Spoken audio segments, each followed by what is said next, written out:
Okay. Check marks, check marks, check marks. That is good. That's why I couldn't find my shit on here. That's why I always check. Hold on. All right, we're good. And my shit on here. Forgive my language. Forgive my language. Hey, how y'all doing out there? How y'all feel? Let me run my last little intro. Yeah, you know what I'm saying?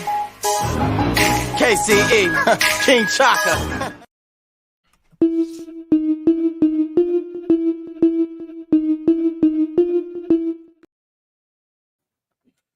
Hey, how y'all doing out there? How y'all feel? Remember, an educated public cannot be controlled. Learn to be active. The views and events expressed here are totally whacked and are not necessarily the views of anyone. ¿Cómo estás? Bien, bien, bien. ¿Podemos ayudarnos más? Sí se puede.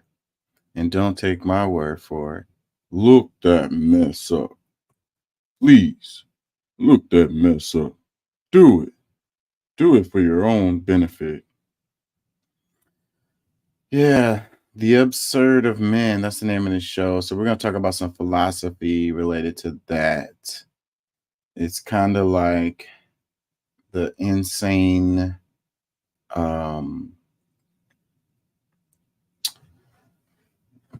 situation of men. And when I say men, I don't mean like masculine, like male, like there's so much confusion with that stuff. I mean humans, like man, mankind, or man and woman. I don't know. Everything in between. Everyone. It's everyone. The absurdity of everyone. That's probably what I should have named the title. So forgive my gender inadequacies, if you will. Yeah, so peace and love. Thank y'all for joining. Thank y'all for listening. We're gonna get into some philosophy and some trending news and some politics, but let's start off with the storm. So, I'm in Houston and we recently got a category 1 storm. A lot of people are without power still, and it's been like 4 days since the storm. And there's a lot of people upset about that. I mean, I don't know, a huge amount of my viewing audience is local, so I don't know who's all gonna even be able to watch the show today.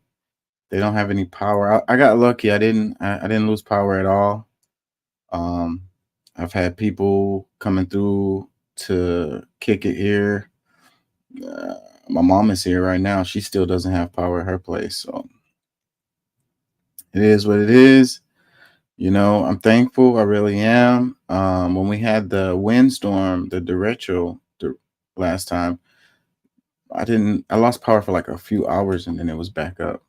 So I don't know. I guess I'm lucky and I'm in a lucky little area here.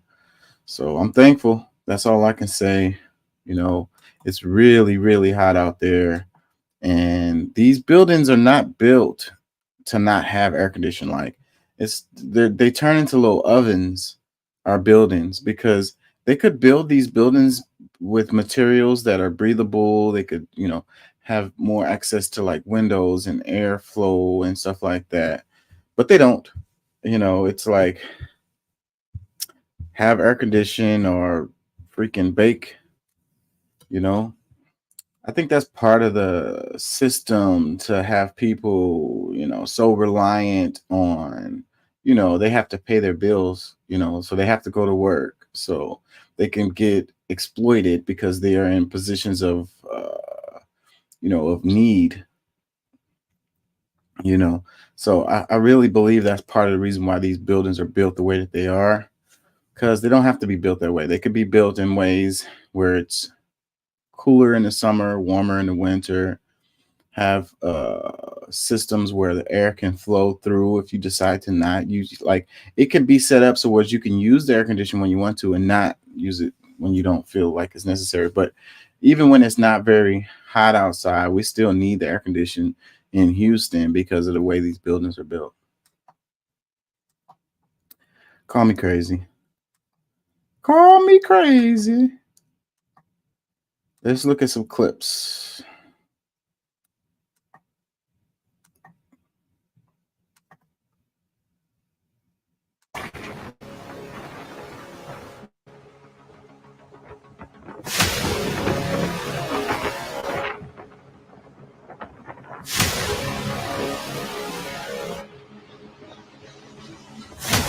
That music is ridiculously over exaggerated and not necessary. It's just showing like some pictures of some flooding that happened in Houston. Most of the damage here hasn't been as a result of the flooding, it has been as a result of the wind that came through and blew a lot of trees down, and it's been trees falling on power lines, trees falling on houses, on cars, and that has been like we get flooding all the time, like, but we don't always get this wind damage that we received this last time, and that's the reason why people don't have power still at this moment. Let's read this caption. It says, "Pray for Houston. This is just the beginning. Thankfully, we are okay and on my end, but 2 million are without power, and so many others with damaged property and lost vehicles." You know, the way people behave is exaggerating or exacerbating the situation, like the deal with the gas. Like, it's a gas station right around the corner from my house. They never lost power and they had gas like the whole time. And then they ran out of gas yesterday. And when I went and got gas the day before yesterday or whatever, it was a guy there and he was all like, "Yeah, I was driving around looking for gas. I have 90 miles, but 90 miles goes really quickly or whatever. So I had to make sure I got plenty of gas and da da da da." And it's like people like that are the reason why the damn gas station is out of gas. Like, these are the people that's making this situation drag on. Like, if you just calm down and relax, you know what I mean? You don't have to be moving around so much. Like, for what? A lot of people didn't have to go to work. The school has been out. School has been out this week. If you don't have to move around, don't move around. Chill. Um, you acting all like it's the end of the world and buying up all the gas is the reason why the damn gas station don't have no gas. You and your friends. So you're like, "Oh, hey, I found this gas station. It's got plenty of gas. Y'all should come fill up y'all tanks." Like, for what? For why? This thing is about to be over. It would be over. It's gonna be over. And there's no reason for that, man. Like, I get it if you need for your generator or whatever, you don't have electricity or whatever, I get it. But otherwise, what the hell? What are you doing? You're making the situation worse for everyone because of your greed and your selfishness. And you don't even realize that. And you're like, "Everyone else should just do what I do," or whatever. Like, okay, well, then that's the reason why there's no freaking gas, bruh. Yeah, so they're showing Tidwell. That I used to live off of Tidwell. It always floods over there. Certain areas of the city always floods. Comments, it says the roads and freeways in Houston are built to flood, so homes don't. Also, most homes in Houston are built on some type of elevation to avoid flooding.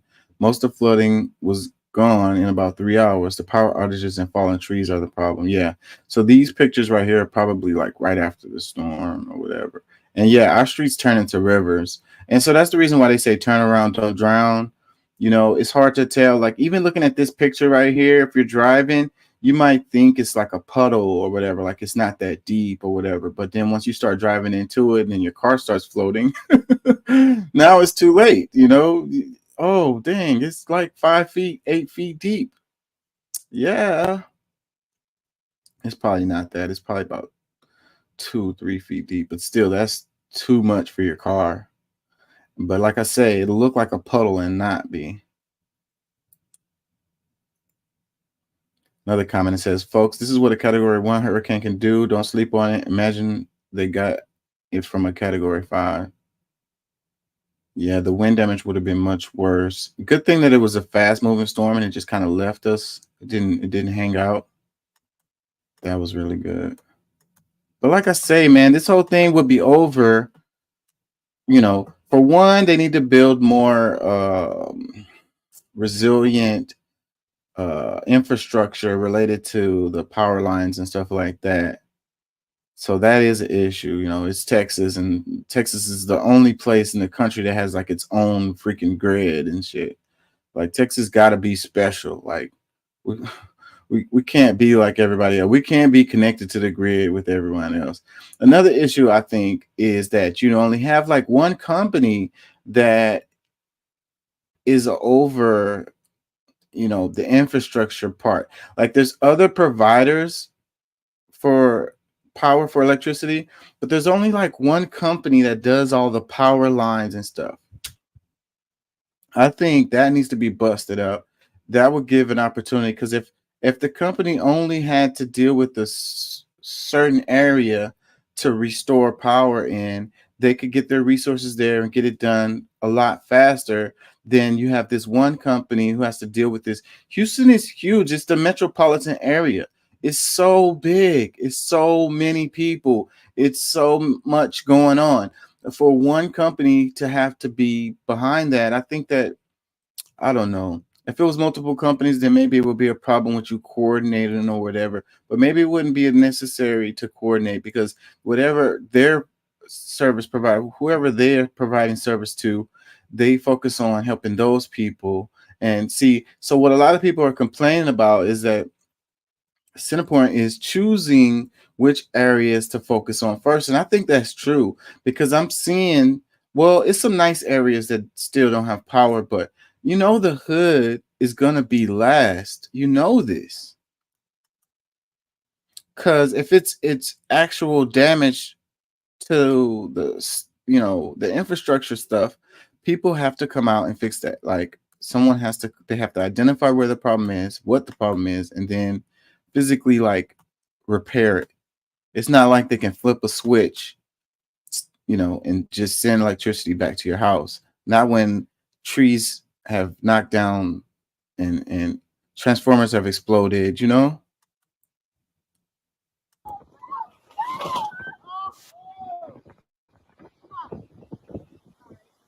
like it's gonna fly away or something.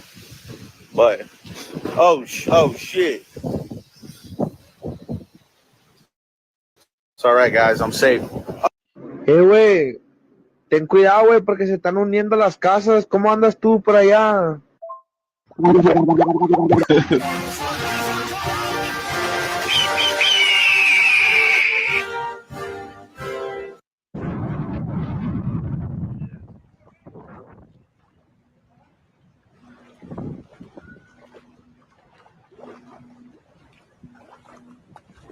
Yeah, my car got messed up in the last storm. Damn, I'm gonna blow away just like my fence.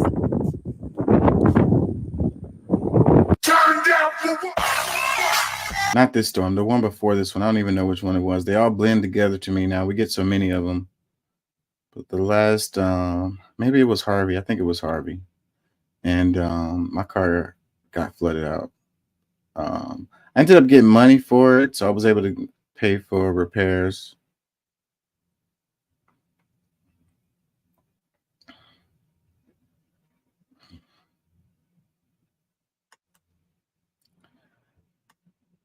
It sucks when you get water in your car. You can't have problems with that car forever. I think I ended up getting rid of that car. I shouldn't have repaired it. I should have just got a new car. So I remember later on I had problems with that car. Look, you Houstonians, y'all got it. You said don't come to y'all city. I ain't listen. Brought my ass all the way from Illinois. This is the second time in a month I'd have been without power. Last time it was 6 days. It'd have been 3 days this time. Still don't know when the power gonna come back on. Look, and then they talking about this ain't even hurricane season. Look, y'all got it. Y'all can have y'all city back. I'm about to pack my shit and take my ass back to Illinois. Look. Well, go back to Illinois then, bro. We didn't want you here in the first place. comment that says deuces. Another comment that says the H ain't for the weak. Another one says, when you didn't know what Houston Strong meant. I ain't gonna lie though, not having the power and being in the heat is a thing. I would have probably went and got a room. I would have got a hotel if my lights was out. That's probably what I would have done. A lot of people take it as an opportunity to just like take a little vacation. Leave out the city a few days and come back. A lot of people were on vacation when they started and they had to come home and make sure that their stuff was good. I read another comment. It says, as a native born to Houston, goodbye. Told y'all not to come out here trying to save money. Take Cali NYC with you. Another comment says, as a native Houstonian, it's really disappointing how this was just a category 1 and only rained a few hours, that some people will go a whole week or more without electricity. Things should be more secure and durable. I agree with that. They need to do a better job. You know, we get hurricanes all the time. Build it so way, you know, it's a little more durable. But it's only so much they can do when the freaking trees fall on and shit. Like, I don't know what they can do about that.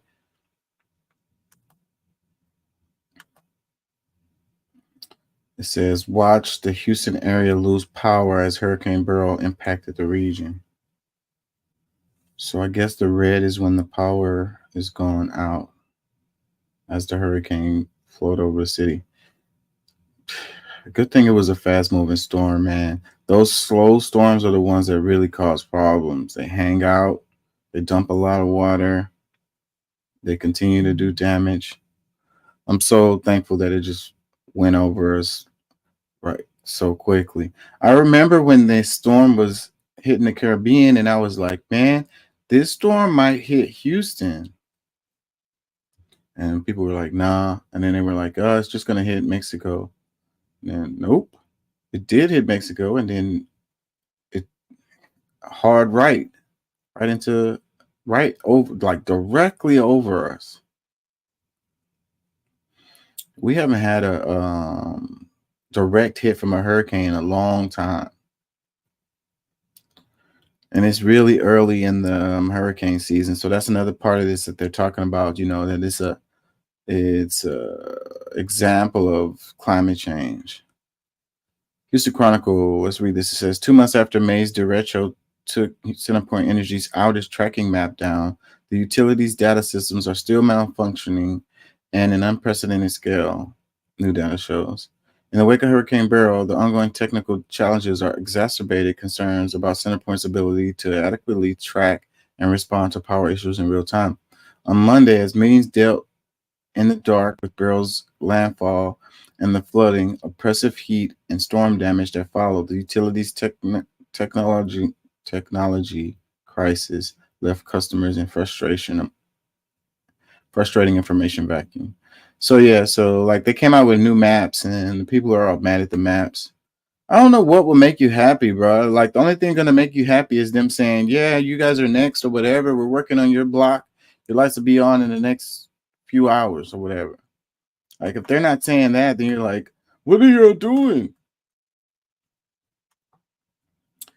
Another comment says, and yet CenterPoint CEO made $5 million in bonuses last year for doing an amazing job.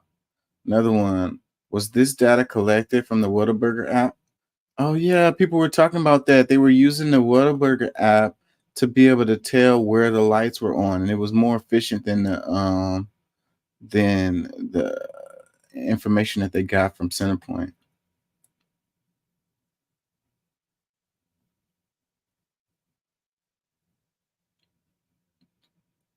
Yep. Where the hell was Abbott at the whole time? Like he's not even in town. Like they said he was on an Asian trip or whatever, and you had an acting governor dealing with a disaster. Like Abbott asked you to come home. What the hell is you doing, bro? Like you're the governor of this state. Like I don't know where you are, but you should be here doing your job. Like, bro, like what is going on? That is a question. I'm sure there's gonna be stuff come out about that later because he's gonna have to answer that question. Why? Okay, you was taking a trip or whatever. You wasn't here or whatever. The hurricane kind of made a turn, so it was looking like it wasn't gonna hit us at first. But then once it did, then you need to come back home, bruh. You need to take the first flight back so that you can freaking, you know, do what you're here to do. What else good is the governor other than dealing with freaking disasters, like coordinating this shit? Reporting live from Houston, Texas. Day 5, no power. If you pay your bill, they don't give a fuck. If you don't pay your bill, oh, they give a fuck. As you can see, we still have trees and branches that's still on the road. They don't give a fuck. Walk with me. Stay with me. We're hungry, and they don't give a fuck. Walk with me. Okay. What? Power lines in the road. They don't give a fuck. Walk with me. Moral of the story is, they just don't give a fuck. The governor's out the country on a vacation, and we're fucked up. You know why? Because he just don't give a fuck. Reporting live from Houston. They don't give a fuck. Comments. It says, I have never in my life seen a Family Dollar and Dollar Tree combined. Me neither. If I did, I just didn't notice. Maybe I just stopped reading after I saw Dollar Tree. I don't go to those stores anyways. Another comment says, look how she came outside. Clearly she don't. That's what I was thinking too. Like, bro, you got the flip-flops on. But I don't know. Maybe her power's out, She can't wash clothes, She didn't have much to choose from. We're gonna give her a pass. Another comment says, this is why we need to vote the governor out of office. Hopefully you can influence some of your peers to vote in the upcoming election. And when it's time to vote for Texas governor, you can play this back and have them vote blue, like this correspondence. Keep up the good work. Never gonna happen, bro. Never gonna happen. This is Texas. Like, Texas is pretty solidly red, and it's really because of the way the districts are drawn up. And we have most of Texas is rural areas. We have the big cities, a couple of big cities. It's only like 5, 6, let's say 7, and the rest of the state is rural areas, and they tend to, vote red. Another comment says, this is all Hot Wheels' fault. It's funny that they call them Hot Wheels because, Abbott is in a wheelchair. But it's when you're in charge, everything is your fault, man. You got to take that L. Like, it's like I can't control the weather. Okay, but you're the boss. Like, we don't have nobody else to blame, so it's you. What are you doing? You were in Asia somewhere taking a trip? Are you on vacation, bro? Did you pull a what's that guy's name? The senator. Where did he go? He went to Cancun last time when we had what happened? I think that was that freeze we had, and again the damn lights went off for a long time, and he went to Cancun. Who am I thinking of? It's the senator. What's his name? Ted Cruz. Yeah, so is Abbott pulling the Ted Cruz? Another comment says, ain't this the second time within 2 years there's been a natural disaster out here and they were on vacation? Another comment, I'm from Houston and have never seen a Dollar Tree, Family Dollar in my life. Another one, all these people complaining better be at them polls for not just the president, but every other election. If not, you don't care, and so why should they? Another one, no, those trees in the street is crazy, but as soon as you put your stuff out early for heavy trash day, they're ready to fine you. Well, in my neighborhood, they started cleaning up the trees and stuff right away. Some trees fell in my apartments. One of them is still down, but it's a big old heavy tree, so I guess they have other stuff they have to deal with. They pushed it out of the way, but it's still down. I guess they just haven't had a chance to get to it yet. Other stuff more important to deal with. It's not blocking anything. So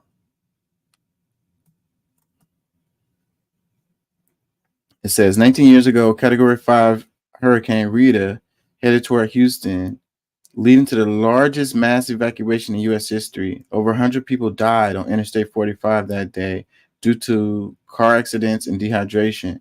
The next day, Rita veered sharply, and Houston barely received any rain.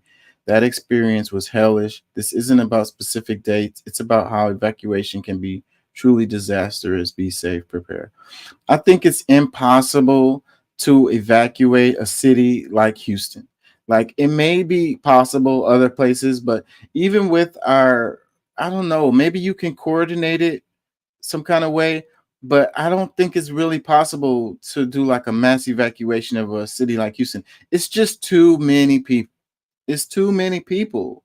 Like I don't know how you would do it. So in this picture though, you can see that the other side of the freeway is completely empty. So they could have opened the other side of the freeway to have more space for people to go into the, the same direction, closed it for traffic coming and, have it just for traffic going the other way. But then that takes coordination and effort and like preparation and stuff like that they probably just didn't do, you know.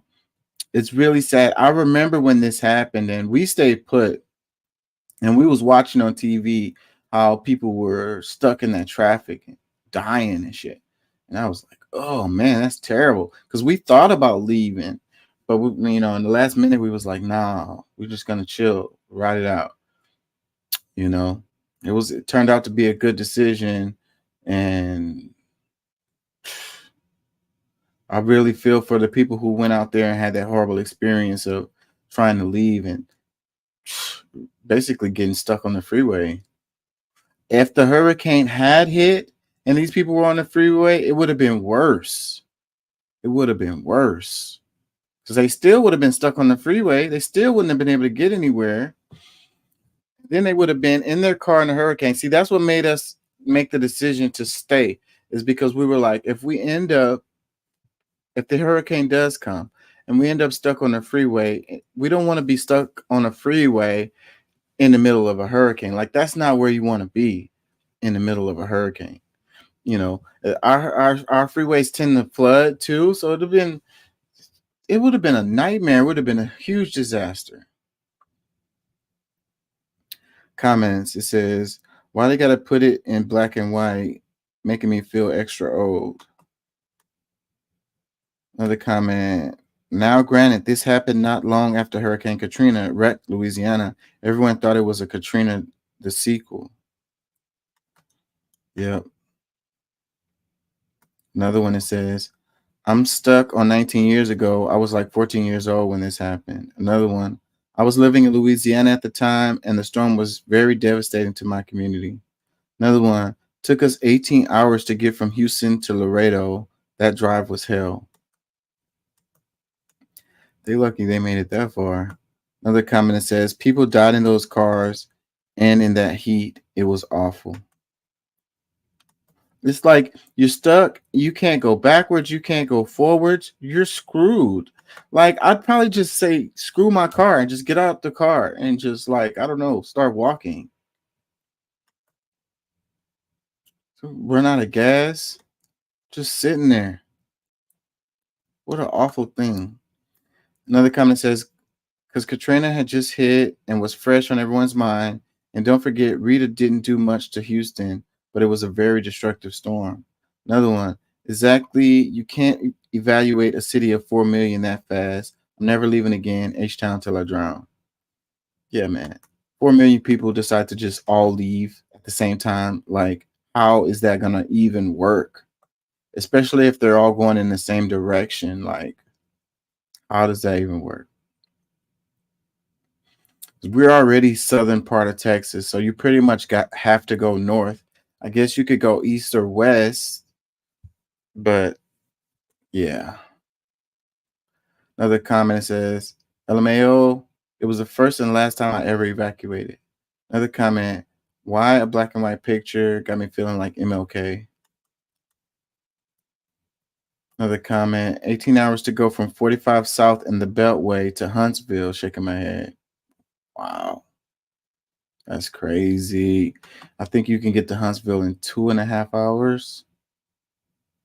Less than that. I think it's less than that. Less than that. It's less than that. Another comment, it says, I'll never forget my entire family was 200 cars deep, prepared to head to Dallas.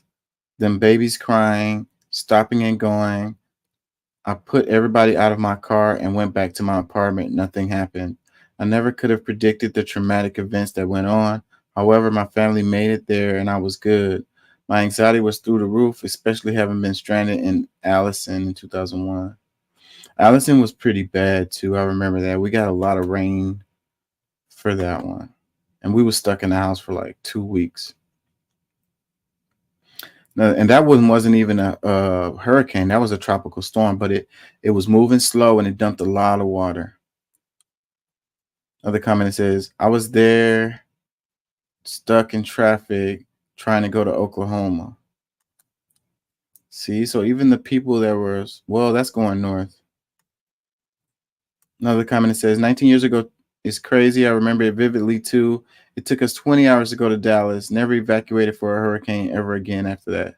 20 hours to get to Dallas. Bruh. I bet you the gas stations were empty along the way. I couldn't imagine that shit. 20 hours to get to Dallas.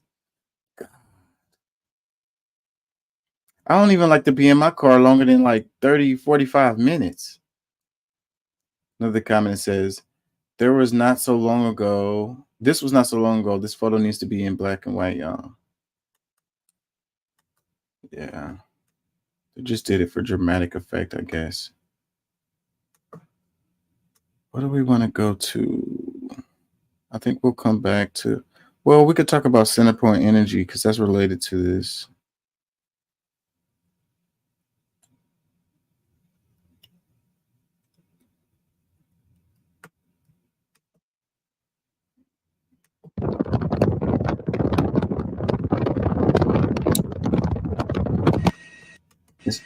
It says Livingston, Texas emergency officials have just issued a warning that Lake Livingston Dam spillway is at risk of potential failure.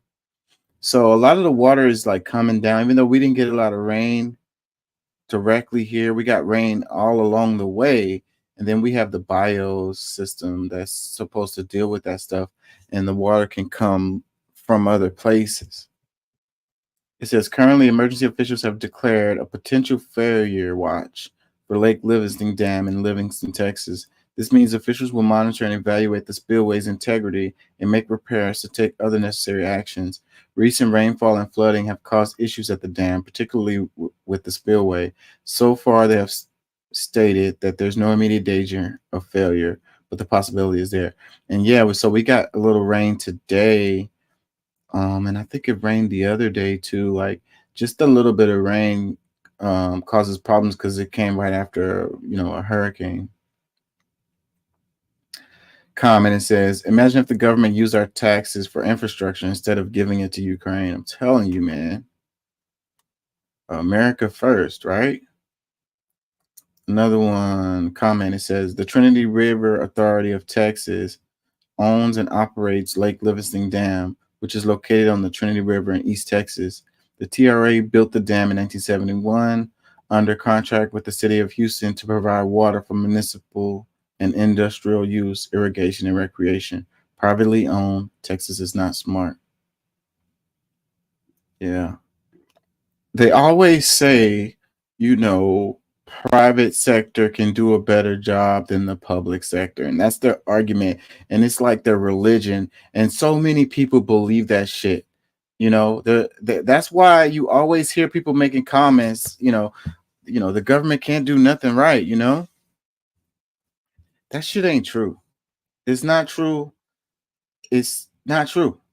And saying that the private sector can do a better job with everything, maybe some things it'll be true, but definitely not everything, And infrastructure like this, I don't think it should be privately owned. I'm sorry. That's just what I think. And they'll be like, well, it would be worse if it was if the government, because they can't do nothing right. Well, I mean, like, they got you thinking like that so that, we can put everything in private hands, like the school system,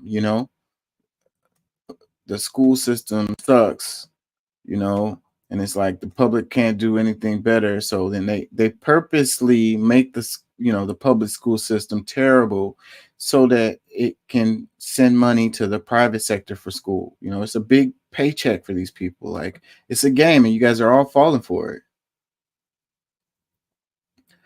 Another comment says America's infrastructure is falling apart. Better send another 150 billion to Ukraine. Yep, that's the answer. Another one. Keep in mind they could have worked on this dam at any point in the last 20 years, and no president, administration, governor, etc. did it because none of them care. Your candidate doesn't either. Well, the reason is because it's private, privately owned. They're gonna, they want their bottom line, right? They want to make as much money as they can, right? So they're not gonna spend money when they don't have to. They'll wait for a disaster or for like a catastrophic failure, because then they'll probably get some money from the government, and they still winning. No, they're worried about their profit margin. So as much money as they can make is as much money as they can make. They're not going to spend money to prevent from a disaster that happened. That doesn't make them any money. It affects their bottom line negatively. Cuts into their profit margin. And it's profit over people. It's, exponential growth. Is make as much money as you can make. Cut as many corners as necessary. Another comment says, good thing we put so much money into Ukraine and Israel's infrastructure. Word. Hold on. I passed up one. Says, funny how this is happening now in 2024, right before the election. Dams, bridges, trains, derailment. Do I smell an invasion? These people with these damn conspiracy theories, bro. Like, it's not that complicated. We had a category 1 hurricane. A lot of water came down. It's privately owned. It hasn't been upkept very well. There's no conspiracy other than the fact that, we aren't taking care of our infrastructure at all. Like the thing with the trains that happened, and people were like, oh, it's a conspiracy. Like, come on, bro. Like, look at reality. The reality is the infrastructure is crumbling. They built a lot of this stuff like in the 20s and shit, like a long ass time ago, like 80, 70, 100 years ago. They built a lot of this stuff, like our water systems. They've been needed to be upgraded for a long ass time, and they keep kicking the can down the road. It's only going to lead to catastrophic failure. It's not a conspiracy.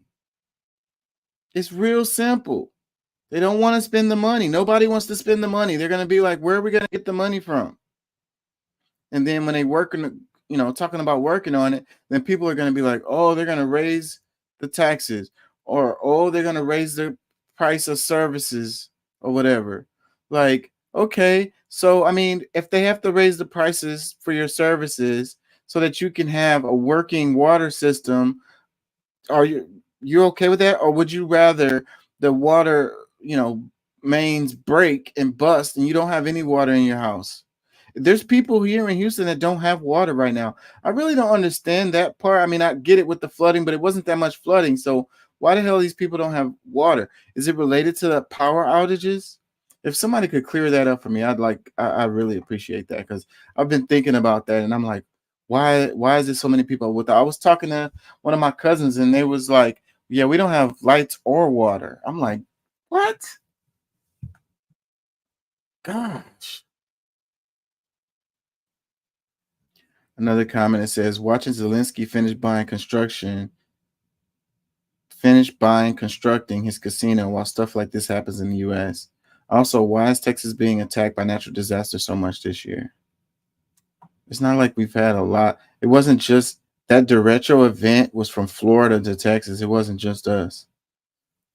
And so there goes someone probably thinking I like the first part of their comment, but the second part is like trying to say, I don't know, the government controls the weather enough to cause hurricanes and derechos and stuff? Like, no. It's most likely it has to do with climate change. The weather is just intensifying as a result of warmer weather, warmer temperatures.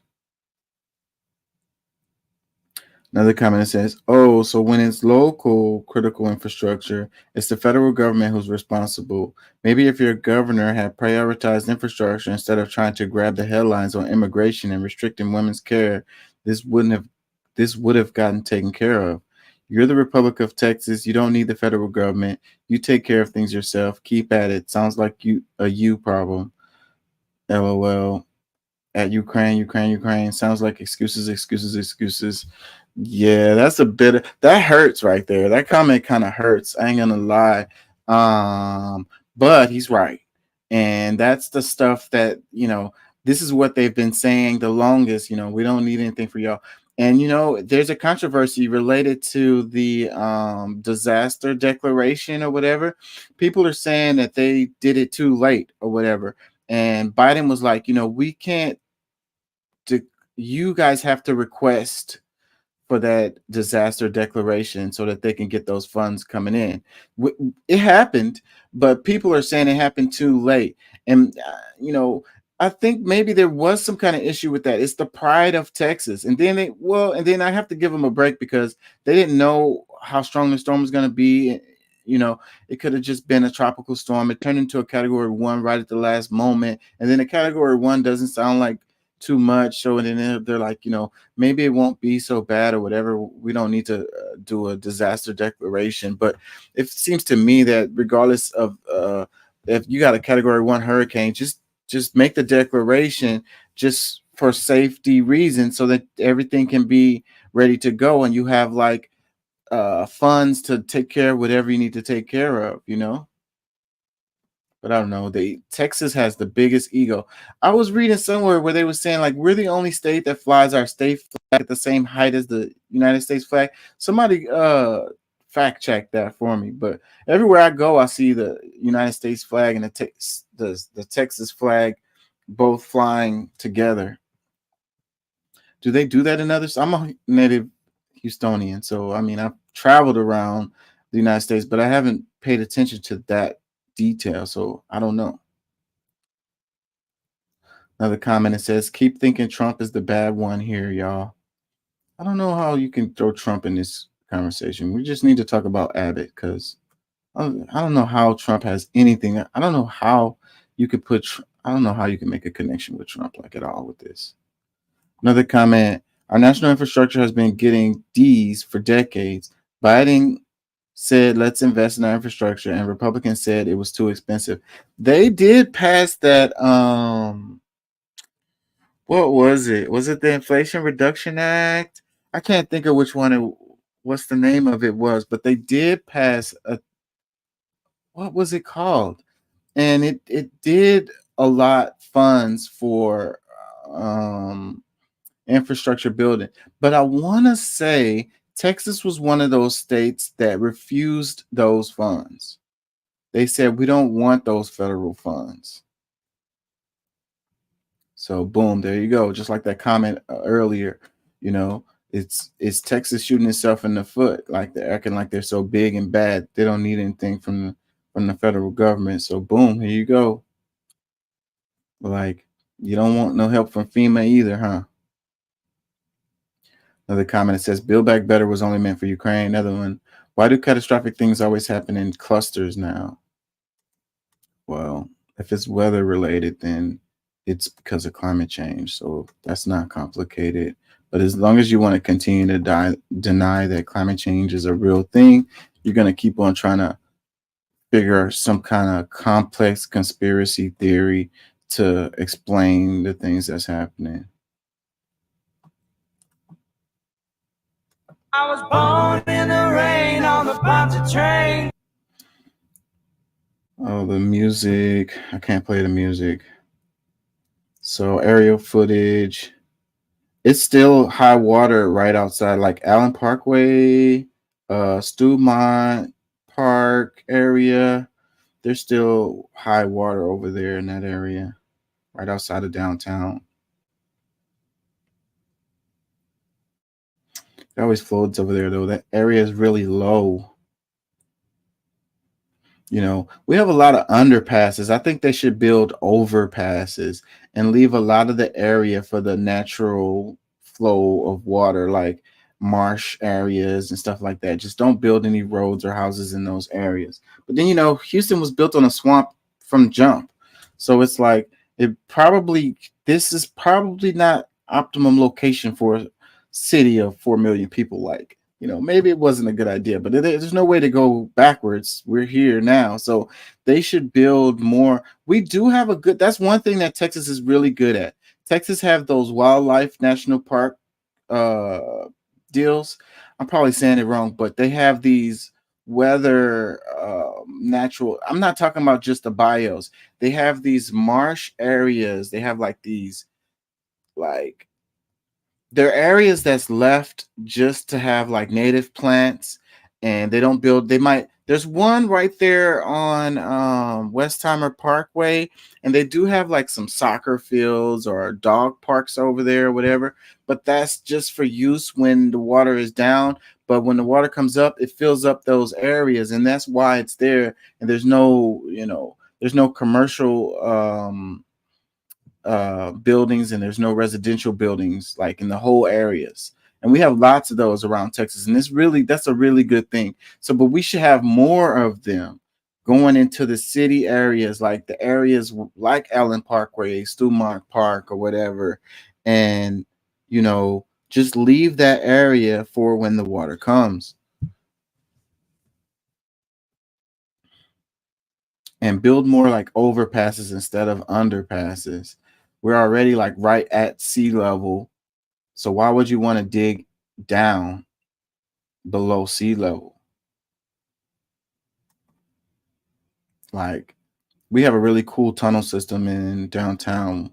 It's really cool. I don't know how they deal with the water when the water comes, but I remember it all got messed up really bad. I don't remember which hurricane it was. I don't think it was Harvey. Was it Harvey? And the tunnel system got completely flooded out, and it messed up the Alley Theater really bad, because they had like storage and stuff down there, and the water came up through their like storage area or whatever. I remember because they was having fundraisers. I went to see a play, and you know, it was like overpriced or whatever, but it was because they were doing a fundraiser to fix all the problems as a result of the damage from the flooding. It like they couldn't even do plays at the normal location for a long time. Like the theater had to be closed. Really sad. So I just said that because the tunnel system is connected to Jones Hall, the Alley Theater, the Wortham Center. So like you can go, if you didn't know, you can go underground in the tunnel system and get to these places because they have exits where you go to these places through the underground tunnel. It's pretty damn cool. They got shops down there, you know, it's pretty cool. A lot of people don't know about it. It's huge. Where are they? Don't move.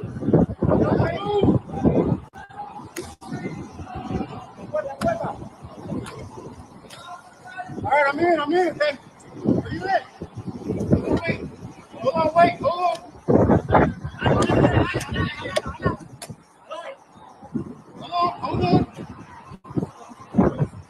Break out the window. Okay. Hey, you're gonna have to hold your breath and come out. Okay? You're gonna have to hold your breath and come out. Come on. Okay, wait. You gotta move. Wait, okay?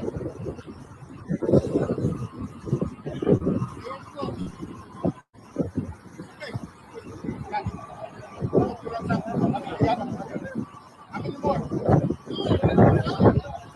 Anybody else want to go?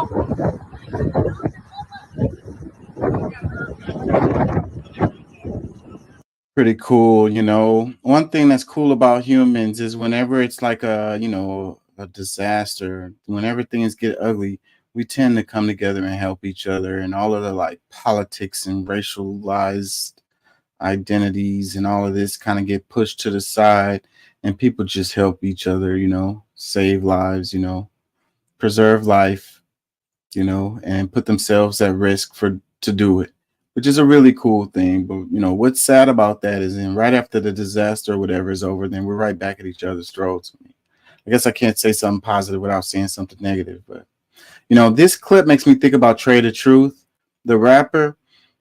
Whenever our city has any kind of a disaster, even the smallest thing, this guy is out there in the streets helping people, man. Every time, man. I don't know if this guy should get his flowers. He's one of those people that really should get his flowers. Like, he'd be out there on the grind every time. He is more efficient than the services. He's out there helping people before the services come out there to help people. Like, it's crazy. Always, man. Every time. Feeding people, saving people, like every time. Helping them like remove their debris out of their yards. Like everything. That guy is a saint. Let me read the caption. It says, God bless all the brave individuals who put their life on the line to save this person who was trapped inside an SUV as floodwaters began to rise over it. This took place off of South Sam Houston Parkway in Missouri City. A Hood News peep captured this rescue on video. Oh, Mo City. Another comment. It says, I see around storm. I got a carrier, a window puncher. Okay, I get what you're saying, but that's terribly worded. Another comment. These men deserve a huge celebration in their honor, risking their lives to save others. I think I know that person. Another comment. My nephew is the best. He's truly a lifesaver. Another one. Houston stands together. I love my city. Yeah. Big ups to those black men. Another one. I love seeing Houston acting like the old Houston I grew up in. Bless them. Another comment. Someone help me, please. Is it that person couldn't open the door themselves and escape? They obviously couldn't open the door, bro. Like, obviously they couldn't open the door. That's why they had to break the window and to get it open. Like, these cars, once the water gets in there, everything is electric in a lot of these cars, and it just don't function no more. Can't roll down the window, can't unlock the door, none of that. Always trying to be like, what, this person wanted to drown in their car? Like,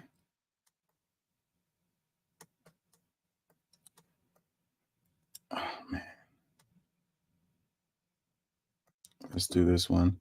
It says Texas leaders were slower to request federal barrel aid than in past hurricanes. This is what I mentioned earlier. It says Texas was quick to ask for federal aid when Hurricane Ike hit in 2008, when Hurricane Harvey struck in 2017, and again when Hurricane Hannah touched down in 2020.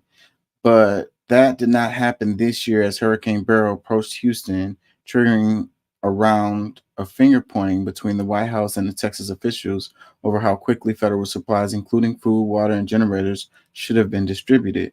President Joe Biden told the Houston Chronicle on Tuesday that he had to personally reach out the state's acting governor, Lieutenant Governor Dan Patrick, for a formal request a day after the storm hit, knocking the power out to more than 2 million CenterPoint Energy customers. I've been trying to track down the governor to see.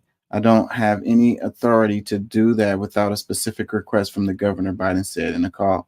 That's not how Texas leaders have handled past hurricanes. Click the link in the bio. Yeah, I don't know. I guess the information about this will come out at some point. We're still in it right now, but we'll see. Comment, it says Governor High Will's too busy in Asia to help Texans. Yeah, they said he was in an Asian trip. That's another thing. When they say he's in a trip to Asia, like Asia's a big ass place. Like where in Asia? Like this guy has such security, you know, concerns that he don't even they don't even say what province or area of Asia, what country in Asia.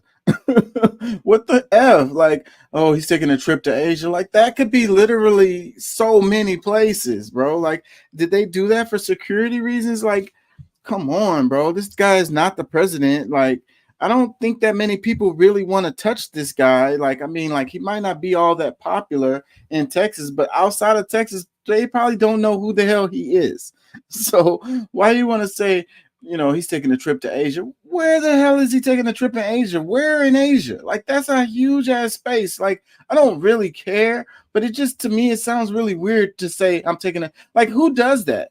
Who does that? Who takes a trip and be like, I'm taking a trip to Asia? They're not saying I'm going to Singapore or I'm going to, I don't know, the Philippines, India, where am I going? Am I going to Russia? Where am I going? I'm going to France. Like, whatever. It says Texas leaders against joining the national grid because it will force them to update the grid and lower what they charge consumers. We are also against socialism and handouts. We're slower to ask the federal government for the handouts because if they inept grid, then they'd have been previously. The last part kind of lost me a bit, but I get what they're saying here. Let's read it again. Texas leaders against joining the national grid because it will force them to update the grid and lower what they charge consumers. We know that it's some crazy wild, wild west thing going on for service providers, for electricity service providers, some of the most deregulated stuff in the nation. I know this for a fact. That's why we have all these little companies out here that says, oh, you can get the cheapest price. And then it's like the price varies wildly from one company to another or whatever, kilowatt hour and all of this stuff. And it's so complicated and confusing that people don't know they're getting screwed, like horribly screwed. So I didn't think about the fact that that would be the reason why they're doing it, because they would the regulations would have to be there if they was connected to the grid. I mean, either the western grid or the eastern grid. They would have to, the regulations would have to be there. But since they have their own grid, then they can set, the regulations how they want them to be, and just a free for all for the companies to just make as much money as they can off of people. And like I said earlier, these people, the way these buildings are built, we have to have air conditioning here in Texas, or we'll literally bake to death in our house. The other part, it said, who are also against socialism and handouts were slower to ask the federal government for the handouts because of their inept grid than they have been previously. Yeah, so that's politics on the part where, not wanting to accept federal funds or whatever. It's to say that the government doesn't know what they're doing. Biden is destroying the country and da da da. A lot of that is just like political posturing at the expense of the people. They don't care about you or me. They just care about saving face. Another comment that says Abbott in Asia intentionally not asking for aid because he knew his sheep would blame Biden. Don't fall for his and Patrick's propaganda. There are protocols, and our state's leaders intentionally didn't follow it. Yeah, so everything going to crap here, and then they want to blame Biden. I don't know that you could blame Biden for a hurricane. I don't know that you could blame Biden for CenterPoint Energy not having good enough infrastructure or service providers. I don't know that you could blame Biden for the flooding and so forth and so on, and the water being out here in the state of Texas. But it's like, the right now the anger is at CenterPoint Energy, but it won't be long before it's going to be on Abbott, and you can mark my words on that. It will not be long. Another comment, it says we need to get Cruz and Abbott out, or they need to resign because clearly they need a permanent vacation from the job that they aren't fit for anymore. As a state, we should have annual reviews of our representatives to compare their promises to executed plans and their impact to get rid of the least effective.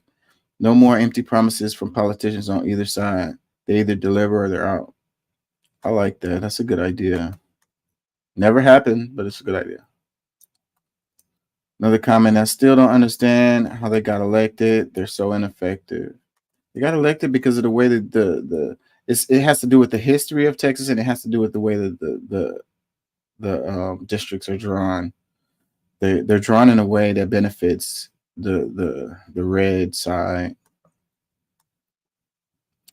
Another comment, partisan BS. Texas GOP leadership cares more about finding some way to score political points and blame Democrats than helping Texas citizens. Boom, boom. That was very well said. Another comment, it says, Lieutenant Governor has not even signed the paperwork to get the funds needed to help the citizens, and Abbott probably getting his side chick visit. We are 4 days without electricity when the summer heat is worse, 81 degrees inside the house. Yeah, we've been having upwards of 95-degree temperatures, feeling like 110 and 115. It was the hottest day in record in Death Valley in Las Vegas the other day. Even with the clouds and the rain, the little bit of rain we've gotten, it's been really, really hot. See, do I have any more on this, or do I want to move on? Where's the Death Valley clip? Isn't that in here?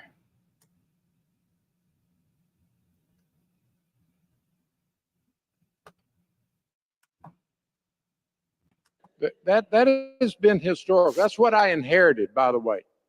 You know, this is not the first time that cooling centers were not cooling, whether it's a library or whether it's a multi-service center. It is incomprehensible to me that you have a police substation or a fire station without a backup generator. But that's what we inherited, and that's what we're here to fix. That has been historic. That's what I inherited, by the way. You know, this is not the first time that cooling centers were not cooling, whether it's a library or whether it's a multi-service center. It is incomprehensible to me that you have a police substation or a fire station without a backup generator. But that's what we inherited, and that's what we're here to fix. Yeah, that is crazy. I would automatically assume, especially the fire stations, that they would have generators. We have fire stations that don't have generators? That's crazy. That's incompetence. Incomprehensible. Houston mayor said 9 fire stations lost power during the hurricane and didn't have working backup generators. He said it's an issue he inherited and is working to fix. So didn't have working backup generators.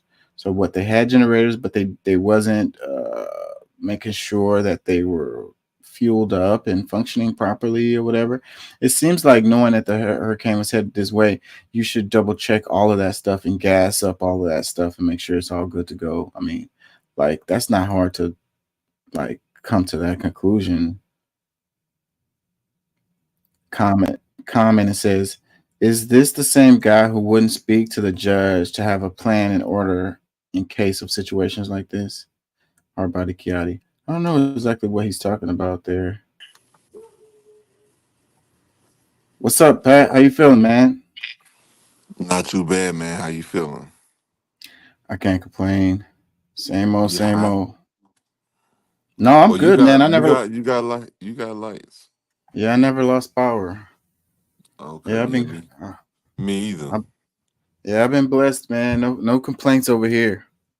Well, nah. Well, you know, I didn't. I'm over here in Louisiana, so you know, I didn't get hits. But how's Doc doing? I haven't talked to him. I saw a message that said he don't have power, but I haven't talked to him. You know, yeah, my mom don't have power either. She's here with me. Did I hear somebody say my name in one of your comments? I don't think so. Is there somebody in Patrick's something? I don't know. I thought I heard somebody mention my name. That's why I'm like, Nah, I was reading why? random people's comments. I don't think any of these people know who Well, you are. well, okay. I just going back to say something about whoever, because I heard that come up. But either way, that's fine. So we're discussing politics on Texas politics and um Related to the storm and stuff. And, right now, what I was just looking at, the mayor, complaining that you had fire stations that didn't have working generators. And that's crazy to think to me, like, any thing that should have working generators, it's the hospitals and the fire stations. Like, come on, like, how do you get to the point where this is a really rich city, man? It's like, don't we have in the, like, I want to say in the Memorial area per capita most wealthy well, individuals in well, the nation? Like, I know somewhere well, top a five. few. No, there's few. Well, I mean, it's the largest city in the South. I know that. And now, as far as rich people, now, I don't know if they're that high on the list. But either way, is we're still talking about a Democrat-run city, Houston, Inside of a red state. and This was a state how many how thing many that oil- how happened. many how many oil producing companies are in the city of Houston? We talk what They we don't. talk about, yeah, and we talking about all of the rich people that you're saying that live, because we know it's a bunch of rich people there, but we're still talking about a city. Okay, yes, it's a when we're talking about politics, I mean, you can't forget about the first people that you vote for while you when you go to vote, like the people who your representatives and things like that, that really should be the base of your, you know, the base of how you govern. But we're gonna skip past them people and go straight to the state where they got shit 1,000 more towns to consider and worry about. Now, not to say I think that the especially when it comes down to the grid, yeah, there's something that should have been done a long time ago. There's a lot of infrastructure that should be done across this country. Um, you know, if we're gonna go straight to the top, but we're talking about people who live in the city who probably never was out of lights, but we're gonna you know point at whoever who does not live in the city first. This disasters are This uh happened. It's Houston. I mean, we're talking about a bayou, like pretty much yeah, a bayou but it's city, not just Houston that's suffering. The hurricane hit the and state. surround. Yeah, and it caused damage throughout the state. And Houston can't have any, like, the grid is a Texas grid. It's not a city grid. You know what I'm saying? No, I'm They not don't. saying that it's a city grid. No, I mean because I understand that they've put the responsibility on the state, but at the same time we're talking about all of the money, all of the tax dollars that come out of Houston, that and a lot of the heavy politics is in Houston. I mean, of course, Austin, but you know, you so what do you think the actual solution is? That Uh, that everybody else, like, cause where's what's that lady's name that always get voted in, but she's never does anything for the city. That people always just vote right in. Sheila Jackson Lee, Yeah, that one. didn't she lose recently? I don't know. Did she? I've been in Louisiana. I want to say she lost. Somebody correct me on that. I'm not sure. I want to say she lost her reelection bid, and she's running for Senate now. Wait a minute, that's what it was. She ran for Senate, and she gave up her spot as a representative. She was previously a representative. But did she win for Senate? I think she lost the Senate race. I Okay, want to say. good for her. So she's out. She's out the picture. Yeah, good for her, and good for Houston. She's a civilian now. Yeah, even though the representative of Houston is not going to have much power related to this kind of situation. Like, you know what I mean? This is a state issue. It really is, Well, and I'm not saying it's a that Senate the point state. issue. I'm not gonna say the state shouldn't have anything to do with it, but okay, you blame the state too for the firehouse No, in that's a city. That's definitely a city issue. Like, not having generators, like that's ridiculous. Like that's all the way over the top ridiculous.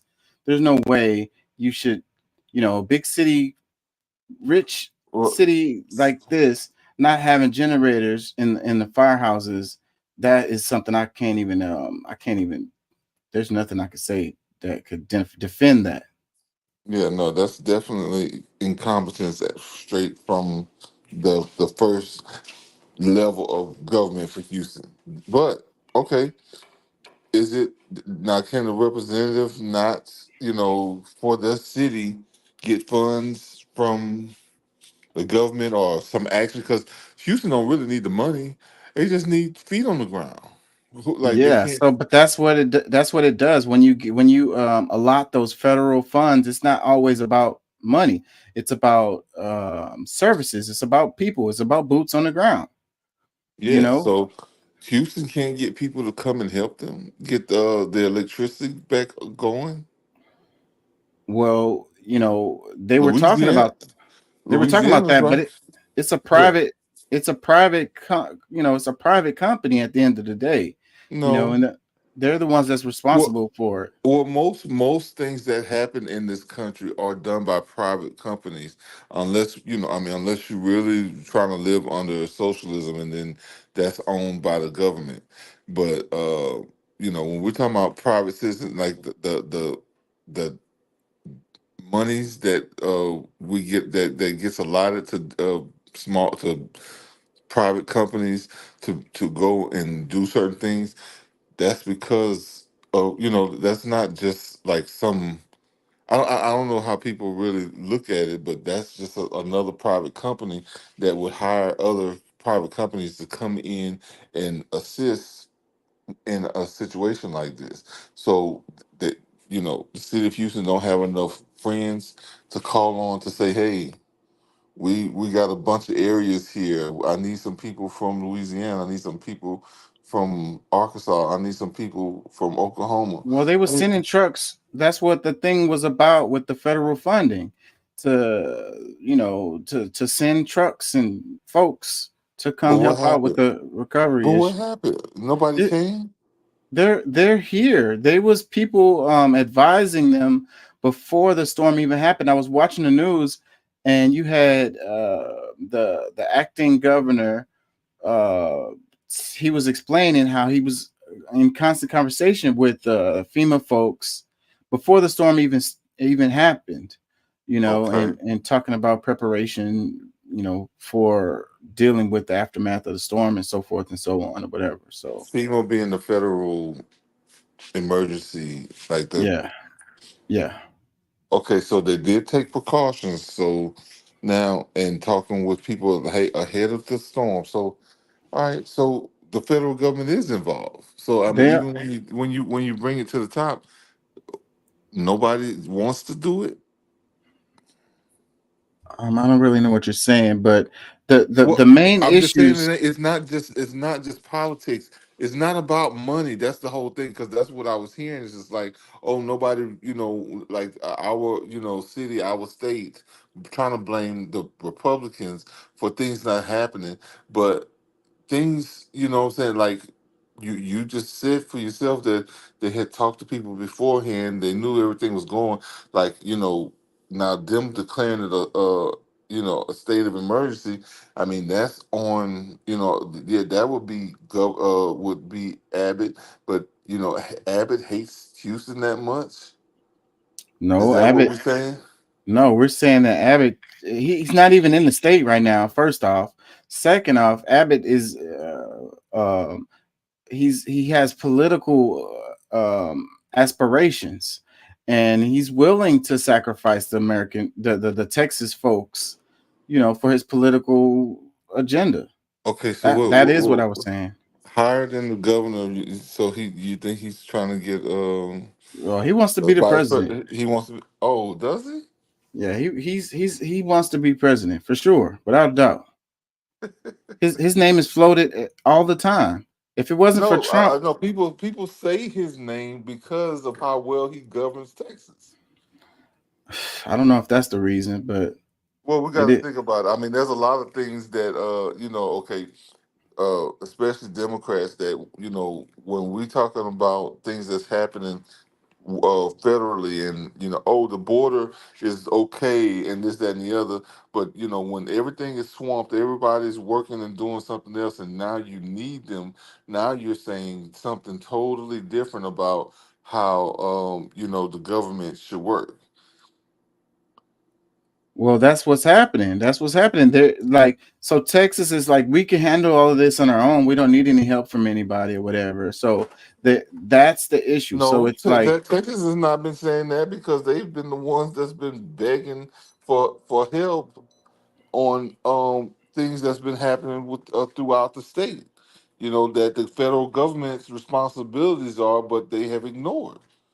the Texas has refused funds multiple times At from the federal what point? government. At what? Yeah, on certain Multiple times. on certain issues. Because when it comes to school stuff, nobody's like Texas has some of the best schools in the country, bro. Okay.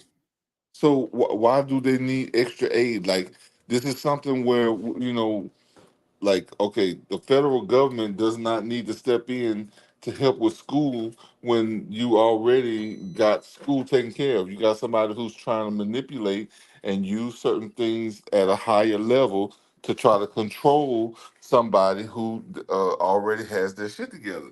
And it just doesn't work. And there's certain things, just because somebody's giving you money. You never heard the term all money is not good money? I have heard that before, but I uh, Texas does have some of the best schools, but that doesn't mean that they don't need help. There's some schools that are performing extremely low. But So look, just on that issue alone, they could definitely use some money, some well, I'm federal gonna tell you money. something. Texas state representatives, and I think a great bit of the district representatives actually do their job. They actually work when they go to DC, and it's a shame that a lot of people don't realize this, but when it comes to certain things and they deny money, they're helping you more than you even realize. You think that, oh, money doesn't fix everything. And then when you got people who want to, give you money so that they can have a certain level of control over you and the rest of your citizens, then they say, well, it's not really worth me taking, a couple of, tens of millions of dollars from you for a system that we is not broken. And okay, broke people, they just want to see the money because, oh, and I have my views on how some of that stuff works, because yeah, if you need money, yeah, every time you hear money you want some.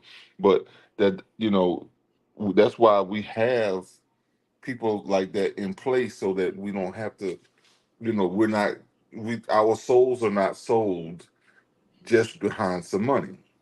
Mm. Let me read some comments on this. It says Mayor Turner oversaw Harvey and did very well. This guy here just blaming everyone. Had he used that time he used in tweeting that Lena husband is a nerd, he would have discovered that Houston Fire Department don't have generators. At the end of the day, when you're in charge, everything is your fault. So, it's not a good look when you're pointing fingers at, someone else or a previous person or whatever. The right thing to say is, we're gonna get this fixed like right now, then this won't happen again. We're gonna make sure this is good to go.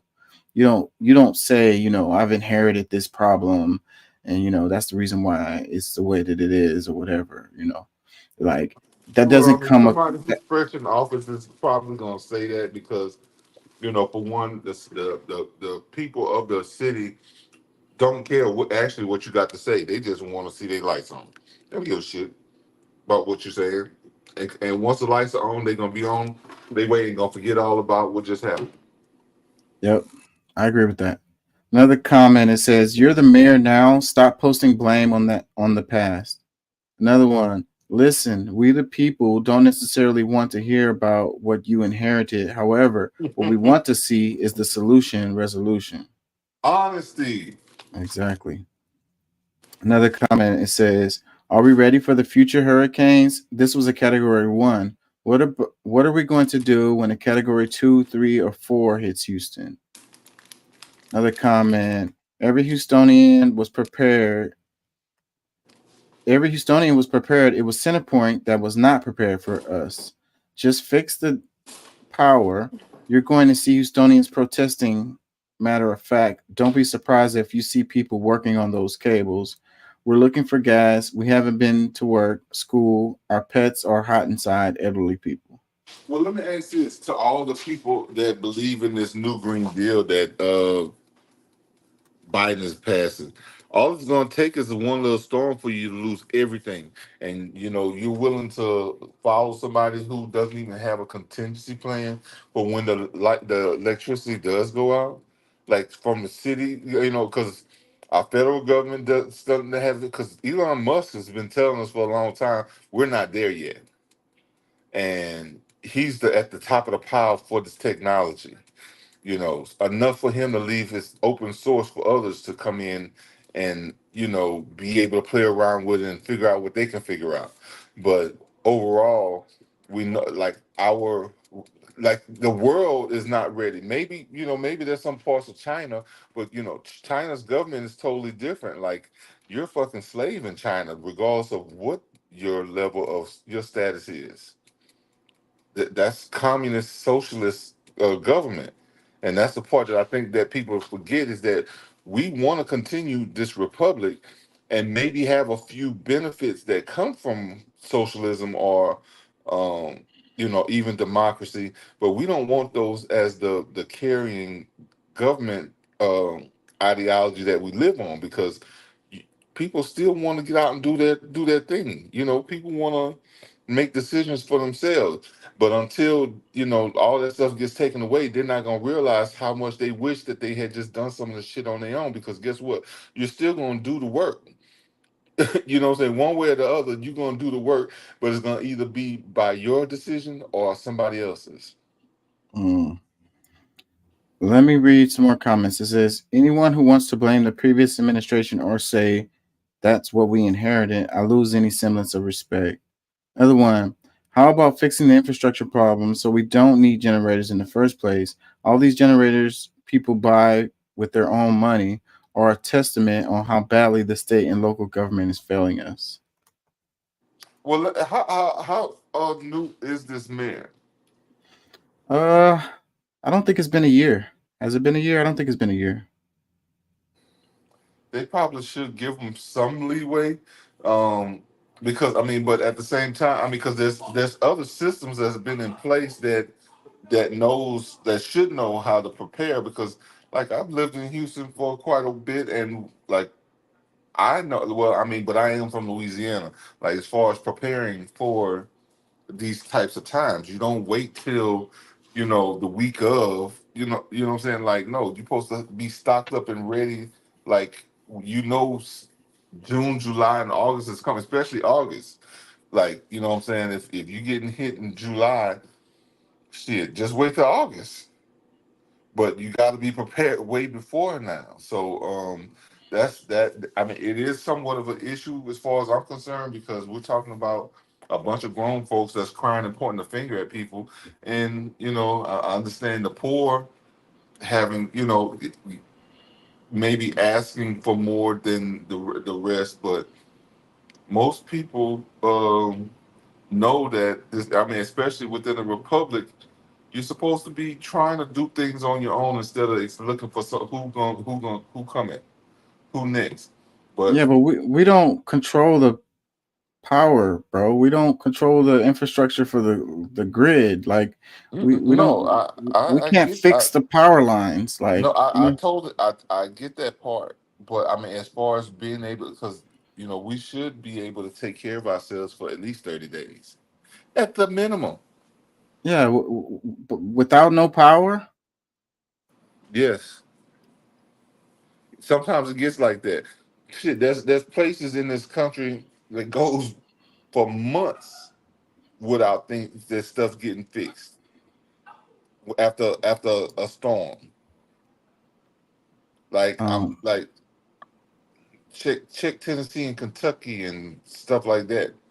Like it's and then trying to get other people from other states to come when they're dealing with their own stuff. I mean, I don't know, but either way, like y'all pay y'all taxes and this, that, and the other, so you have the right to say whatever. Your expectations should be high, but at the same time, I think you know knowing the situation, because most of these people are adults and been in that city for as that long, and it's not their first rodeo. Like, why are you still not prepared to deal with some of this stuff? let me read a couple more comments. It says he's 100% correct. People do not remember Sylvester Turner's hatred of the fire department. Another one, it says it's going to be his go-to strategy, blame everything on the previous administration. Another one, how do fire stations not have generators? Someone needs to investigate. Yeah, Yeah. not see. I'm gonna tell you that's I look directly at the fire department because of that, because I mean they have equipment that they're supposed to be checking all the time, probably monthly at the least, to make sure it's operating. Somebody got to push button start or full start, whatever's got to happen. They need to be making sure these things are working properly, because okay, here comes a fire. What if it's not a storm? What if it's just a fire? And oh, we got leaks and hoses. Oh, you know what Yeah. I'm saying? Yeah, that shouldn't happen. Like that shouldn't happen at all. To me, that's not the mayor. Like there's so Well, many there's channels that should have gone. You know what I'm saying? Who's in charge of inspecting these different things within the fire department? Who's the chief? let's look at this. It says Centerpoint CEO defends power delays, vows better communication after Hurricane Beryl. It says coming off of Hurricane Beryl, during which 2.26 million Centerpoint customers were knocked offline, and only 1.1 million of those have been restored 4 days later. CEO Jason Wells is in the eye of the storm. It says in his first media comments since the storm, Wells talked positively about the restoration efforts, acknowledged the company should and will do more to properly let the public know what's going on, and said more investment is planned in hardening Houston's defense from its most common threats of wind and rain. It says here are key comments Wells made during an exclusive conversation about recovery.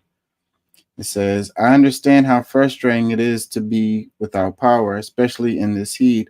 I understand what a difficult situation this is for our customers, but I am proud of the progress we have made.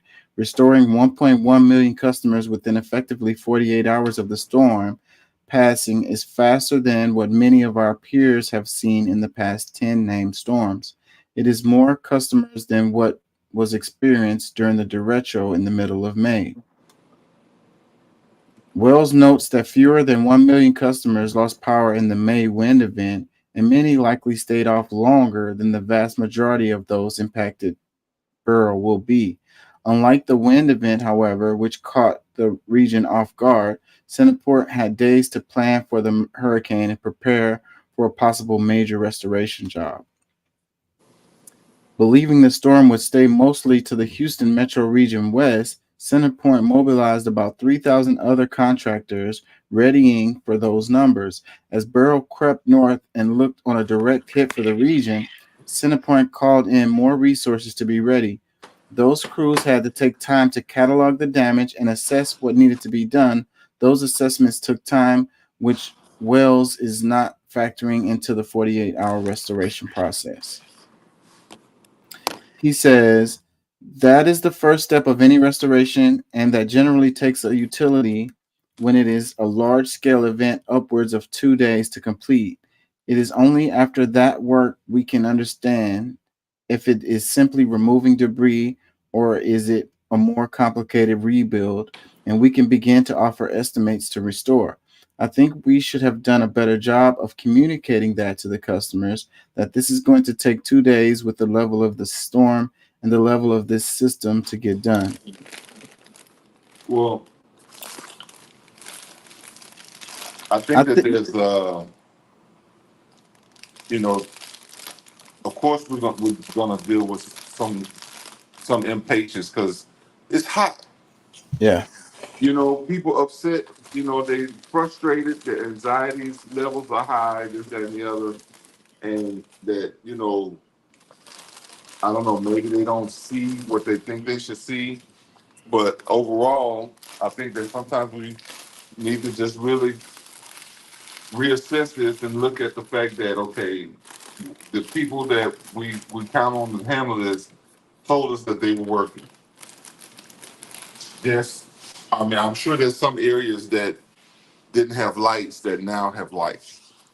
So at some point, they're gonna get to you. But I'm like a lot of times after storms, bro, there's people who really don't have lights for a whole month, and then you might be one of them.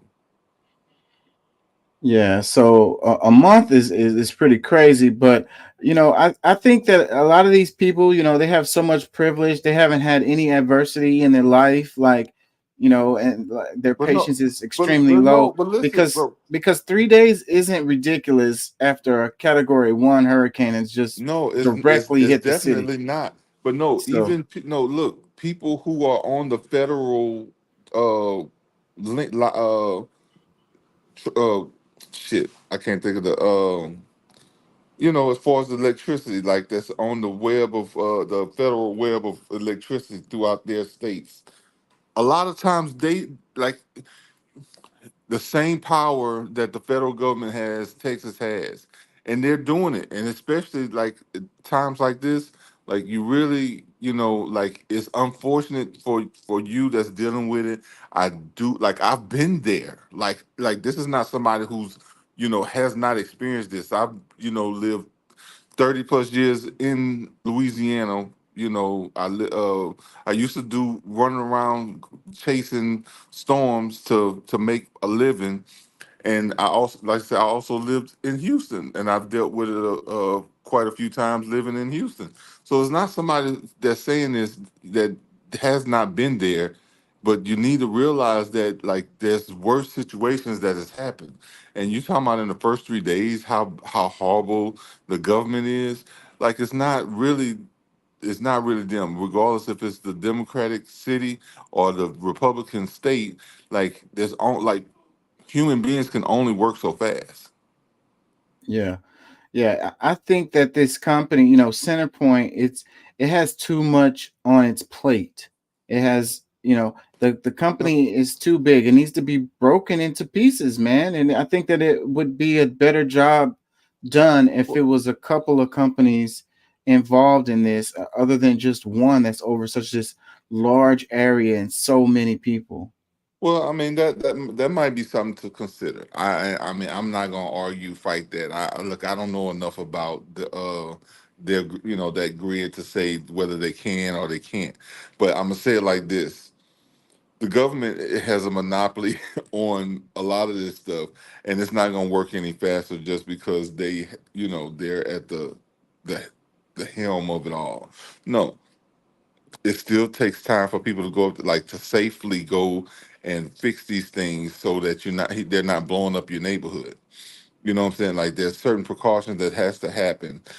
So a lot of cleanup needs to happen before like things that they can actually get stuff out so that they can get other things in. Yeah, a lot of it is these trees, the trees were getting blown down left and right. So I'm sure a big part, and then the transformers were getting blown up, So there's they have to actually go out there and repair those lines and put those poles back up and repair those transformers or put No, new equipment in. before they can even do that, they gotta get people out of their homes that where it's really like really that bad, like saving people's lives. You know what I'm saying? Like trees falling through houses, or went right through. You know what I'm saying? Like there's a lot of cleanup that has to happen before you can really go in and start fixing stuff. Yeah. And if you don't have the like if you don't have a whole state worth of like city different cities that's really coming in and moving these things like immediately, it's gonna take some time. Let me read this. It says, well stress with that behind them, they have moved fast to bring power back. First to places where the most people could be returned with the least effort, and then going more granularly through the area. And I think that that's one of the problems that people are having with it. It's like what areas they're choosing to focus on first or whatever. Certain areas, you know, I feel like they're not getting the attention, the other areas are or whatever. Yeah. Now, I I really have been well was considering to try to get in on some of this, but I don't have the right equipment to really come out and help, because I was going to actually at least try to come and help with some of the cleanup, but just not prepared. You know what I'm saying? I don't, and then they take a long time with paying. I don't, you know what I'm saying? I'm not in a situation where I really could come through there and do that this time around, but a lot of like there's a lot of private companies that's coming through trying to do what they can, but and I think they just got to have some patience and sometimes lying to yourself is good. Tell yourself it's cool. Like you feel that beautiful breeze, that cool breeze, and s- maybe you can make yourself feel a little better throughout this instead of just keeping an angry face the whole time. Yeah. I think anybody with a chainsaw could probably make some money because my mom's neighbor, they had a tree that fell in front of their house, and it covered their driveway that leaves out of their house, and they literally was stuck in their house for like 2 days. They couldn't leave even if they wanted to because the big ass tree was blocking the way. They had to. So that means not only could they not get out, but other people couldn't get in. Right. There was nothing, no movement. They had to cut their way out. They had to get in contact with somebody and get them to come and cut a hole in the tree so they could leave. Let me read another comment by Wells. He says, we have been making these investments, and I do feel the system operated as designed. We built our transmission structures to withstand extreme winds, and we have minimal damage to the transmission system. Strategically, we need to start by investing in the backbone of the system. If you can't get power into the local area, then you can't get power to the people. So, Houston Chronicle, it says Jason Wells' home in Houston lost power for 2 days. I was wondering about that. I was going to ask that question too. Like, I wonder if this guy's place actually lost power. And how long did it take? So they say 2 days. They got his up within 2 days. I wonder what side of the town this guy lives Yeah, what on. area does he live in? But but that's just the way things work. I mean, Yeah. they're not gonna leave. Like they're not gonna the the richer side of of the city is not going to be the last people to get lights. Like the Yeah. people who pay the most taxes are not going to go without lights. The people with the most power of getting things done are not going to be the last ones. The ones who are, I mean, I mean, Not to say that, right or wrong, but that's just kind of the way things work. You know what I'm saying? Yeah, let me read this. It says Jason Wells' home in Houston lost power for 2 days thanks to Hurricane Beryl, but the CenterPoint Energy CEO didn't notice it much. He's been working a lot. Plus, he has a backup generator, of course. In his first media comments since Beryl, CenterPoint Energy CEO Jason Wells talked positively about restoration efforts after Hurricane Beryl, acknowledged the company should do more to inform the public, and said more investment is planned in hardening Houston's defense against storms. Yeah. Well, I'm gonna tell you, a lot of the rich folks around here, they don't care about it because most of them have built-in, like hospitals and other places, Yeah. like they have built-in generators that can run off of natural gas that automatically runs to their house when the lights are out. Yeah, they kick in when the lights go out. So they may Yeah, some of them may not even notice that they're but I until mean, they hear the generators going, then they'll be like, "Oh, I guess the to lights are me, off." to me that especially in the South where there's a lot of hurricanes, different storms, even the Midwest that deal with a lot of windstorms and things like that. Maybe that's something that they should think of adding to their home before, they get a swimming pool and, these other amenities that, they think is super cool. Because this is times like this come and will Yeah. continue to come. Yeah. Let me read comments. It says, hi, I have a question or 10. Why are you being reactive versus proactive? Why is Houston's electric grid still a problem? Why is your salary over 7 million again? Why did it take so long to respond? Why did the assistant contractor trucks come in so late? We getting complimentary power for the next 2 months, right? No. Hell no. This is where you spend more, brother. They probably gonna charge you double. They That's got why to I make up said, for the money they just spent. yeah, I mean, they had to hire private people to come out to assist in this event that happened in your city. They're gonna say the kilowatt hour thing has gone up, and it costs more for us to provide the No, in Texas we no, have they're that gonna hit you. They're gonna fluctuating. hit you. They're gonna hit you with a new fee, a big flat fee that you're gonna have to pay every month for the next 6 months or a year, or maybe that's just gonna be the new thing on your bill. Pay an extra $50 every month so that we can be better prepared for next time. Let me read some more comments. It says this dude made $38 million. He was fired because of a scandal at his last job. Look him up. Another comment, it's not frustrating, it's called neglect. Another comment, he has $33,500 watch. You don't have power. Another comment, it says, fire this clown and investigate the company ASAP.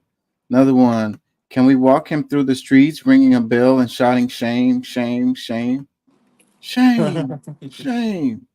Another comment, he shouldn't be proud, he should be ashamed and apologize with the plan. Go ahead. It sounds like there's a bunch of entitled brats running around your city. Another comment says, you shouldn't need a 14K generator to survive in Houston, especially if CenterPoint was actually doing its job. Another one, he has a backup generator. The average working class citizen cannot afford such. Another one, this legal monopoly needs to be broken up. See, that's what I'm saying. Another comment, placing him in front of the 70-degree thermostat is almost offensive. They're talking about in the picture, he's sitting there in front of a thermostat. So, and it says 70 degrees on there. So he's quite cool. I have a question. How would that work? Now, do you feel like it's better to have 10 companies that's responsible for different parts of the city, or you break it up into districts? Yeah, it don't have to be as many as 10, but yeah, different parts of the city being responsible for a certain company responsible for that area. And so then I think that it would cause them to be able to get more work done much quicker because they only have to focus on their little area. little area. We talking about Houston, bro. We Yeah, we're talking talking about about Houston. So we talking it about a it'll city with 4 cities in it. yeah, well, it'll be much smaller than one company covering the whole damn thing, bro. Like Centerport does like the Houston metropolitan area, bro. Like 5 million people or some shit. That's That's it. too much. I don't think that they, no matter how efficient they are, I don't think that they'll efficiently be able to restore power to these people in a timely manner, given they have such a huge job to deal with. It's too much. And it's been a monopoly in this city when it comes to these utilities as long as I've been alive. For the phone company and electric company. It's only one. Let me read another one. It says Well, his well, wait a minute. One more question. Is the like is it the same way in other large cities in Texas? Like, or do they have a system that's set up any better? I don't know that. I don't know that. I know that the utilities tend to be a monopoly, you know, in cities. Yeah, because you're making a contract with somebody that they're going to be responsible for the stuff that's going on, and then what happens? Like, uh, the big company just breaks themselves down into other companies. They name themselves something else, That and they they work that company, and no, it's they still the they same. would never do that. But we have laws on the books to break up monopolies, like antitrust laws that just hasn't been enforced in ages, decades. That can be enforced. Once they determine that a company is a monopoly, that there's no healthy competition, that's not even good for the economy when you have these monopolies. Because No, when something goes wrong, then it collapses. It has much more strength. It's more durable when you have more companies involved. no, So I totally agree. I'm just asking as far as the functionality part of the question, like as far as the scenario, because I don't believe in monopolies. But as far as we're talking about today, how a lot of how things are not necessarily moving as fast as possible. I mean, we still only have X amount of electricity workers in the state, or in the area that is accessible. So whether it's they're all working for Centerpoint or if they're broken up into these other companies, we still looking at the same workforce. no, it's about the focus. Because one of the things that people are complaining about is where that they are deciding to get stuff going first. If you have multiple companies, they focus on their area. So they'll get their area up as quickly as they can. So then if you have multiple companies focusing on their area, then you can have the whole area up much quicker. So they don't have rich areas in all of the different quadrants of the city. I don't. It wouldn't matter how much someone is making per capita in the area. No, It's it it's shouldn't, just, but we know that it does work that way. but it won't if you have different companies dealing with the different sectors. They're just going to deal with I, their sector. I'm It have not nothing so to do with how I'm not much they so get certain paid. about that, but I would love to see the results of that, you know, or what would come from that science project of the city that should happen. Because I mean, I intend on moving back to Houston at some point. You know what I'm saying? I don't want to have to deal with a lot of these things, but um, I also know that I'll be more prepared to deal with stuff like that for months, or at least weeks. You know what I'm saying? The first week yelling and screaming as if it's bloody murder, and like, okay, you're talking about, like, if you really get out in the city and see. I hadn't even been there, but I know what it looks like when it happens. And it's hard for not the professional people to get around and do things. People in these large trucks trying to get that, like, they get blocked off from being able to go any further until something happens, getting the right equipment to come move this and that and getting things out of the way. So it's not necessarily that they don't have the, because I mean once they're able to get things in, into position, get things, going, because it might be unsafe for them to even try to deal with the electrical grid, until they get certain things done. And I mean, I know regardless of how many times, we say that to some people, it don't matter. They don't have lights right now. But Let me read a couple more comments. It says his salary is over $1 million. If any of us performed like this at work, we'd be fired and gone. How does he still have a job? People are going to die in this heat, just like they did during the freeze, and Centerpoint will not be held accountable. Another comment, it says he should be fired and his handling of this investigated as a criminal negligence. you know Centerpoint what? might as I'm I'm sorry. go I ahead. didn't want you to stop, but I think some of these people need a chance to walk in the shoes of somebody with that type of responsibility. And then for you to start talking about they should lose their job and this, that, and the other, that could be you if you was bold enough to stand up for your city like that or your state. Like, there's a bunch of softies that talk all this crap that they wouldn't do a tick better than the person who's there working on it, because they know that their responsibility is high, but they still go out there and they try to accomplish it. Let me read this. It says he should be fired and his handling of this investigated as criminal negligence. Centerpoint might as well not even exist in my neighborhood. We haven't seen truck one. This is day 4 of 100 degrees heat and no electricity. They knew at least 2 days before that Houston was the target. They are dickering over pennies with out of state linemen who came in damn long way to help us. They have a shitty old ticket system and they are wasting time with linemen sitting at the various deployment sites waiting for hours and nothing to do. If I did my job that way, I'd be fired. He should be let go today and the next guy given 36 hours to do better. Really? That's pretty intense. Another That's comment. It that's a says fucking dick. That's what that. Another comment says 2 days and a generator. That's sweet. Shut off your power until every last dwelling and business get theirs back on. Lose an entire fridge, freezer full. I just bought groceries.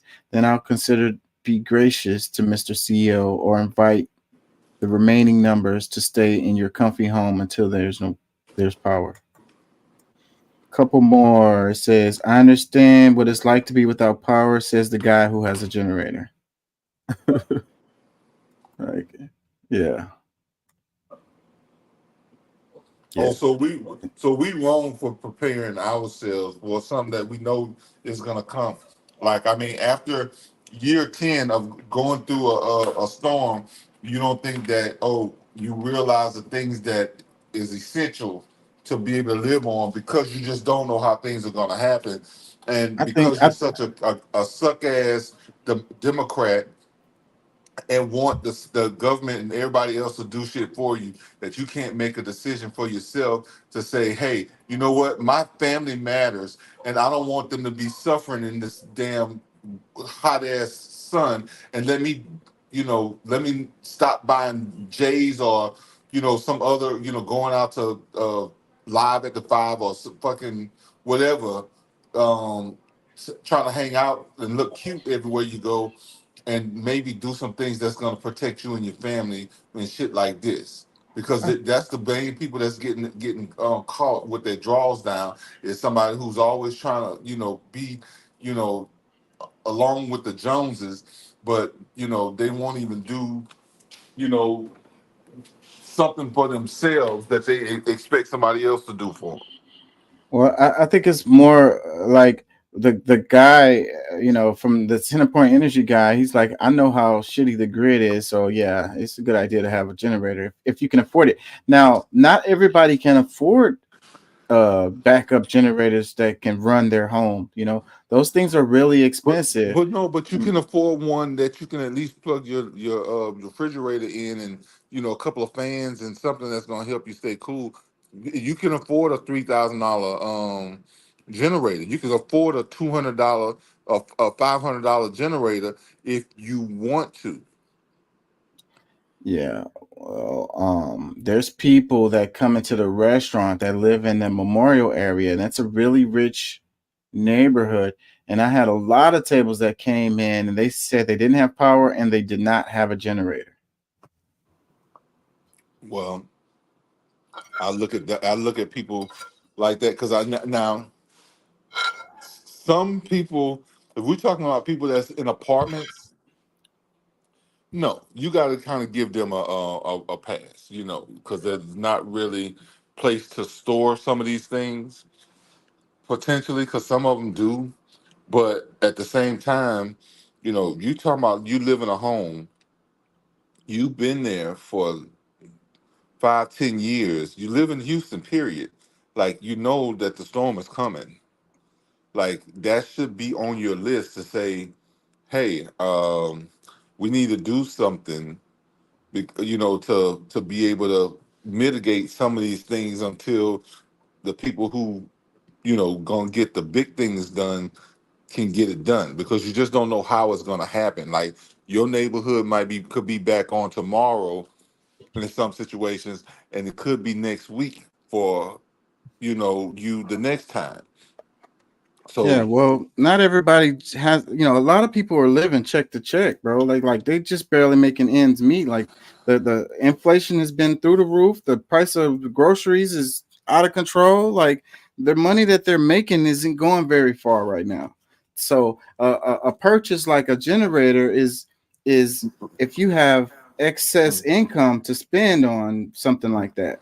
say, bro, I got mine by paying $50 a month, and it mattered enough to do it that way because I knew my family was going to need it. It's my responsibility to make sure my family is good. So that's the part that I'm talking about. Joe Biden ain't been in office but 3.5 years. You know what I'm saying? This is something that most people in Houston that's been there forever has been knowing about the city for like forever, probably even before they moved there, if they just recently moved there. Like, I don't know, man. I think that we should stop really having the mindset of minors, and actually act like we're the majorities, think like the majorities, and even regardless of what income level you're at, because you can be a majority, you can be, you know, better than you are if you actually start the plan. You plan to fail or you fail to plan. It's one or the other. Let's move on. Check this out. You might have noticed that the Supreme Court has lost their motherfucking minds. In the last few weeks, our nation's highest court handed down a boatload of extreme decisions that radically reshape American government, handing massive power to corporations, judges, and the president. They made it harder for the SEC to try people for securities fraud. They stopped a rule the EPA used to curb air pollution. And most importantly, they overturned the Chevron decision, a rule with 40 years of precedent, and in so doing, essentially gutted the federal agency's ability to do their job and regulate corporate America. Now, experts from just about any federal agency who want to issue rules related to science, technology, the environment, or the economy, the thing that they're supposed to do under law, will have their decisions reviewed and possibly overturned by judges who cannot possibly be experts on those topics. It is a huge judicial power grab, and it means that anytime a giant corporation wants to stop the government from regulating it, all they have to do now is find a friendly judge to overturn a rule they don't like. And finally, the court decided that the President of the United States has an immunity from prosecution so broad that he or she cannot be tried or punished for basically anything they do in office, up to and including persecuting their political opponents, trying to overturn an election, or ordering literal assassinations, turning that office from a president into essentially a king. In other words, shit is fucked up. If you care about climate change, corporate power, or frankly, democracy itself, you should be pissed off and extremely worried. You might have noticed that the Supreme Court and its legitimacy.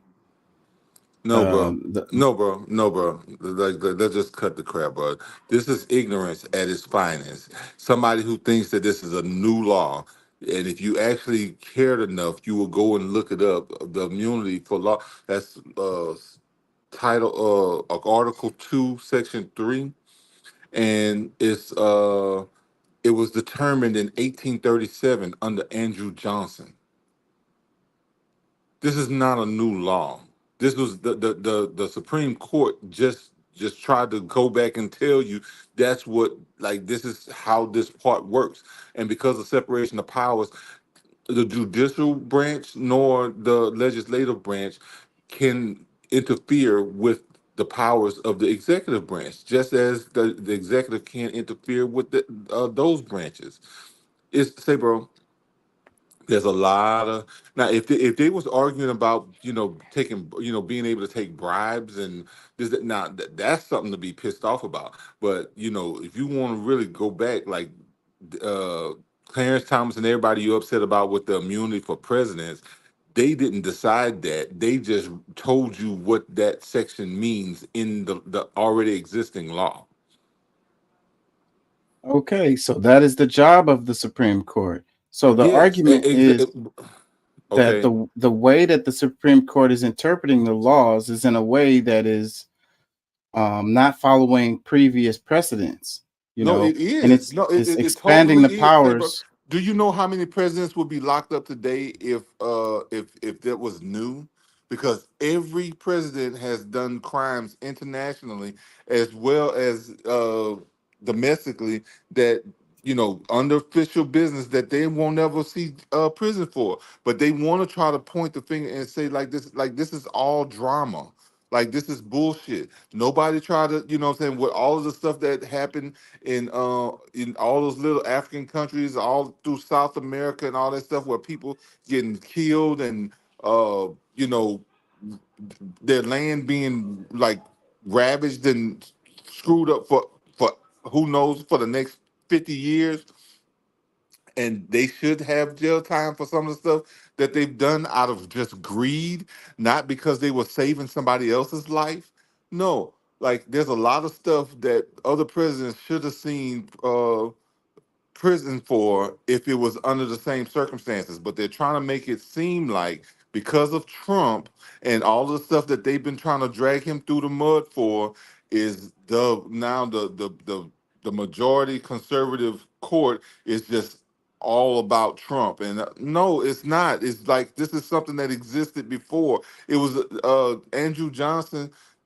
Like, please go and read it. Like everything that they said, it was just rereading what was already in the law.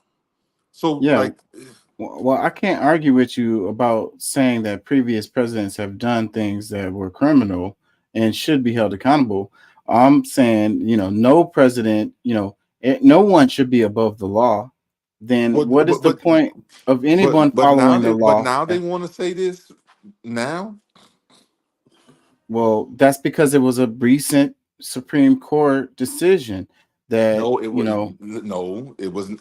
Really, it's not a decision. Now they voted, but see, that's the whole thing. That's one of the problems why we shouldn't have a majority liberal justices is because they're going to rule just based on the emotions instead of what's actually written because they want to appease the president that got them in, and nobody wants to look at it from that angle because if it was differently, they would try to lock Trump up, but then everybody else would get away with the same things because I mean, for one, like there was people say that Obama went through a no drama, but that's because they kept it on wraps.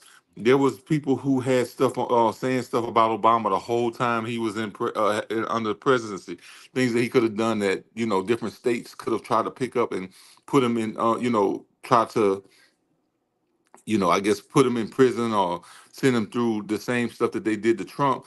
But that's how evil and direct, how that's just the Democratic Party. Like they're way more powerful than people realize, and they throw a rock and hide their hands as if they do nothing. This is Yeah. this is Well, this is BS, bro. Trump appointed 3 Supreme Court justices.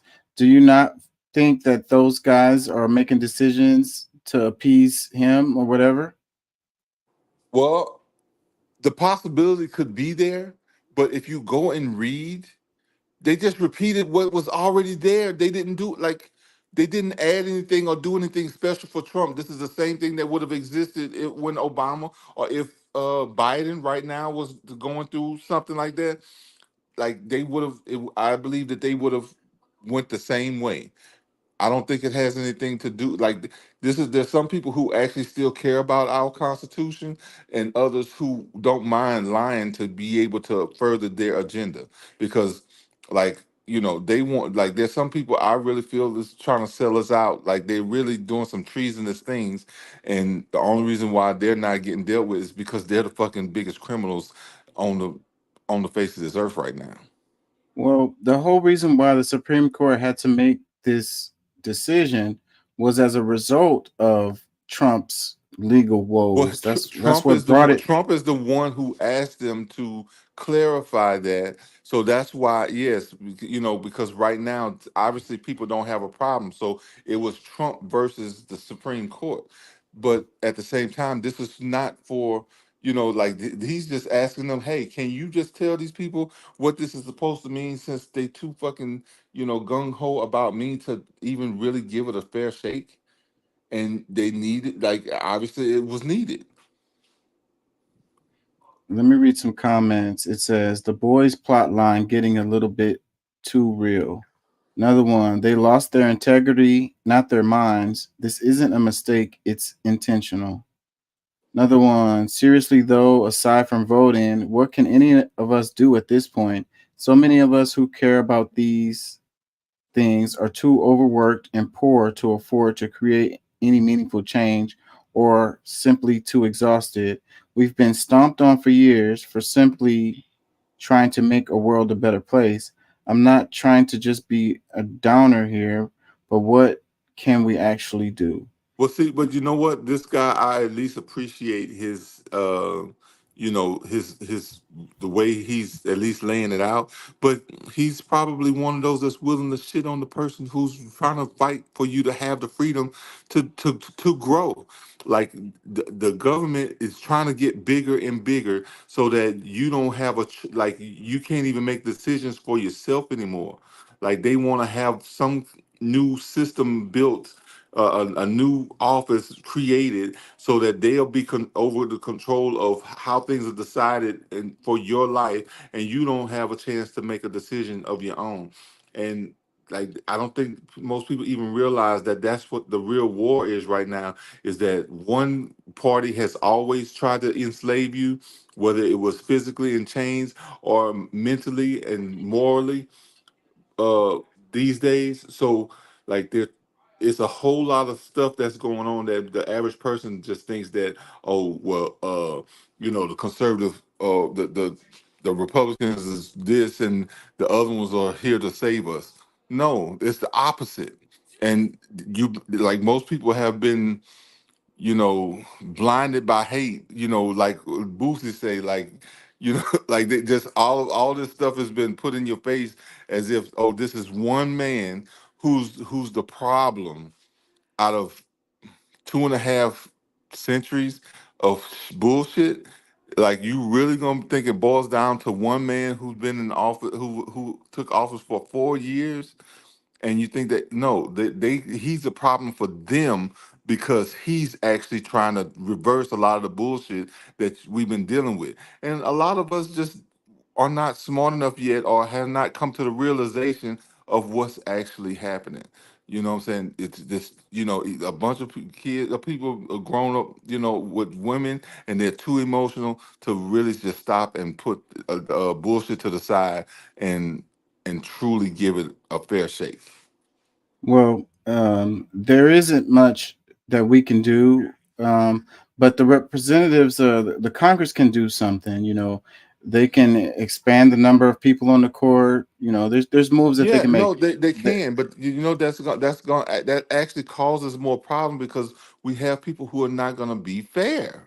Like we're already seeing it. Like All right, you got three. It was almost like it was the Democrat against Republican, or conservative against liberal justices, and it's like, okay, three of y'all, like not even one Democratic saw it the other way, and or even vice versa, where like the conservatives like, well, no, it shouldn't be. Like, I mean, it's more of a competition of whose pisses the furthest to some extent. But that's why the Democrats are upset, is because they can't control all of these different laws and how, it's supposed to be seen. We still have a republic, and that should be the majority that reigns here, because it's democratic republic. Republic being the majority of like democracy is nowhere in our constitution, but we allow democratic practices in order to try to make things fair. Well, But the democracy part doesn't want to be fair. It wants to run everything. well, they also introduced articles of impeachment for Clarence Alito Thomas and and Thomas. Zito, Ito, what was his name? Ito, Alito. huh? Alito. Oh, I thought it was Ito, or whatever his name is. But no, but that's say, bro. AOC is so full of shit that she's got ethics. Like, she's taking money from places, but she wants to send put articles of impeachment on them. And if someone did the same to her, she'll be crying wolf or whatever.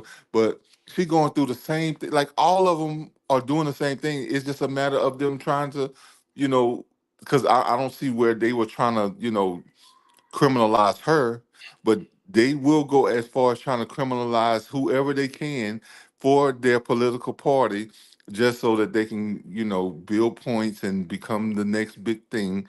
Like, that's what's really going on right now. Those justices did nothing wrong. They are still being fair, because if you go read what's there, you'll know that they didn't really make a decision. They just told you what was there. Let me Like, read. they didn't lie about what they read. That's the only thing that they did, is just they kept it real. And if you go read it for yourself, you and anybody else that cares enough about this country to be fair and real about everything, you'll see that they didn't know nothing different but just read the damn law. Let me read some more comments. It says the Supreme Court conservatives are the Heritage Foundation and Project 2025. Impeach them all. Another one, Oh God. Cyberpunk 2077, not too far off. Another one, it says, I'm glad AOC is trying to impeachment. It's all we have since Biden isn't on board with expanding the court. Well, you know what? I don't think they will, because they if they was to do that, they would do it with somebody who can be considered competent, because they could always go back and change it later. And then that's something that, first of all, the reason why they know it's not a good idea to even go for it. I mean, we have a majority conservative legislator. Like, that has to go through, voting. So it wouldn't happen anyway. So it's not like, no, but they're gonna try to do whatever they can, while they can, to try to harm whoever they want to. And then, because it looks like they're just standing up for Trump, no, some of this stuff is just standing up for America. Like, this is what we've been doing for 150 years, I mean 250 years. Like, this is not new. And if we really just go to 1837, when that was actually discussed, because it's always been there. You had the immunity, the presidential immunities, but that's because he has such a serious job, and certain things that decisions that he's got to make, that could, that might even interrupt his soul, because of you know, what's best for the country, not what's best for his moral compass. So there's do I blame Obama and Bush and everybody for all the different things? Maybe to some extent, but because of what our laws are, we know that we shouldn't try to take them to jail, because some of the decisions they did, whether it was out of personal greed, because I mean, even They've had personal greed. Like everybody, like most people that I talk to know that Bush went into Iraq and Afghanistan and all these other countries for poppy seeds and for oil. And like that's a known thing, and nobody ever tried to say we need to go lock him up. People do say that.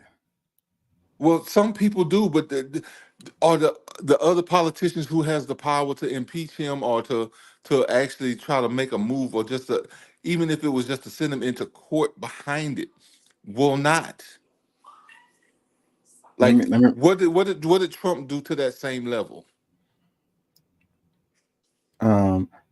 the Trump issues are stuff that's domestic, against the law here, and they're never going to hold a president accountable for something that he does, outside Officially. of the United States. Well, That's no, well, never going to no, happen. well, no. But He, if you have personal businesses and you're doing like shady, illegal bro, stuff, that's different. bro, they can look. Any like they have him on, like, out of all of the charges they have against him, January 6th is not one of them, and there's a clear reason for that. If they do enough research, once they do enough, they knew beforehand that they couldn't do nothing to him, because guess what? There's more support, there's more evidence to support that he did more to stop it than he did to start it. And guess what? Pelosi is the one who had more enough power to start it and stop it. And it's a good possibility that she orchestrated so that things got haywire and made it look like it was MAGA and everybody else, anybody else but who they were. Just like what you seen in Idaho, all the FBI agents that they found in these U-Haul trucks going into the pride to make it seem like these patriot people are, hate, gays, and like, bro, it's at some point people really need to think about what's actually happening here, and Uh, just to try to make another Those, group of people look bad is not a new thing by the Democratic Party. those were not FBI agents, bro. Those were those Patriot Front folks in those U-Haul trucks, Go bro. Like, read, please. Say, bro, I was, when it happened, I was like, what the hell? What? Like U-Haul trucks? Like that was really like their idea of doing. But no, those were FBI agents, bro. Why you think none of them went to jail? let me read another comment here. It says the problem, as I've been saying and proven correct, is the Constitution. It's old. All nations on earth have a document in which they are governed that was written the last 100 years. Ours is 247 years old. It no longer relates to the will of the people. That's why everyone is mad on key issues.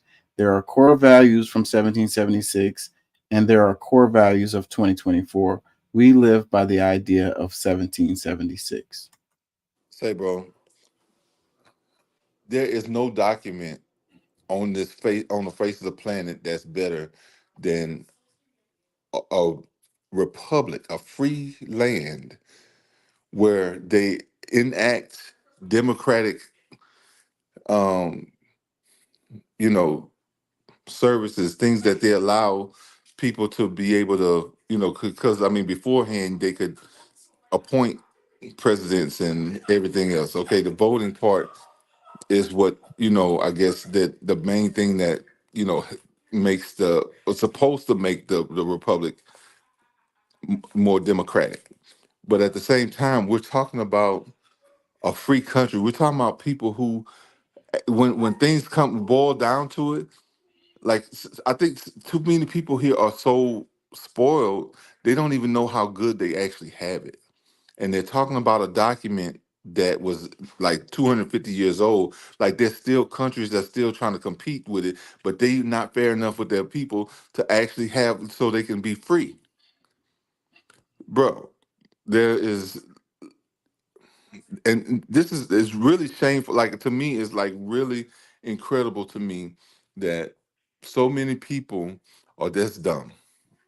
And I hate to say it like that because I don't really think that to the core they're really dumb, but it's just that they're so blinded by, what the media, the propaganda that has led them to feel like they're being so unfairly treated that they don't even see the freaking forest because of the trees. Let me read some more comments. It says, whatever happened to checks and balances? Another one that says, we're going to realize that voting slogans and cardboard signs aren't enough to scare these people into remembering who they serve. Another comment, it says, we need progressive legislators to start seriously pushing for the impeachment of conservative judges, starting with the one who accepted $2.4 million in gifts. One more, it says, mask off moment for U.S. empire. Good news is this is what empires do when they feel their grasp weakening. The U.S. empire will fall. It will Say, be brother. ugly and a lot of innocents will suffer, but the empire will fall. Neither party will save you. They both represent the same wealthy interests. The only thing that will save you is educating, organizing, and agitating with your neighbors and relying more and more on mutual aid rather than the corporate supply lines, which will also fail. Do they know Strap how in, folks. contradictory that is? That is so contradictory. Like that's like asking Hitler to convict Mussolini. Like they had like, do they know what they just said? Like they're asking criminals, like they're asking murderers to put uh misdemeanor charge, the people in jail who committed misdemeanor charges. Like, do we know how corrupt the Senate is right now? Like, I mean, you're asking people to, because right now you're butthurt because you're so gung ho about putting one person in jail, and every turn it doesn't work because for one, it's all made up. But when it really boils down to it, they're just butthurt because it didn't work out in their favor. Oh, we need people who will just do what we want to happen. That's really the society you want to live in. Like you don't want any fairness. You don't want you know to maybe go and like because my problem is that most people don't want to go read, and it's there. Like I cared enough to go and look it up to see okay what's all the what changed because we've always known that they had immunity, but guess what? Everything that they said it's on paper and has been there for over 100 years already, and they're selling it as if it's these people who made this up and making Trump so like a god. Like no, they if that's the case, they made Andrew Johnson a god first. Well, it's a lot of people acting like Trump is Jesus. They keep saying he's gonna save us. No, well, yeah, because at some point, somebody after all of seeing, if you really seeing everything from at least the point of view that like maybe I'm seeing it, I ain't gonna say God or Jesus or all that. That's really that's a little bit extreme, but at the same time, he's gonna be looked at as a savior to a lot of people, and if he gets back in office, people who talking shit about him gonna have to say, "Well, you know what? He wasn't so bad," because he's actually gonna free up things. And there's gonna people that's people that's gonna be angry no matter what, because for one, it's not about fairness to them. It's about power, and because it's messing up their power abilities, that's where they really have a problem. Like AOC going after Thomas and Ito. Bro, that's because she's trying to build more political power. She's trying to be, she wants to be, maybe she wants to be president at some point. She's trying to build up her political, you know, you know, friends, get her friends behind her like, oh, she's gonna do what we need to get done. You know what I'm saying? That's how I see the Democratic Party working. Because some people for a while were saying that the Republican Party was falling apart because nobody agrees. But no, that's how fairness works, is that you don't always agree with every damn thing that somebody, because they own your party, said. When something's wrong, you speak up and say, hell no, we're not doing that.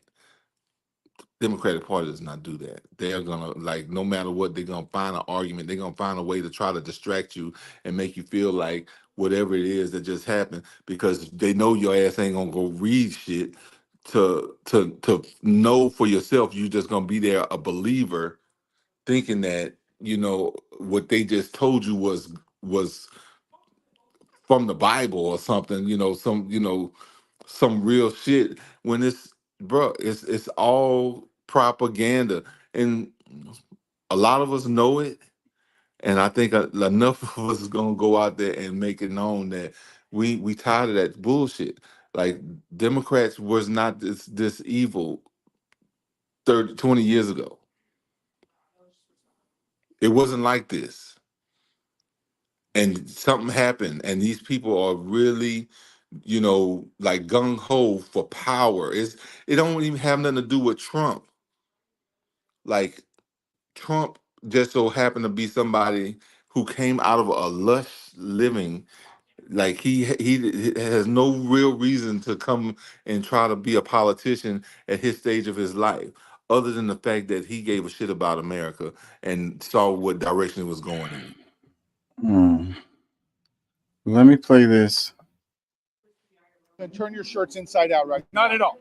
Are you embarrassed of the Messiah? Are you embarrassed that Jesus is the Son of God? First of all, he wasn't the Son of God. He wasn't the Messiah. And you have every right to believe that. He never existed. That we do not believe in any human being is God. He gave us the Torah on Mount Sinai, and that's the Holy Scripture. The New Testament is not holy, and it's not Scripture. It's called the only Testament, not the Old Testament. We have the only one. We don't need your help in anything, way, shape, or form. All we need is the God of Abraham, Isaac, and Jacob, and the God of Moses. You will see, without our embracing Jesus, without our accepting that sacrifice, or what you call a sacrifice, we will rebuild the third temple. We will do animal sacrifices again, and God will give us the whole of Israel, all the way up to the Euphrates River and down to the Nile River. We'll have the greater Israel that we've always dreamed of, and we won't have to believe in Jesus to get it. Hopefully you'll be alive to see it, but that's the truth. Then turn your shirts inside out right now. Not at all. Are you embarrassed of the Messiah? So it says, bunch of Christian preachers went to Jewish covenant, then see what happened. Your thoughts and comments below. So it says, classes in session. America, this is the real conversation that's going on in the States. Control over America. I don't have a dog in this fight. Just pointing out the obvious at this point. Gip, love the people the same, but some conversation has nothing to do with me. What do y'all think? America mutant. So, yeah. Comments. It says the Israel of in the Holy Scripture and the people you think are Israel today are two different Israels. The Israel Jacob was a chosen people of God. The Israelis people occupying that land are people that was placed there because of the 1917 Balfour Declaration. Heavy stuff here. It says, read Isaiah 7:14. That's the Old Testament. God not going to confuse his people. Satan confused us with religion, and that's exactly what's going on in this video. Another one that says, who these people, Harpo? And where's the real Jews and the Hebrews? As a matter of fact, where's the real truth and the real history? Having a real connection with the Most High will give you your true answers. They will argue gibberish to the end. Yep. I mean, honestly, like, I've had this argument so many times, it's actually depressing. And, but the people, I mean, the majority of people really don't want the truth. Like, a lot of people don't want to deal with I agree with that. I agree with that. It's comfortable to, accept mythology. Ignorance. Yeah, I mean, because, it's ignorance, yeah, because, I mean, they just don't know, and they're not willing to really find out, and that's the whole thing. Like, I mean, I'm not really big on religion, but I still entrust in the Bible and the Quran and for knowledge and maybe to help me on my perspectives in life. But as far as trying to exalt some other man that I don't know, like, I mean, you know what I'm saying, like, I don't you know what I'm saying, my father is a great man, but you know what I'm saying, he's been there to help me become an even better man.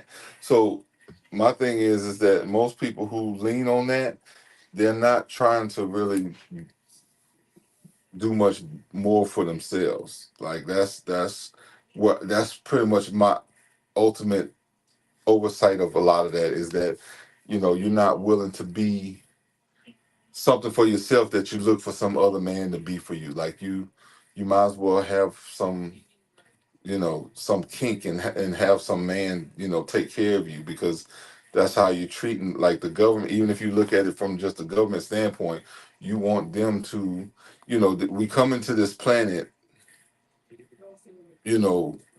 one way, but based on how different outcomes, some people look at it like, oh yeah, I love being able to do things for myself, and then there's others that look at the world where, why the hell we don't have somebody that's doing this for us. Let me play some of this. Stop me when you want to make comments. Welcome to Democracy Now!, democracynow.org, the War and Peace Report. I'm Amy Goodman. President Biden took to the podium Thursday evening for his first solo press conference this year, as debate over whether Biden should remain the Democratic nominee reaches a fever pitch. Biden remained defiant, saying he's determined to, quote, finish the job, and reasserting he's best positioned to beat Donald Trump. Biden addressed concerns about his mental fitness. I've taken 3 significant and intense neurological exams by a neurologist. In each case, as recent as February. And they say I'm in good shape. Okay? But Biden's performance was far from smooth as he accidentally. We're not convinced. What'd you say? I just said liar. Yeah, we're not convinced with that. I mean, just like any other day, he's continuing to do what he's been doing for the last 47 years. Well, no, he didn't lie the whole 47 years, because the beginning of his career, just once he became vice president and president, is when he started lying the most, because he grew up in the Black community, he grew up in the Latino community, he grew up in the late Asian community. He is so in touch with every community that exists in this country, that he is the best fit for everything. Instead of just saying, hey, I haven't had much experience with the Asian, but I did learn some different things, blah, blah, blah, blah, blah, that I really appreciate. Like, he has to be like he was. I don't know if you've heard some of the freaking lies. I think I might have posted some of that on our message board. But however, like, he lies so much, bro. Like, he don't believe himself. Like, he's there stuttering and stammering right then and there. So it's like, I've had enough, and I don't think it matters if he's the front runner or not. The Democrats have had it. They're not gonna make it this election round. They might not even make it. They may not even make it for midterms within the Senate. Called Vice President Kamala Harris, Vice President Trump. Look, I wouldn't have picked Vice President Trump to be vice president, but I think she's not qualified to be president. So let's start there. Yeah, let's start there. Number one.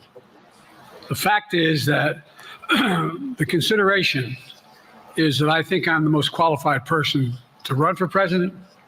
I beat him once, and I will beat him again. Just hours. So he's like, he calls Kamala Harris Trump, and then he follows that up with saying I'm the most qualified, like, without correcting himself. Earlier at because he still don't know that he fucked up. That's how fucked up he is. NATO summit, Biden mistakenly referred to the Ukrainian President Zelensky as President Putin as the 3-day NATO summit came to a close. And now I want to hand it over to the president of Ukraine, who has as much courage as he has determination. Ladies and gentlemen, President Putin. President Putin. He's going to beat President Putin. President Zelensky. I'm so focused on beating Putin. I'm so focused on beating Putin, that I just had a brain fart, and the people were like clapping. They were like, "Oh, this is the moment we're supposed to clap." Oh, clap! Yeah, no, they got the sign up there that said applaud. Yeah, applause. Yeah, but look, I'm gonna tell you something. I said this earlier today. The only way to get Biden out of office is the exact same way that they got him in, and that is to threaten his life. He was getting ready to retire. He didn't want none of, he was gonna be done. You know what I'm saying? But for whatever reason, because he was Obama's running mate, and I guess as far as the Democratic convention was concerned, he was the best person to run, and that they could, at least make it look like he won. Because I'm not one of those that believe he won fairly, and I still to this day I don't believe it. So I don't care what nobody says. Blasphemy, whatever the hell they want to say about me, I don't give a damn. I think that they stole it, and look, this time is gonna be hard. Look, you see what they're doing in Minnesota with all of the voting box, trying to throw up the voting boxes again. No, I haven't seen that. Yeah, man, they already trying to start the bullshit. Let me play this. More House Democrats called on President Biden to step aside following the news conference. And more news from the NATO summit. The U.S. approved a new $225 million military aid package for Ukraine, including a Patriot missile system. Ukrainian President Zelensky again urged NATO allies to lift all restrictions on Ukraine's use of long-range weapons to strike targets inside Russia, saying the move would be a game changer.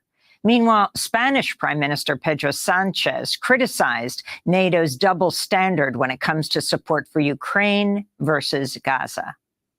Pues España lo que ha hecho ha sido reclamar para Ucrania, como también para Gaza. What Spain has done has been to demand for Ukraine, as well as for Gaza, the same manner and the same firmness in respecting international law. I believe that our strength lies in our unity and also in our coherence. No podemos ni debemos permitirnos ser We cannot and should not allow ourselves to be accused by anyone of having double standards in the defense of international law. Del derecho internacional. In May, Spain.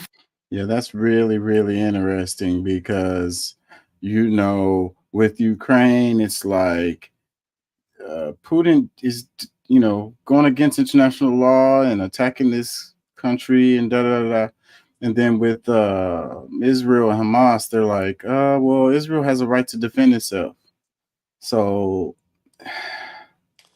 yeah, you can see the double standard, you know what I'm saying? And, they're supposed to have it, you know what I'm saying? As far as politicians, like that's, like they're doing their job. They're standing up for what, they're believing in. And from their point of view that, hey, we need y'all to believe in what we're doing here. So, hey, because just like paganism bad, Christianity good, just like every system that they've tried to mow over and get people to forget about, they demonize them first. You know what I'm saying? So that in their minds, they before they're actually gone, they've demonized them so bad nobody wants us to have the sight of them. So it's the same thing. It's not a new playbook. You know what I'm saying? Like they've been doing this forever. They keep repeating the same thing, and it's really a shame on the people who don't see it. That's really what it boils down to. I agree with that. Formally recognize the state of Palestine. In related news, Hungarian Prime Minister Viktor Orban traveled to meet with Donald Trump at his Mar-a-Lago resort Thursday after leaving the NATO summit in Washington. Orban, who also visited President Putin in Moscow as well as Beijing in recent weeks, says he's on a, quote, peace mission 5.0. In Gaza, rescue workers are recovering dozens of dead bodies following 2 days of nonstop Israeli attacks in western Gaza City, much of which has now been left in ruins. Survivors say their buildings were attacked in the middle of the night. One man, Musa al-Datu, says his family was forced from their shelter in the middle of the night by Israeli forces. My mother's in a wheelchair. My wife as well, and she has metal support in her arms and legs. My grandson is paralyzed in the legs. His father had to carry him on his back. In more news from Gaza, at least 70 media organizations are urging Israel to give reporters unfettered access to the besieged territory. Media outlets, including the Associated Press, BBC, CNN, The Guardian, New York Times, and The Washington Post, said in a letter, quote, "The effective ban on foreign reporting has placed an impossible and unreasonable burden on local reporters to document a war through which they are living. More than 100 journalists have been killed since the start of the war, and those who remain are working in conditions of extreme deprivation," the newspapers wrote. Yeah, so there was a report that came out that the number of people have, died as a result of the Israel-Hamas war is way higher than what they have put.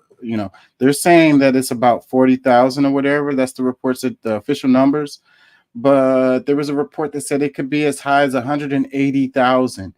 And the reason why we don't have good numbers is because they don't have any media folks out there to be able to document this stuff.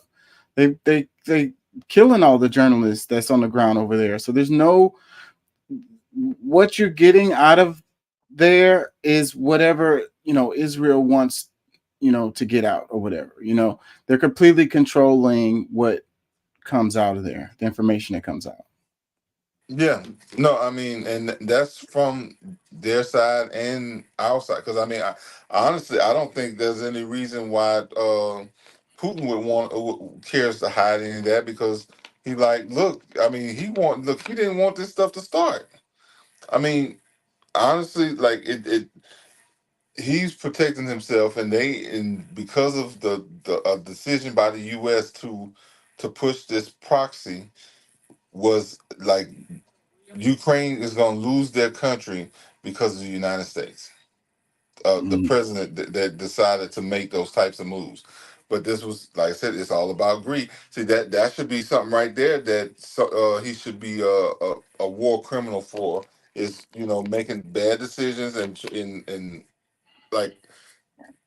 he's a war criminal. Yeah.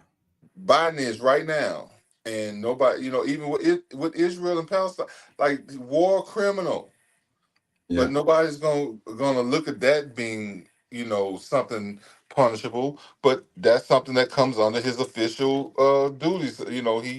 He's gonna be saved because of that. But no, they're not gonna line it up that way because they don't really care to see him go to jail. But for whatever reason, somebody who well, I guess I still try to understand that everybody got their own way of seeing this world, but they just, in my opinion, they don't realize who's actually here to benefit America instead of everybody else.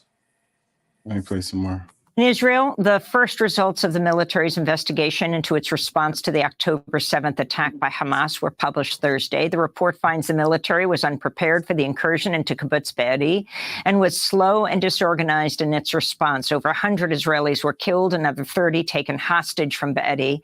The report, however, denied that hostages killed during a standoff between Hamas and Israeli soldiers were killed in friendly fire, as some have suggested, though it did not offer evidence that Hamas killed them. Members of Kibbutz Be'eri expressed dissatisfaction with the military assessment.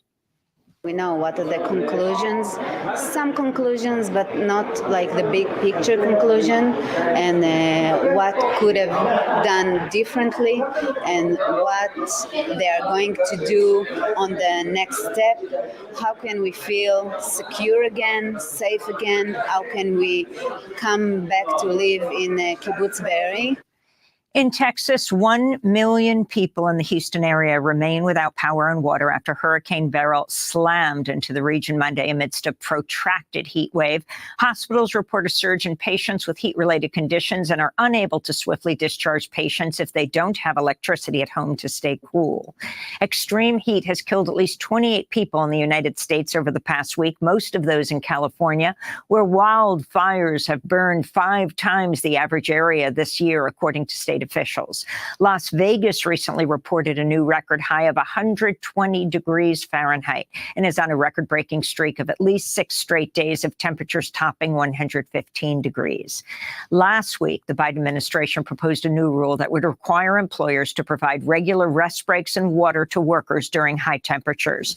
The rule, which is facing opposition from industry and Republicans, could offer relief to some 500,000 agricultural workers and over 4 million construction workers nationwide, many of whom are immigrants. Yeah, Texas passed a law that they don't have to give you water breaks or rest breaks, and that's crazy. There was a couple guys on a motorcycle that died in Death Valley in Las Vegas as a result of the heat there. They were traveling there to witness the 140 temperature, whatever it is, 120 or whatever. And so it's like a destination, like a travel destination or whatever, a photo opportunity, and die freaking motorcycle too damn hot.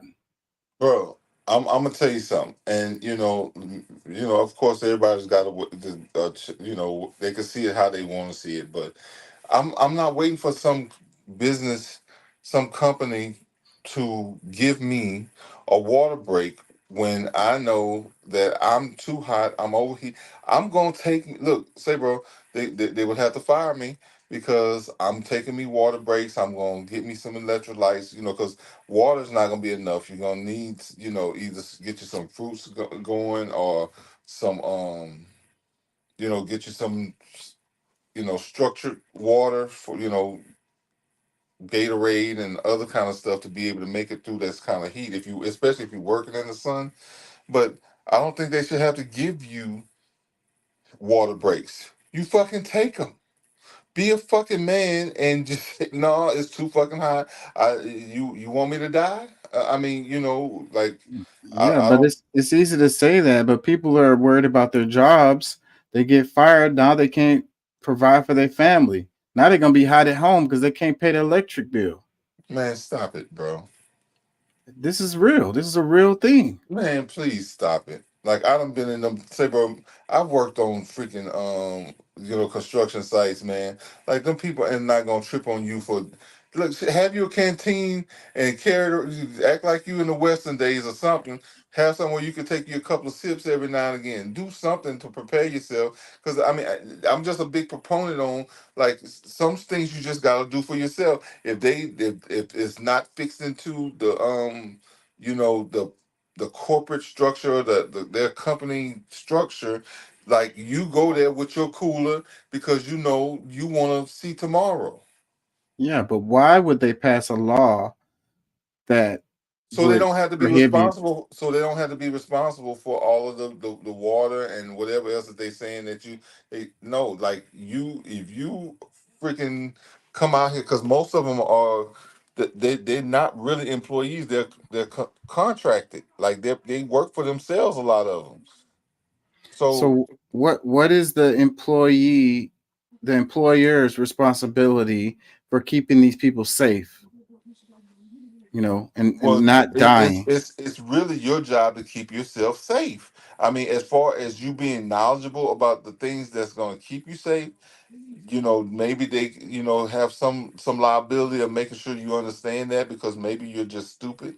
But So, but some. then if somebody does die on a work site, the family gonna sue the people, and the people will probably have to pay. So that shows that they have a responsibility to ensure the safety of these They'll people. pay because I mean they have an insurance policy on every one of them, and they're gonna get paid more if you die. They gonna receive money for you not being at work tomorrow. So through the insurance that they have, so the whole thing is let's not let that happen. Let's take care of yourself so that you can come back next week.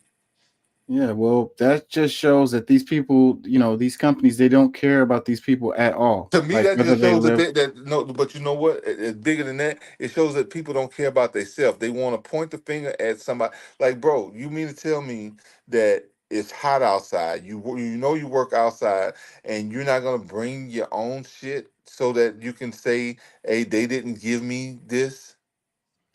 When you work in an office, they have water coolers on the floor, and you're working inside. And then Okay, they're not gonna trip about you going and take a break and getting some water in the water cooler. but that's They some just companies. If we're talking about, like, because I mean, I know a bunch. Most of the construction crews. I don't know what construction crews this is, but usually they have big jugs that's there, and then okay, it maybe people going through it and you know too early, but either way, most of them have something there for you to drink. But as far as them paying you to take a 15-minute break and this, that, and the other, like a lot of these people are contractors. They're not really employees, especially those type of jobs. But even when you, as an employee, like like, what's the problem with saying, okay, look, we need to have certain things. Why does it have to be a law for this thing to happen? That's the part I don't understand, because this is just human. I mean, that's yeah. nature. It shouldn't be a law, but you have companies that take advantage of people, and it's also a class issue because person that's working construction or whatever, they don't care. They care about these people even less. You know what I mean? That they look at That's them, not they true. say they're immigrants or whatever the hell, Nah, I and don't believe that. I don't believe that. I mean, that's politics talking, and but at the same time, like, if the people are not making enough money, uh, maybe that should be a conversation. You can't afford to buy your own water. Like, I know Americans would demand that they make at least X amount. That's why a lot of them not on the construction sites no more. let me play some more of this. In Nepal, over 60 people are missing after landslides swept two buses into a river earlier today. Over 90 people have been killed in monsoon-triggered landslides and floods in Nepal over the past month. In Kenya, President William Ruto has fired nearly all his cabinet members amidst continued unrest, and 2 weeks after Ruto scrapped a highly contested tax bill following mass protests. At least 41 people were killed as police violently cracked down on demonstrations. On Thursday, the Kenya Human Rights Commission called on Ruto to prosecute security chiefs responsible for the killings. In Saudi Arabia, a man's been sentenced to 20 years in prison for charges related to his social media activity. Assad Al-Ghamdi, a 47-year-old teacher, was arrested in November, convicted of publishing false information and, quote, challenging the religion and justice of the king and the crown prince, unquote. He was held incommunicado, placed in solitary confinement in a Jeddah prison. He's also been denied medical attention for his epilepsy, suffering multiple seizures while in custody, according to Human Rights Watch. One of his brothers was sentenced to death last year over his tweets, some of which called for the release of political prisoners. Yeah, so it's really strange that the United States is so friendly with Saudi Arabia, given their history of human rights abuse and like dictatorship and all of this stuff. And the way we talk about Russia and the way we talk about North Carolina, I mean not North Carolina, North Korea, is it's hypocritical. I'm not trying to say Russia is the greatest country or whatever, or North Korea is the greatest country or whatever. It's just strange to me how we're so friendly with Saudi Arabia, and it's like we want to go and free people and give them democracy and all of this or whatever. But we're chubby with Saudi Arabia. There's no democracy over there. You could No, definitely compare Saudi Arabia with North Korea and Russia. well, no, those are the kings they work for. Hmm. I mean, well, I didn't say that. Yeah. There's a connection there related. And Saudi Arabia, you This would is not a think. Christian. This was not originally no Christian country. This was a Muslim country, and there's Muslim countries that still over this country, whether people want to believe it or not. And they just so happen to be because it was out of Morocco and all these different places, but the head at this point is Saudi Arabia. So that's who's at the head of it at this point. They're the kings that rule the freaking world. So Yeah. I don't know about that, but the same way that Israel, the Israeli folks are, they play dress up and they pretend to be something. I believe it's the same situation with these people in Saudi Arabia. They dress up and they play pretend, because if Saudi Arabia was so like what they're considered. fundamentally Islam, they would choose Palestinian side and protect the Palestinians, but they don't. So that's Well, no, again it's showing that well, they no, these no, maybe to some extent, yeah, I would say that the Palestinians might be lean more to, you know, but it's still more so about political power. It's about the almighty dollar at the end of it all, especially with these people. And these people are also considered Semitic people, even though most people don't want to admit that, like, as if Israel is the only Semitic. It really, I mean, and it depends on your point of view. If just because of their supposed religious ties, they're considered Semitic, but just like historically and um, what you call it, heredity, because of their heredity, they really are not. But I digress. Yeah, they're not. We'll just go with that. They're not. In the United Arab Emirates, over 40 lawyers, academics, and political dissidents were sentenced to between 10 years to life in prison this week, following a mass trial human rights groups are denouncing as a sham. More than 80 people were tried, many of whom had already been convicted years ago and were serving prison sentences for the same or similar offenses. Human Rights Watch said the proceedings were marred by serious due process and fair trial violations, including the use of torture.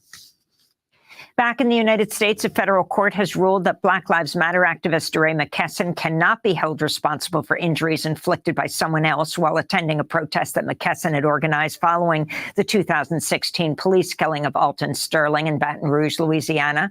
The ruling came after the U.S. Supreme Court in April declined to take the case. The ACLU hailed Thursday's decision in favor of McKesson as a crucial win for the First Amendment right to protest. And reproductive rights advocates vowed to challenge a move by Arkansas Secretary of State John Thurston. Yeah, I think that would have went a different way if it did go to the Supreme Court. Who on Wednesday disqualified a grassroots ballot initiative that seeks to enshrine abortion access in Arkansas's constitution.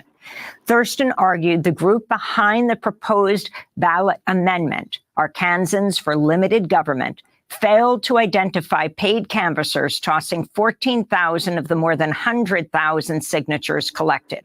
Voters in nearly a dozen states could see abortion-related amendments on the ballot in November. And those are some of the headlines. Yeah, that's a way that they can do that across the nation. And, those ballot initiatives, they get people to the polls. People don't care. A lot of people don't care if President Biden wins again or President Trump wins. Like, they don't care one way or the other. No, they don't feel like care. They don't feel. I'm talking about the majority of folks. They don't feel like it's gonna affect their life in any way, one way or the other. But if you put ballot initiatives, on there, and they get to vote on those, that'll bring them to the polls.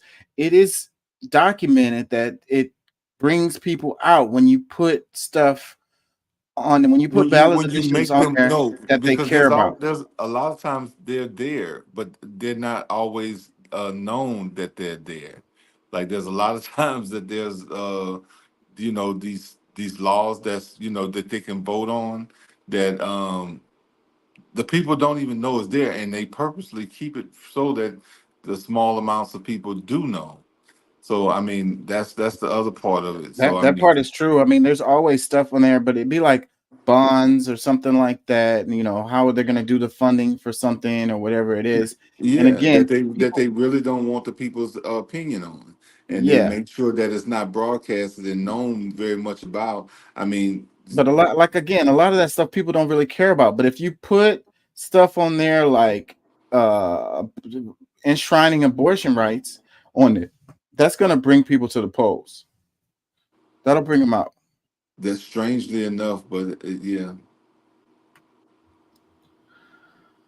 I really want to get into some of this philosophy stuff because Uh-oh. I'm getting tired and I don't know how much longer I'm gonna be able to go. So What kind of philosophy you looking at? Maybe it's time for me to go. Nah. but I think you would like it, but let me do a couple of these before I do that because I'm probably gonna wrap on the philosophy stuff. So I want to do a couple of these before I do that, just to ensure. This one, check this out. Here to serve the public, not our portfolios. And Americans are well aware that time after time, the portfolios of members of Congress do better than the S&P 500. There's even investment funds that mimic the investments of members of Congress because of this phenomenon. So people are aware that senators and House members are benefiting from privileged information they may get a little earlier than the rest of the world, and they do not like this. But even more importantly is the conflict of interest. The idea that you own a portfolio that concentrates in fossil fuels or renewable energy or bank stocks or pharmaceuticals, and you are writing legislation, preparing amendments, or voting on bills that affect those investments. Again, we must be here to serve the public, not our portfolio. And the American people agree. In a poll last year by the University of Maryland, a national poll, more than 85% of Democrats, more than 85% of Republicans agree that we should ban stock trading. When do you get nearly 9 out of 10 members of both parties to agree that something should happen? That's how deeply Americans understand this practice needs to come to an end. But the practice is still rampant. Members of Congress made 11,500 plus trades last year. They traded about $1 billion worth in stock. So it is very present, and we've had scandal over scandal during the 12 years that we've been working on this issue. At this time, when we're concerned about the integrity of our institutions, and many of us are talking about reforms that should happen in other branches, including the Supreme Court, let us think about the reforms that need to happen right here at home. We should set the example. We need to end stock trading, and we need to do it this Congress. Must be. Yeah. So, and then he's saying like 8 to 9 out of 10 people in each party supports this. I wonder if it'll actually pass. You know what I'm saying? It's crazy how there's so many policies out there that the majority of Americans support. It never gets to make it. Some of the stuff doesn't even get to get introduced. It gets introduced and then it dies. It gets introduced again and then it dies. Introduced again and it dies. And the majority of folks would love to see these things happen. And this is what I think we should focus on. The cultural issues that we have that we disagree on, let's put them to the side and let's look at these things that we agree on. You know what I mean? The stuff that both sides agree on, and that stuff should be able to get done. And it's like the Congress they don't get nothing. They haven't been getting anything done. All they do is bicker and fight, and nothing gets passed. And it's really, really sad when you have these issues like this one that everybody agrees on. It should slide, it should fly, it should speed through Congress. You know what I mean? And become law like that. But I'm willing to bet right now that this won't make it. Even though it says bipartisan group of U.S. senators has just announced a deal to ban members of Congress from trading stocks. Senator Jeff Merkley, we must be here to serve the public, not our portfolios. I'm willing to bet that this won't pass. No, it's not going to make it. Let me tell you something. That's one of those things that should be on the ballot. like a ballot initiative. Yes. I don't think you could do that like that for this, because this has to be something that Congress, because they regulate themselves or whatever. You know what I mean? Like no one has power over them or whatever. I No, don't think you could do that. the people have power over them, Well, and that's I the don't. part. But see, those ballot initiatives are local. You know what I'm saying? And you're talking about like a federal deal. So I don't think you could do this through a ballot initiative. It would Well, have no, to be I done. don't think, that that's supposed to be just at the federal level. That's any politician should not be able to, because I mean, regardless if they're, Senate or part of the Congress, or not, they have to. They are at a different level of government within their state too.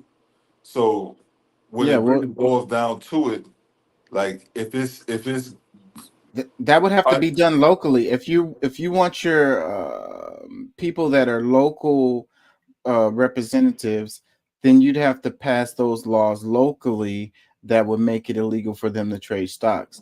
but our So local government is in the federal government.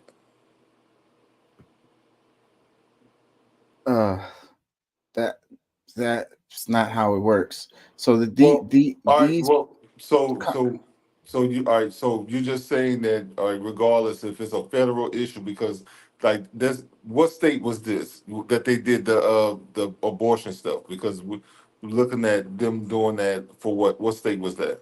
I forgot already. I don't know. I don't remember which state it All was. right. I'm Well, sorry. I'm maybe I don't, I don't know it all, so I'm just gonna say okay, fine. But I think that there should be something that can happen similar to that, where the people can say, be able to vote whether they want that or not.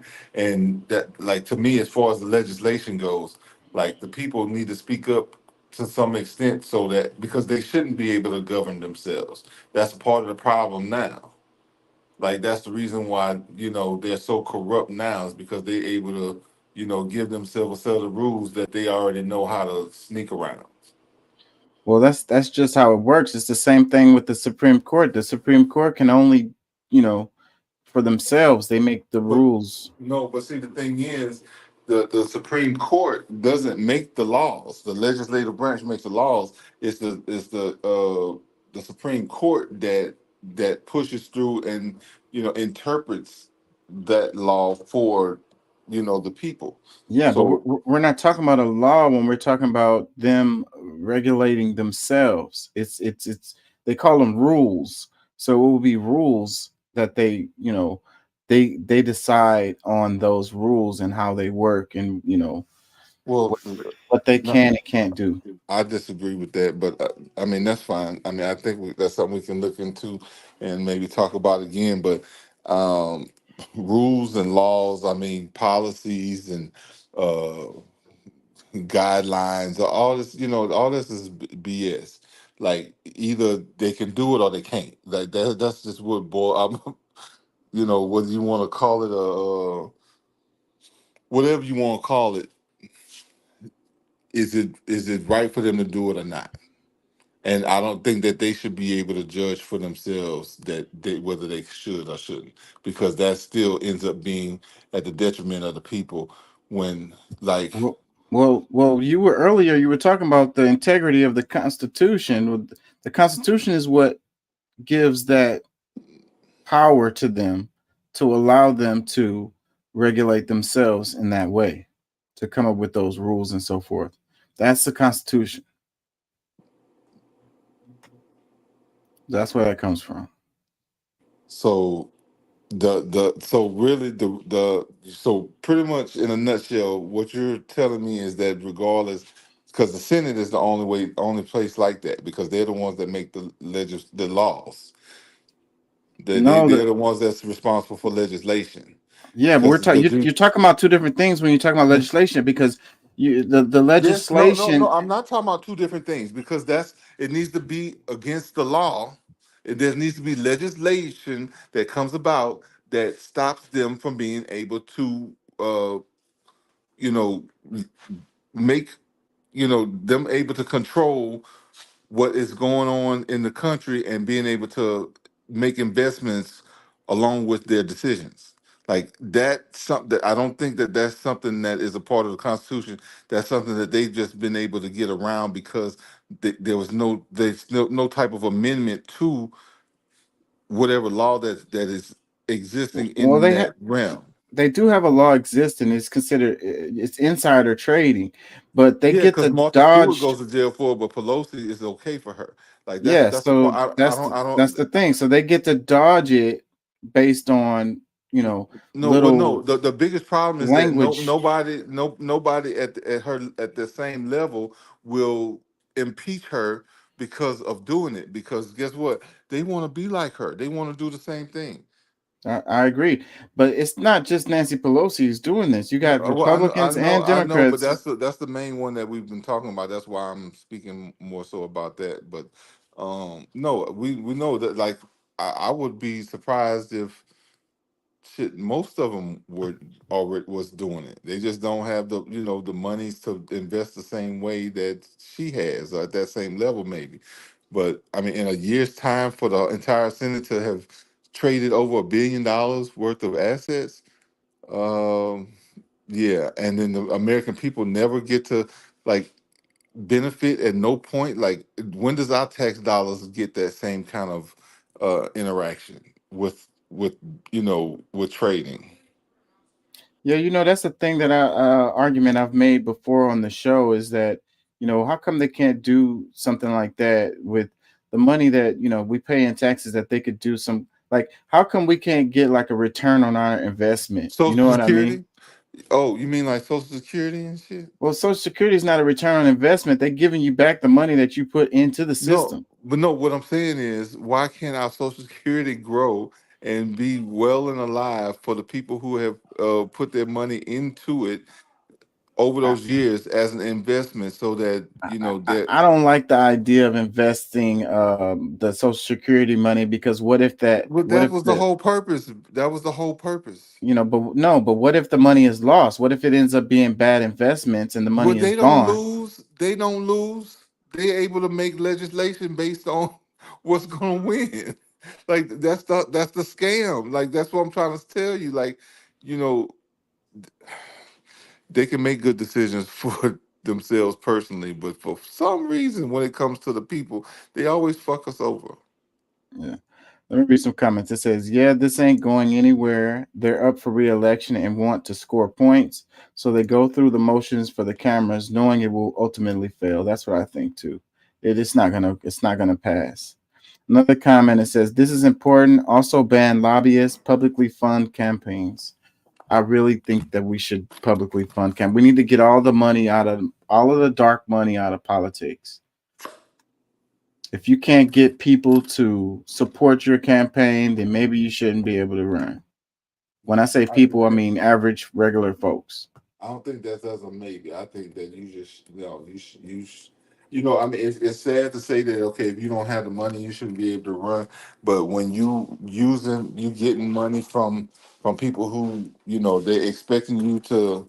I mean, because all the people really expect something of it, but because you don't have enough money to put toward somebody's campaign, that you never see the light of day of whatever your issues are and what you're hoping that this candidate will fight for you on.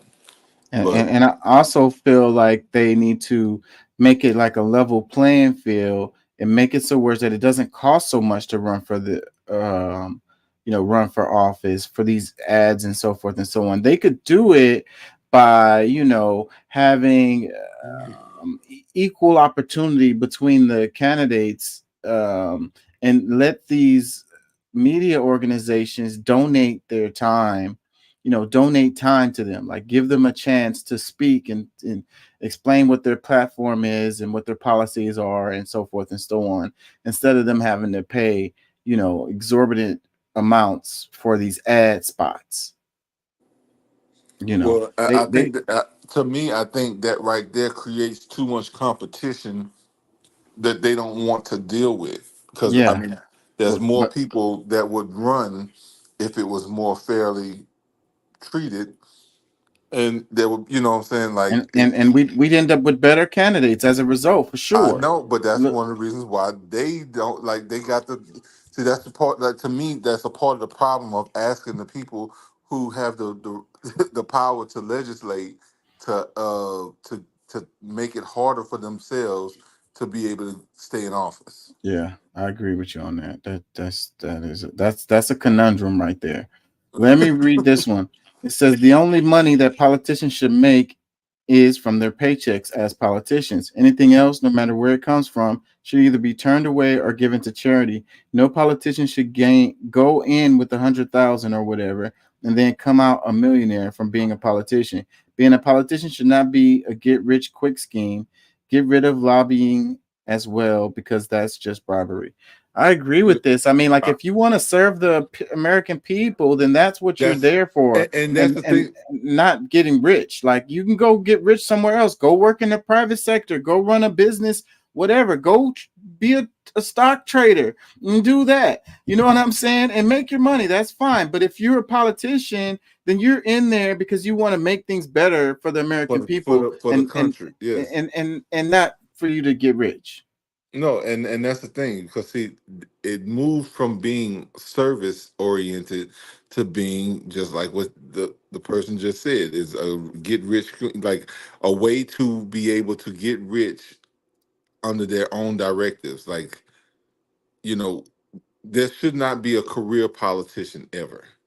Like they should, like, in order for them to do, because I think an incentive for them to do right by the people is for them to be one of the people again. Because if they have the control to run things for the next 30 years, or have a say in how things, or vote against this or for that for 30 years, and like the term limits, I believe, should be for everyone, not just a president, including the Supreme Court. Even the Supreme, like everybody has a limited time to be there. Let me read and I think maybe the Supreme Court might be the only one that should have maybe the longer period of time. Yeah, I agree with that. But we need to definitely have make it 10, 12, we have 15 years. Well, but no more. I mean, maybe 10. I mean, I'm you know what I'm saying? I'm saying like 4 to 8 years, but like 10 years should be the cap for everybody. Nobody should spend more than 10 years in a service, and especially not one. Maybe you can switch to something else, maybe, but under heavy restriction. But I think that there has to be some limit to it, because that this is, you see where we are now. Yeah. So, and really only the presidency flips over, and that's what people focus on. And then the presidency has, like, they have a certain amount of power, but they're not going to be in there that long. You know what I mean? Like you got senators that's been in there since before I was born. That's crazy. But twice as long as you've been living. That's crazy. Let me read some more comments. It says 10% penalty isn't even much. They'll be making 100% plus returns on the trade anyways. How about being fired or jailed? Another one, I got excited. Then I came to the comments. The nihilism came back. Yeah, don't get excited, bro. Not over here, bro. Ain't nothing going to change. Ain't nothing going to change, bro. They just exactly. They're playing with your emotions. That's the thing. Like, man, like we really have to have a true movement in our politics. Is going to take people being strong enough and like fearless, because yes, we got a bunch of people that's in place that has a lot of power, but we have to run that shit out of town. It's going to take the people being in the streets. That's what it's going to take. And staying in the streets and not giving up, like when they were doing the protests for the what am I trying to say? No. That was over like after one day. No, I'm talking about when they were doing the for the jobs and stuff like that. Okay, yeah. The labor unions and shit. Yeah, that's what it's gonna take.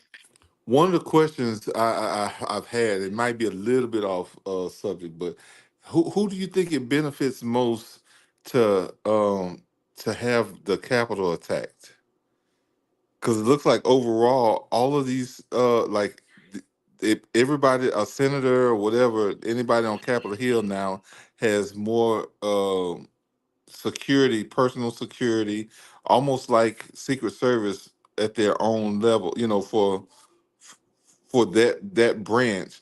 And like the people don't have the right to come and visit like they supposed to. Like they're making themselves They've been further and getting out of reach for the people. they've been getting death threats and shit. They bashed Nancy Pelosi's husband's head in. Like, yeah, some of these people really do need security That was no, details. that was somebody they knew. This wasn't behind no politics. That Just was that was a personal issue at her house. there's people, they had weapons outside of Whitmar's house. Like, there's lots of examples of opportunities for these But people to be hurt. But And yeah, that's not cool. but that's the look. I'm gonna tell you, like when you fix the core issues, you don't have those things to worry about because people know like the transparency is there. You know what I'm saying? There's enough laws to protect, keep you know, these politicians in check. Like a lot of these things would not happen if they didn't have the access to do all the things that they're doing. Like they're able to commit crimes and get away with it, and people are upset that their lives have no change, but they're building up all of their, like, the next decade could be us enslaved because they're selling us off to other countries. Like I, I, this I, is I I sympathize with that. And, I understand how people can be frustrated with the politics and all of that and the way that the country is going. But in no way, shape, or form do I uh, defend someone who wants to go physically harm a politician, regardless of which side they're on or whatever, or how they feel about the situation. It's a really but dumb thing to do, anyways, no because it's not going to no it change is. anything. They're just going to Don't replace that politician with I somebody else who's going listen. to do the exact same thing. So But don't it's take me don't take what I'm saying wrong, because like I'm solution based.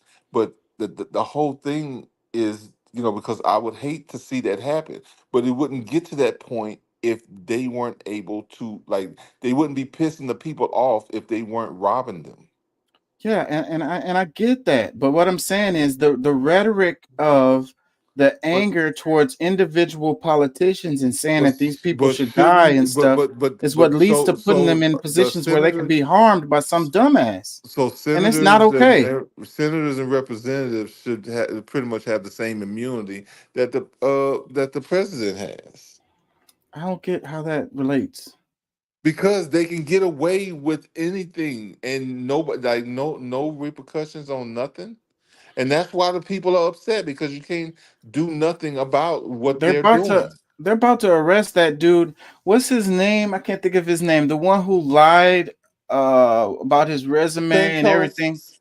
Santos. Santos is about to go to jail, bro. They're about to get him.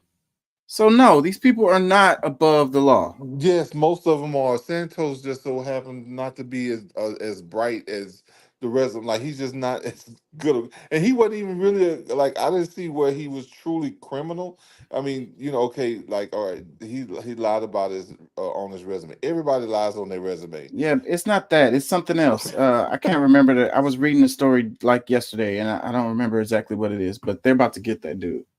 Let me read some more comments here. It says, just in, the DNC has announced it has withdrawn its support of Senator Merkley's next run for office when his term is up in January 2027, and will be putting up a new silent do-nothing candidate.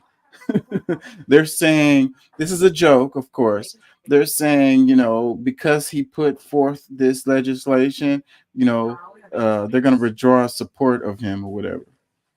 So that's funny, but it just, what I was saying earlier was that this is not likely to pass. Even if the whole, let's say 100% of the American people supports Congress not having a ban on trading stocks, I don't think it will pass. because the senators are like, y'all not finna kill our gravy train. Let me read another comment. It says, how long until he is found unalived right after Nancy buys a boat, ton of defense company stocks? Scary talk right there. Another one, this is the right direction if they mean it, but I suspect the rich will stay in power one way or another, and this is probably theater more than a desire to change. Yeah.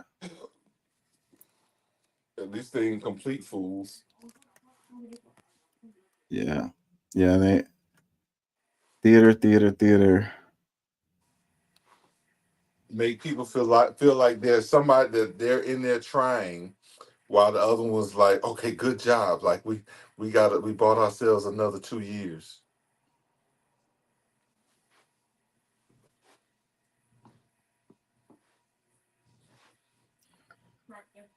Let me do this right quick. Random. It says Church's Chicken employee killed after argument with drive-through customer.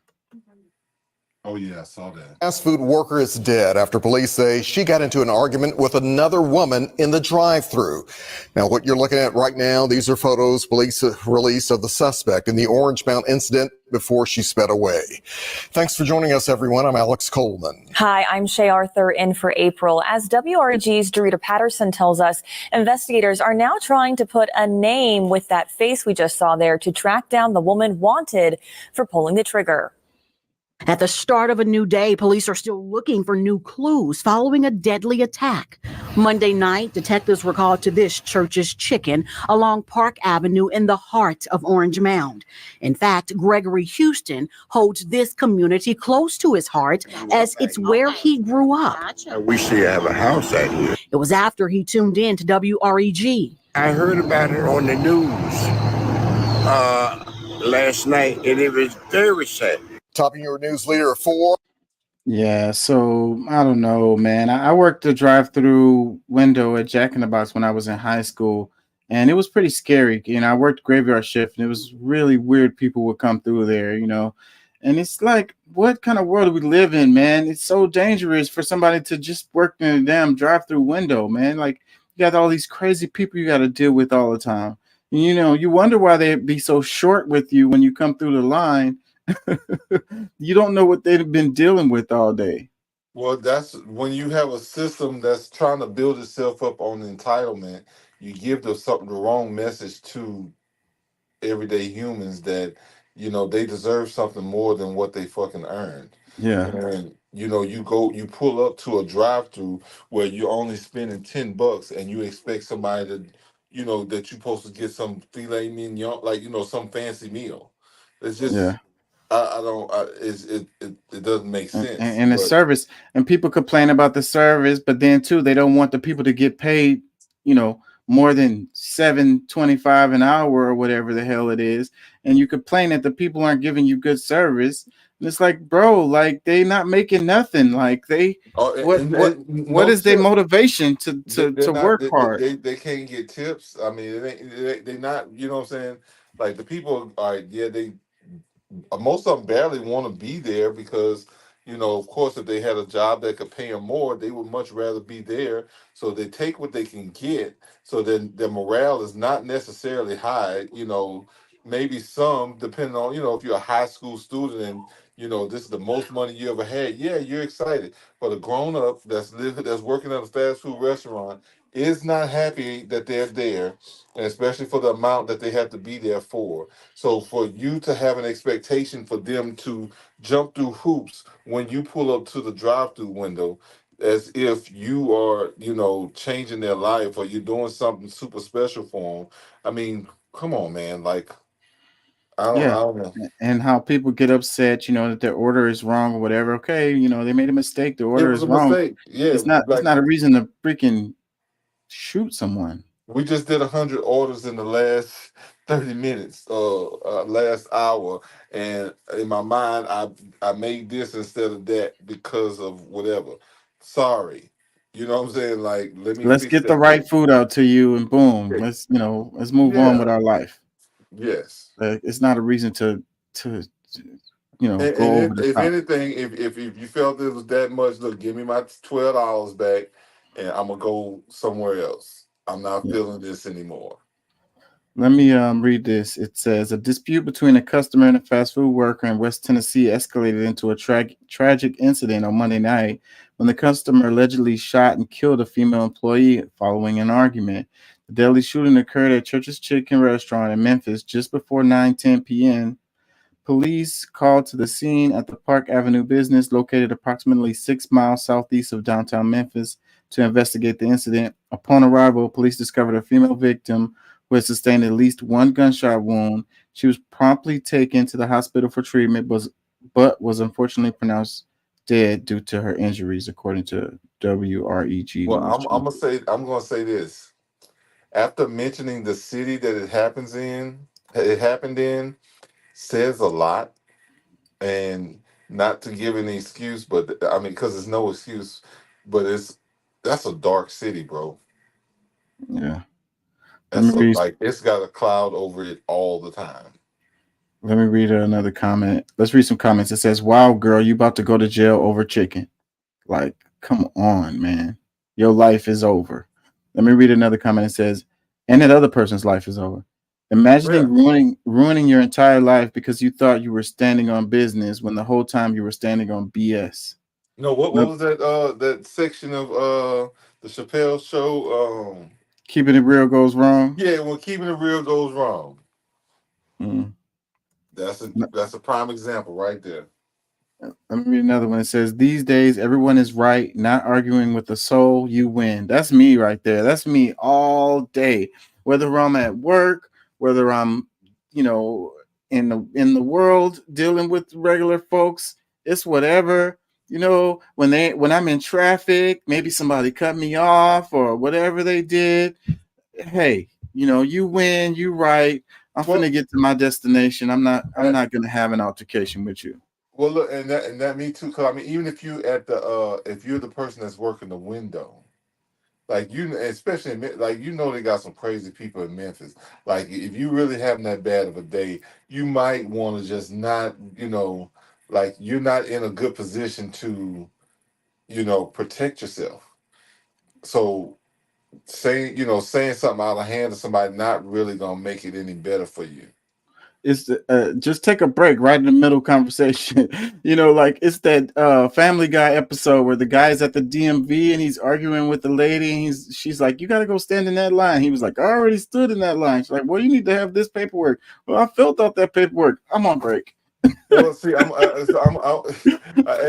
but the manager's supposed to be the paid ass kisser. So when something happens with a customer, something goes wrong, they should be able to cue the manager like pretty much right away. Hey, yeah, this is about to go left, and they come in. Hey, what happened? Oh, I'm sorry. You know what? Let me throw you a apple pie in here once we get your correct order. Yeah. Somebody that can try to fix it real quick. Yeah. So hopefully this is something that they're able to grow from, and I mean, Yeah. like I said, I already know that's a tough city to live in, period. Yeah. And it's angry people everywhere. Yeah, I think it's across the nation. Let me read this. It says, "There truly is a post." Let me read this. It says, "There truly is a post-COVID rage epidemic. People have lost control of their restraint and emotional regulation." I agree with this. I don't know that it's post-COVID, but I think that we have an issue with it. I think it has to do with privilege, and I'm angrier than I selfishness. used to be. Yeah. And Yeah. we can. I mean, because it don't necessarily have to be COVID that caused it, but it is post-COVID. So regardless, I mean that is a correct statement. If even if it was the same sentiments before COVID, but right now post-COVID, like things are happening that didn't happen before, or that is at a new level of crazy. But I know. You know what I'm saying? I get angry about certain, I mean, I handle my stuff a lot differently. Most of the time, people don't know I'm really angry, but I am. And it's, mostly based on the people not really seeing all the things. See, look, I'm one of those people that had to deal with somebody close to me telling me that, you know, if I don't, you know, because I didn't take the shot, I don't deserve to go into the to be taken care of in the hospital if I get sick. So, you know, it's just me knowing that these people really exist, and even the ones that say that they love you say that, oh well, you know, you should die Mm, if you don't do what the government tell you to do. yeah. Let me play this. Chuck Schumer is open to dumping Biden at the top of the ticket, 3 sources tell us. Schumer is hearing from donors and assessing to path forward. So critical thinking exercise here. Is it a democracy if donors are somehow the most valid voice in determining who the candidate should be? He didn't say Chuck is listening to the people. He said donors. So is that considered a democracy? If it's not, then please tell us in the comments what it is. I'm leaving my comments open for this one. It is so because it's a much teaching the exercise. democracy. So Yes, look at the it comments is. before you comment. That is very much how the democracy works. That's the part that people are blinded by. That is exactly how democracy works.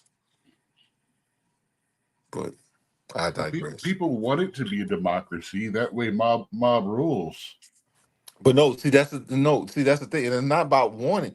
That is exactly how democracy works. Like you pay and you can get what you want. It's not about, you know, the public getting what they need through the government. It's whoever's going to pay the highest price tag. That's what democracy brings to our government. I mean, Yeah. the ideology of what people think a democracy is, you think it's not that. But what it actually is that. It's not the republic that does that. It's the democracy that does that. Yeah, Not the group mob. It's the actual freaking mob. It's the gangsters of our nation that gets to do what they want to do. No, that's because we're voting people who think they're our leaders, and they think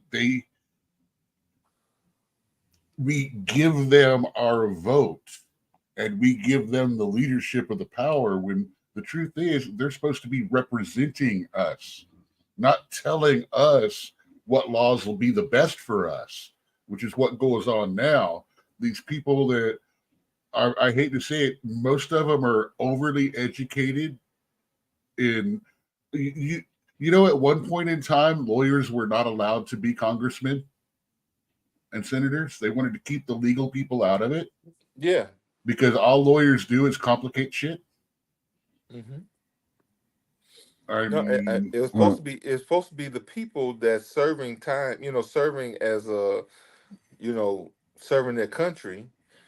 But you know, of course, it got manipulated over time, and because a lot of the people, you know, a lot of them were already rich and they could come in, but then they start to see how they could manipulate it, and they stayed in there a little bit longer than they should. So I mean, and you know, even Biden, I mean, shit, he wasn't smart enough to get it while he was young, and you know, he was living more on the purpose of hate before he could get to the point where it's like, oh wait a minute, I'm gonna have to retire at some time, and then you know, he started trying to make bad deal. He started making bad deals in order to have something to retire on. But Let me read this. It says, just in, New York Democratic Representative Alexandria Ocasio-Cortez has introduced articles of impeachment against Supreme Court Justices Samuel Alito and Clarence Thomas. Ocasio-Cortez has long criticized multiple conservative members of the Supreme Court, but the rhetoric of impeachment has amped up in the wake of recent rulings, including the court's decision on presidential immunity. Yeah, I don't know that this will go anywhere either. what do you think about that, Doc? Because we somewhat discussed that a little bit earlier. How you feel about that whole immunity thing? I think all they did was just be more clear about what it was already going on in the first place. My guy. That's exactly what happened. I mean, you've got three things to look at when it comes to presidential immunity. Issue one, is it something that he is doing in pursuit and because he has to, or is part of his job as the president?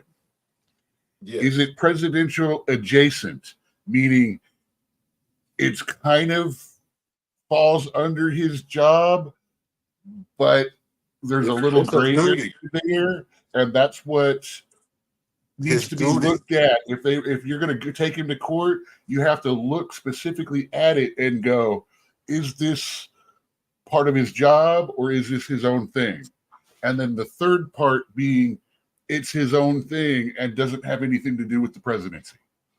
Yes, but and to convict someone of a crime, a president of a crime, it either has to be his own thing, or it has to be assessed. If it's in that gray area, it has to be assessed on a case-by-case basis as to whether or not it should fall under the immunity or partial immunity.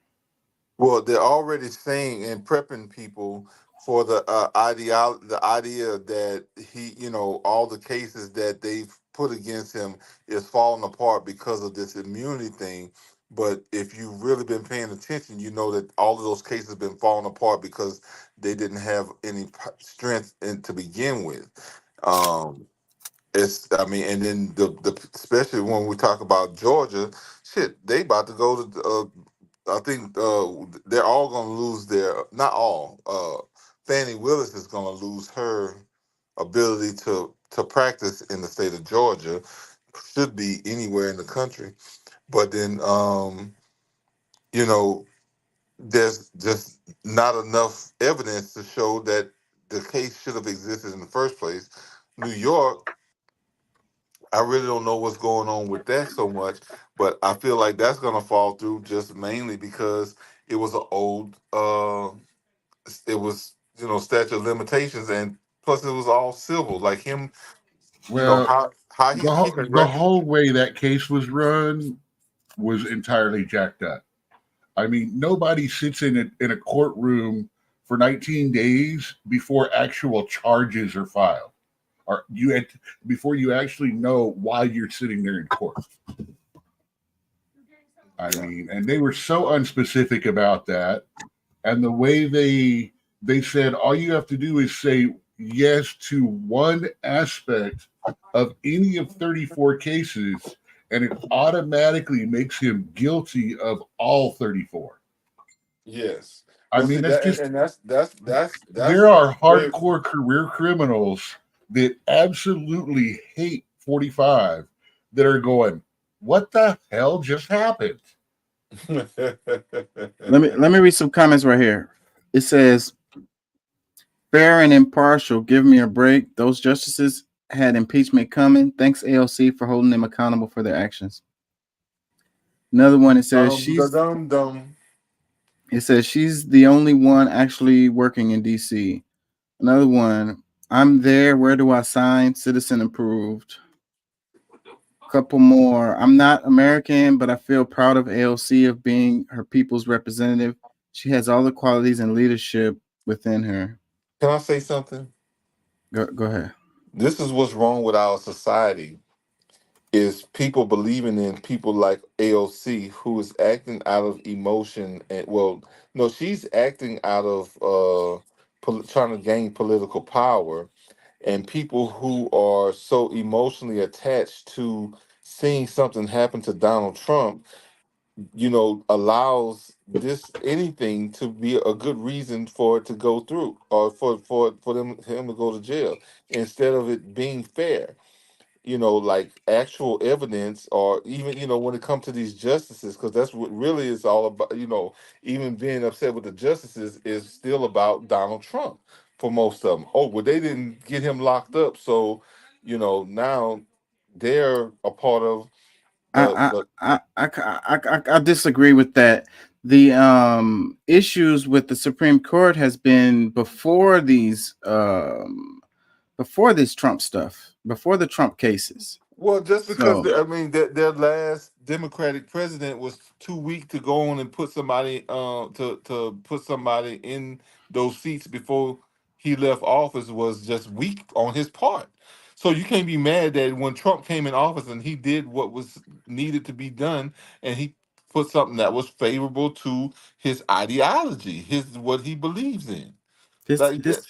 this this is not necessarily Trump. And Clarence Thomas has been there already for a long time anyway. So Alito too, you know, before Trump. So that's the thing. No, This is not the biggest this is not Trump related. problem I've got with the Supreme Court recently was allowing bribery after the fact. yeah, that's the part that I have an issue with. But at the same time, we And got they people. only did that to cover Clarence Thomas. Well, I'm gonna tell you. Well, I ain't gonna say only because I think it's also for their own ass. Well, several of them.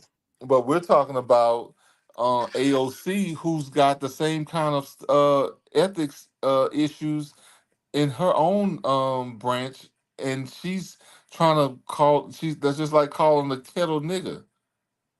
Like, no, man.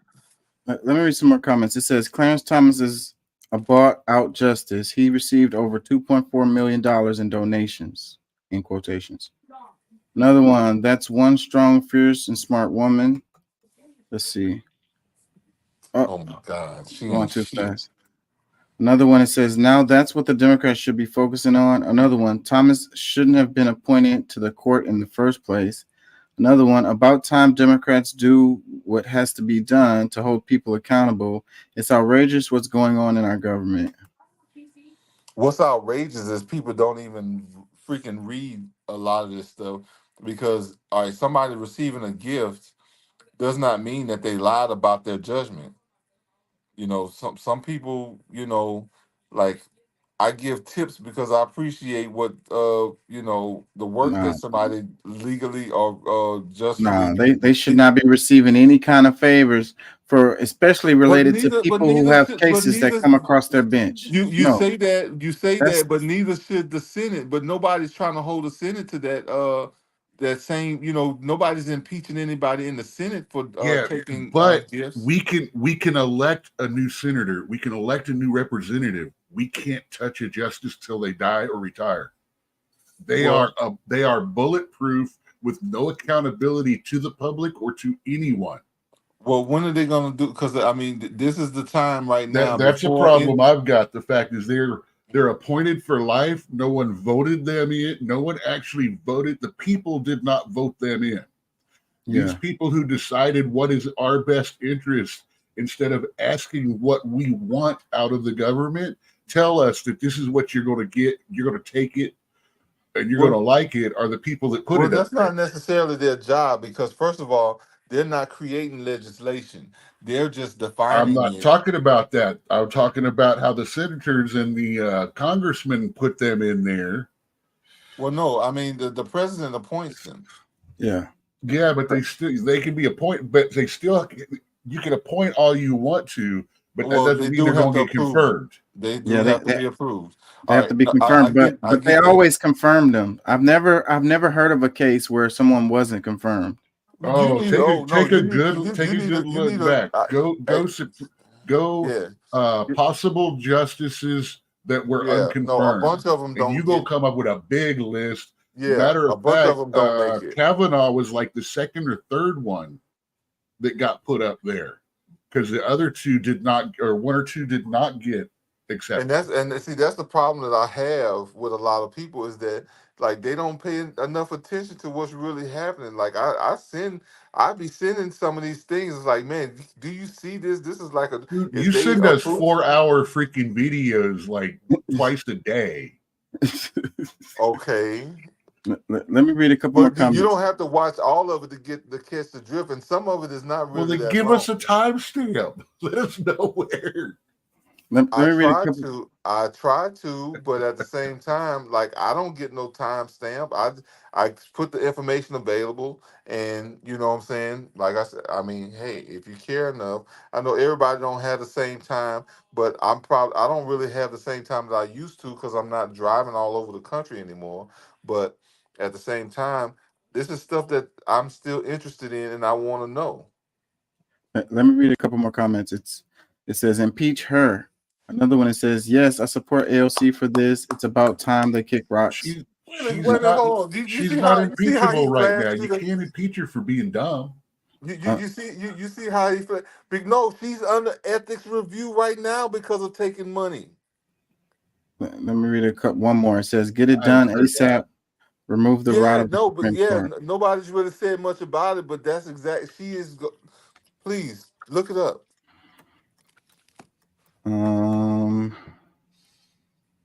That's our motto here, right?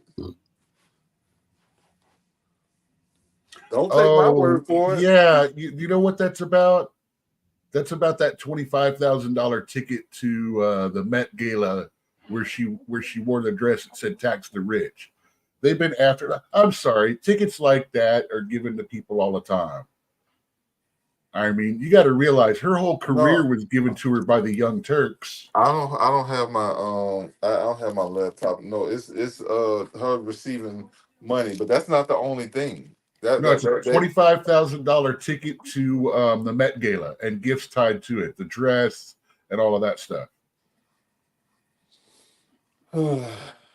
Speaking of the hurricane, how did you get through the storm, Doc? 5 days, no power. Got power literally exactly almost to the hour.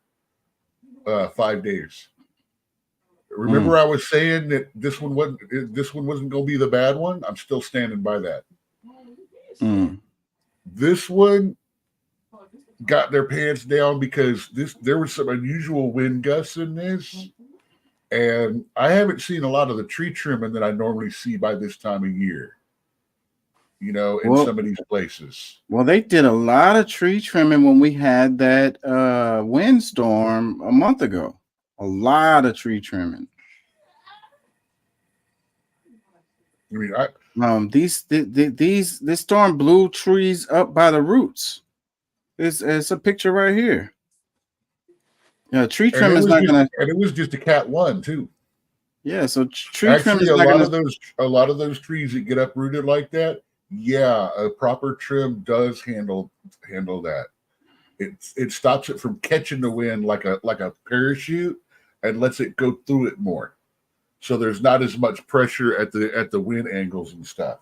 Yeah, I know some of the trees are old, so that's a problem. But I saw trees. Lots of heck in Alvin. There's one of those gas stations that's got just like the square. It's like a pole in the middle and the square that covers like 2 tanks. The whole thing was twisted and bent over. Yeah. You had 100-mile-an-hour gusts in the city, you know. And they're still talking about, I'm sorry, it had winds gusting up to Cat 2, Cat 3. But the overall storm was only a Category 1. Yeah. Let's read this. We still got a bad one coming. We may not lose the power out and stuff like that is bad because, you know, but we're going to get hit by a worse one. I hope you're wrong about that. It says, opinion, what we learned from Beryl, Houston is not ready. It says, you know it's bad when the only way to see if power has returned to your part of town is to use the Whataburger app. But apparently, after Hurricane Beryl, that is what you have to do because Centerpoint's outage tracker hasn't worked since the derecho back in May. This is just one of the many examples of how poorly prepared the city is for even a modest Category 1 hurricane. Imagine if Beryl had another 24 hours over water and came on shore as a major hurricane. How long would we be without power? Weeks? If in the span of 2 months, we have had 2 storms causing days of power and cell service outage. One lasted about 20 minutes. The other was a low-end hurricane with highest winds of roughly 80 miles per hour in most areas. That is simply unacceptable. Had this been a major category 3 or 4, God help us if we were 5, it's difficult to imagine how long it would take our region to recover. What will it take for leaders to finally acknowledge that this needs to be first, second, and third priority for Houston? Yeah, better infrastructure. I saw this clip about this company who builds these poles that they use for electric, and they're based in Houston, and they build storm resistant light poles. I don't know if I have that clip. And yeah, so it's a small company, but it's been growing. You know, they need to use more stuff like that.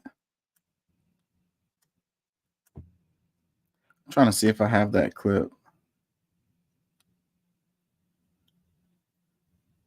I don't see it. Anyways, I want to get into this philosophy stuff before I go. Is there any more in here I want to do before I go?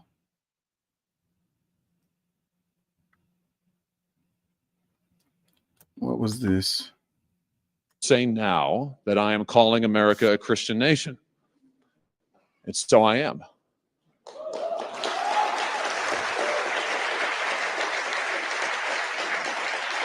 And some will say that I'm advocating Christian nationalism, and so I do.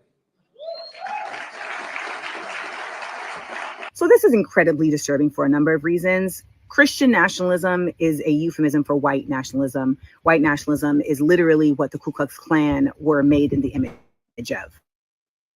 When you see them saying this, you have to understand that this is beyond political ideology. This is beyond being Republican or Democrat, okay? There's a religious element here that also aligns with a racial element here, and that crosses party lines. You see them speaking like this, they're trying to rally as many folks as possible behind one main goal. And in the history of the world, the most effective main goal has been, yes, religion. That's how civil wars start, okay? So understand, this fight that we're fighting is not about Democrat or Republican. It's not about blue or red. The fight that we're actually fighting, the fight that Project 2025 is actually causing, is one that we should be seeing everyone yelling about beyond voting. This country has spent so many decades claiming that theocracies across the world need to be taken down because they are not democracies. Oh, because they're a theocracy and religion is ruling them. And so therefore they need to be invaded because they need to get democracy. It's happening here. Again, like I said, they're doing here what they've been doing everywhere else. We are about to be the occupied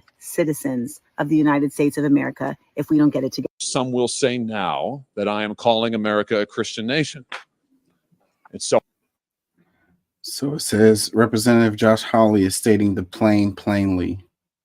Amanda Seals.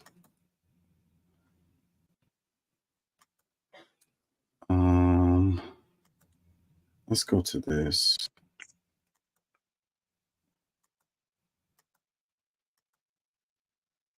I'm trying to see which one I really wanted to do. I was really into some philosophy stuff this week, and a couple of these had me going.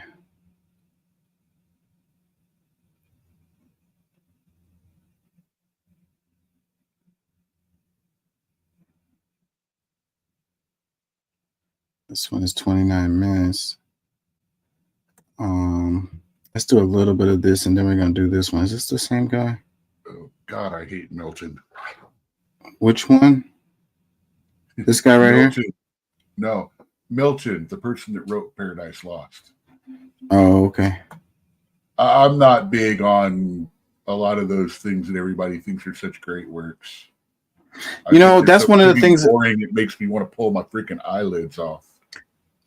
That's one of the things I wanted to mention too about how philosophy is so like, it's determined by a individual's perception. Basically, what I want to say is that like there's some philosophers out there who their philosophy really kind of sucks, but somehow they got popular and people like them, and then they keep getting quoted and stuff like that. And it's like, but it's hard to determine like good philosophy. Basically, what I'm trying to say, because it's interpretation has a lot to do with it.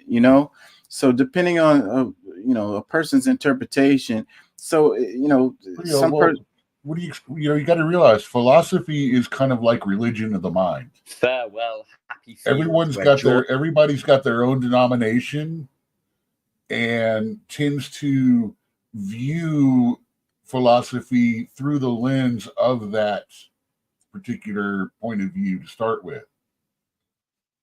I mean, if you look at most of the people that you quote, or that people are quoted by philosophers that are quoted, they take a very small part of their work, and 90% of the quotes come from that, while the other 80% of their work is completely along different lines of thought and things like that.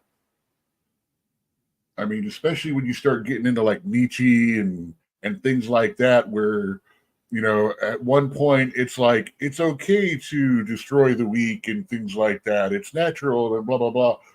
And that's what you hear the quotes, when reality, his philosophy is completely different. And he's using they're using quotes from like, not the examples of what he says, but the examples of the outcomes of bad things kind of stuff, Yeah. And then there a whole bunch of confusion is birthed. Let me play some of this. And good Lord, you start pointing out that most of these oldest philosophers had fetishes for young boys who later went on to become philosophers, who also ended up liking young boys. I mean, our entire history of philosophy is literally built on the shoulders of freaks. Yeah. That's what I always say about what is his name? The one that always Freud. The one Freud. The one Freud.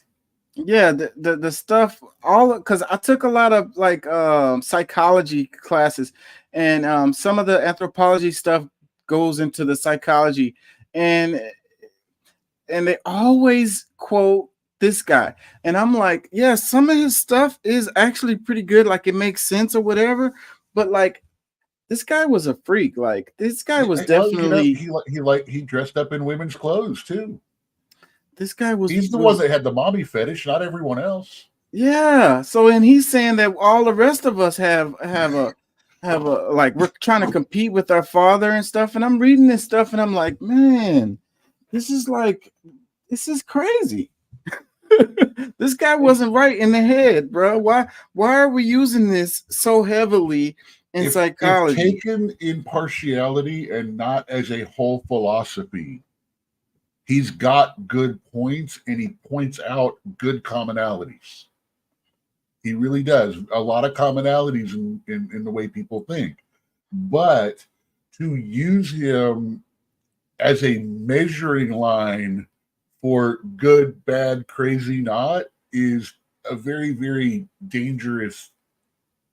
I agree with you. I think he has really good points here and there, but I don't think his philosophy is strong enough for us to keep going back to that whenever, like as a base point, a starting off point for psychology, like all psychology. Like it always goes back to him. Okay, yeah. He's kind of like a test for autism. It's a checklist, not an actual rule, not actual symptoms, things like that. It's part. You have to have several of the ways he thinks to actually lean toward what he's saying, not just, oh, you got a boner when you saw your mom the other day. You must love your mom. I mean, but you're not supposed to love your mom. Just love your mom. That's crazy. Yeah, that's crazy. But it's exactly what he's saying. That's exactly what it. Yeah, that is what he's saying. I've It's read kinda so when much your of it. it's kind of like when your cat looks longly and lovingly in your eyes to the point where you start getting creeped out. It's like, hey, cat, there's a little interspecies here. You're supposed to love me. You're not supposed to love me. I've read so much of it that it's annoying because it was a bunch of test questions that was that stuff, you know, and I had to read it for multiple different classes, and I'm like, man, they keep making me read this No. guy's stuff, and I just don't like it. My biggest problem with philosophy and stuff wasn't not knowing the quotes, not knowing what was said, not knowing how to put it together. Mine was which old freaky dead white guy said what. I can never remember that either. If they just put like the name, if it's like the name and the date their birth date or whatever or something like that, I'm getting that question wrong. You know, Now, when the you actual start philosophy, I can remember that, but right. But I don't remember said it. Jung said it. I don't remember, Freud said it. Yeah. I am a Nietzsche fan because I like the way they've used his stuff in modern literature and stuff and things like that in sci-fi kind of situations. Yeah. Don't they like kind of badmouth Nietzsche because he was too close to like communism or whatever? Am I mistaking him for somebody else? He actually was very, very communist, but he was also very, very, strongest will survive kind of, it is inherent for man to conquer other men kind of situation going on too. Let me play some of this because I'm trying to remember the part. I think it's this part that I really want to get, but I'm gonna play some of this and maybe it'll come back to me. Boy forever dwells, better to reign in hell than serve in heaven. The devil is often portrayed as the embodiment of evil, the great tempter who whispers thoughts in your ear that pave the road to hell. Every evening at monasteries around the world, monks sing a prayer that talks of the devil stalking the night, and they ask God for his protection. But one work takes a different approach. It asks how the world looks through the eyes of the devil. How did he come to hate mankind? And what drives his dogged rebellion against heaven? This is John Milton's Paradise Lost. And through its psychological exploration of Satan, it provides great philosophical insight into pride, envy, and rebellion. It is well worth reading, whether you're radically religious or staunchly secular. It is an epic poem telling the story of how Lucifer decided to deceive Adam and Eve into eating the forbidden fruit, causing their fall from heaven, and how Satan led a doomed rebellion against God himself. Get ready to learn the philosophy of the rebel without a cause, how envy can bar you from even a sliver of happiness, and what the French Revolution has in common with Satanism. As always, So one of the things I think about with this is how you got religious texts that get mixed up with these fictional stories that have been written. You know what I mean? And people tend to misconstrue the two and get them mixed up and not knowing that, that this wasn't from a religious text. You know what I mean? Like the images of Satan that you have floating around and stuff like that, like didn't come from any religious text. A lot of it came from stuff like this,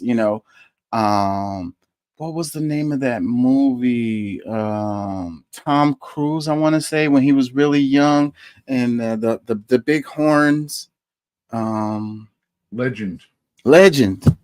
Awesome movie. Really great movie. But that kind of stuff right there, those images and stuff, like people tend to, the where it came from was from like a fictional story or whatever, but then people misconstrue stuff like that as like it came from religious text. Basically what I'm trying to say. I'm losing my train of thought. I gotta ask you a question though, because I didn't see this comment. What was I talking about when you left the comment, the Occupy Wall Street comment? I hate to jump around for the audience. You were asking which one of the protest movements actually lasted a while and did something. Yeah. And it was before that was the Occupy Wall Street movement. Yeah. where all the people, that's where the first of the, you sold us bad, crappy college degrees. Now we can't get jobs. And these guys aren't the gender studies and shit like that and underwater basket weaving degrees and crap like that. They were finance management, business management. They were actual good degrees that should have been getting them money. And they went out there and there were no jobs hiring and stuff like that. They couldn't get Wall Street and money jobs, even though they had the degrees for them. And did Occupy Wall Street happen before or after the housing crisis, 2008? I don't remember. That was, I think, all happening at the same time. Okay. Yeah. I wish that Occupy Wall Street deal would have went further. And I wish that we wouldn't have built out the banks. China had an issue this week with their banks. I'm surprised the news hasn't covered it so much, or I just haven't had a chance to see it. So Occupy Wall Street started in 2011. 2011. So with it was the as a occupation result of Zuccotti Park in New York's financial district. So then it was a result of the financial crisis. And it was a 60-day situation.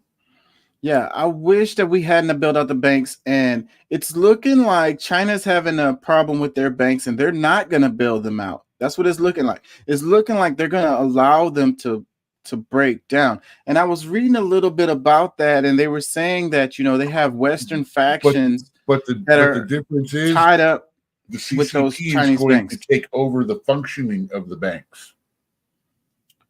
Who's CCP, Chinese Communist Party. That's the Right, thing right. about China. They're going to let them fail because any business that fails can then be taken over by the government and run by the government, unlike us here in America, where the government is not allowed to run businesses. Yeah, well, the government should have let them damn banks fall, and the banks that were doing a good job should have taken up that space, because not all of the They banks should have protected people from those fucking shifting interest mortgages in the first place. Yeah. They should have never allowed those contracts to come into being. I agree with Because that. they were by nature predatory, especially in a time of finance when they were talking about raising and lowering the prime finance rate. And they knew that they were, you know, they were raking in so much cash that they, you know, they got blinded by their greed. They knew it was going to fall apart at some point or whatever, like, but they didn't care. So, but they should have let, not all the banks got involved in that speculation and all that, you know, taking on all this bad debt and shit. It was banks that were keeping their books up and up, and they were doing a good job. And that's messed up that, you know, the good banks didn't prevail as a result of this. They should have been the ones that were buying up. No, they're now the newest branches in Chase. Right. They ended up getting bought up Wells Fargo by the same companies who was doing shitty shit, but they had to get so much capital input into their system for them to be able to continue. And then with that extra capital, they went and bought the good banks. That was a really terrible situation. Anyways, back to this philosophy stuff. 1. The outrage of innocence. There is something about the suffering of an innocent that uniquely tugs on our heartstrings. If I showed you someone who just tripped up in the road, you might be tempted to laugh. But if I said they were an orphan who has recently been diagnosed with an allergy to their best friend, a fluffy puppy, then the whole situation takes on a new dimension of seriousness. And this is even more impactful when we perceive ourselves to be an innocent who has been wronged by some stronger or more devious party. We have all been in situations where someone has attempted to make us suffer for basically no reason. This may have been a childhood bully, or an unpleasant partner, or a vindictive boss. The pain we feel is even more pointed because it is accompanied by a perception of deep injustice. Not only did we suffer, but we did not deserve to suffer. It is like rubbing salt in a wound. In his underrated book, The Rebel, Camus identifies outraged innocence as a key factor that creates and develops rebellions and revolutions, both internal and external. Oftentimes, a person or group of people look at the suffering they endure at the hands of another and say, hang on a second, We don't deserve this, and this gives them the moral justification they feel they need to rebel. If someone truly thinks that they deserve their suffering, it's very difficult for them to rebel, because what are they going to push back against? They think the world is exactly how it should be, with a boot repeatedly coming down on their deserving face. I think that's really key. People that feel like they deserve their suffering, the people that justify, the way that things are, and they make excuses for the way that things are, and they're just like, you should just work harder or whatever. Like, if you're suffering, it's because you deserve to suffer. But then on the other side, you have this idea where people who are so self aggrandizing or so selfish, they're so only looking at things from their perspective, that their privilege or their what are the words I'm looking for? It leads them to feel like everything is attacking them personally. You know what I mean? So there's two sides to that coin. So it's kind of like related to what's happened recently with the storm, and the people like, oh, it's been 2 days, it's been 2.5 days and the lights are off, and we just had a Category 1 hurricane, and why the hell my lights aren't on? You know what I mean? You're doing something wrong. You know what I mean? fix your. The bad thing is, we're going to see some. We're going to see some fingers wagging about this. There's some very interesting things going around about how this was played. That it could have been done better, and it could have been done quicker. I'm waiting for the paperwork, the proof to come out before I start saying something about it, because there's not. The rumor is out there. I've seen social media posts, clips of them that other people have taken, but I can't get anything I can't get anyone that's actually close enough to it to corroborate anything that I've seen so far. Yeah. I've jury's seen out. like some text messages from some of the workers to families and things like that. Yeah, we're gonna see. I've seen some of that too. So it's gonna come out. It's gonna come out. Let me press As I say, somebody's going to end up peeing in a cup for it. However, as Camus freely admits, the relevant factor is not whether somebody is innocent in any so-called objective sense, but rather whether they perceive themselves as innocent. This is what allows them to go from "I am suffering" to "I am trying to suffering" use and should not. philosophy to justify why he's got 3 cut up people in his freezer. Yeah. All right, he's giving me that "Hi, I'm Dexter" kind of feel. Not only does this give them a strong motivator to turn on their perceived tormentors, but it also provides them with the rhetoric needed to recruit others. And this self-perceived innocence that has the potential to achieve so much good is twisted in an interesting direction by the character of Satan in Paradise Lost. At the opening of the book, we get a speech from Lucifer himself to a demon horde that is assembled at Hell's capital city, Pandemonium. These names are brilliantly camp. This scene is set after the devil's original rebellion was crushed by the forces of heaven, and he and all his allies were exiled to hell to suffer eternal torment. In his speeches, Satan does not just talk about his hate for heaven, he also waxes poetic about the perceived injustice of them all being damned for eternity. He talks of the suffering of the demons in hell, how they are burned by fire, tortured by the joy of heaven that has been ripped from their grasp. He paints God as a tyrant and he and his allies as underdog rebels who gave their happiness to a lost cause, attempting to overthrow an omnipotent dictator. One thing. That is an interesting thing. God is a tyrant and a dictator.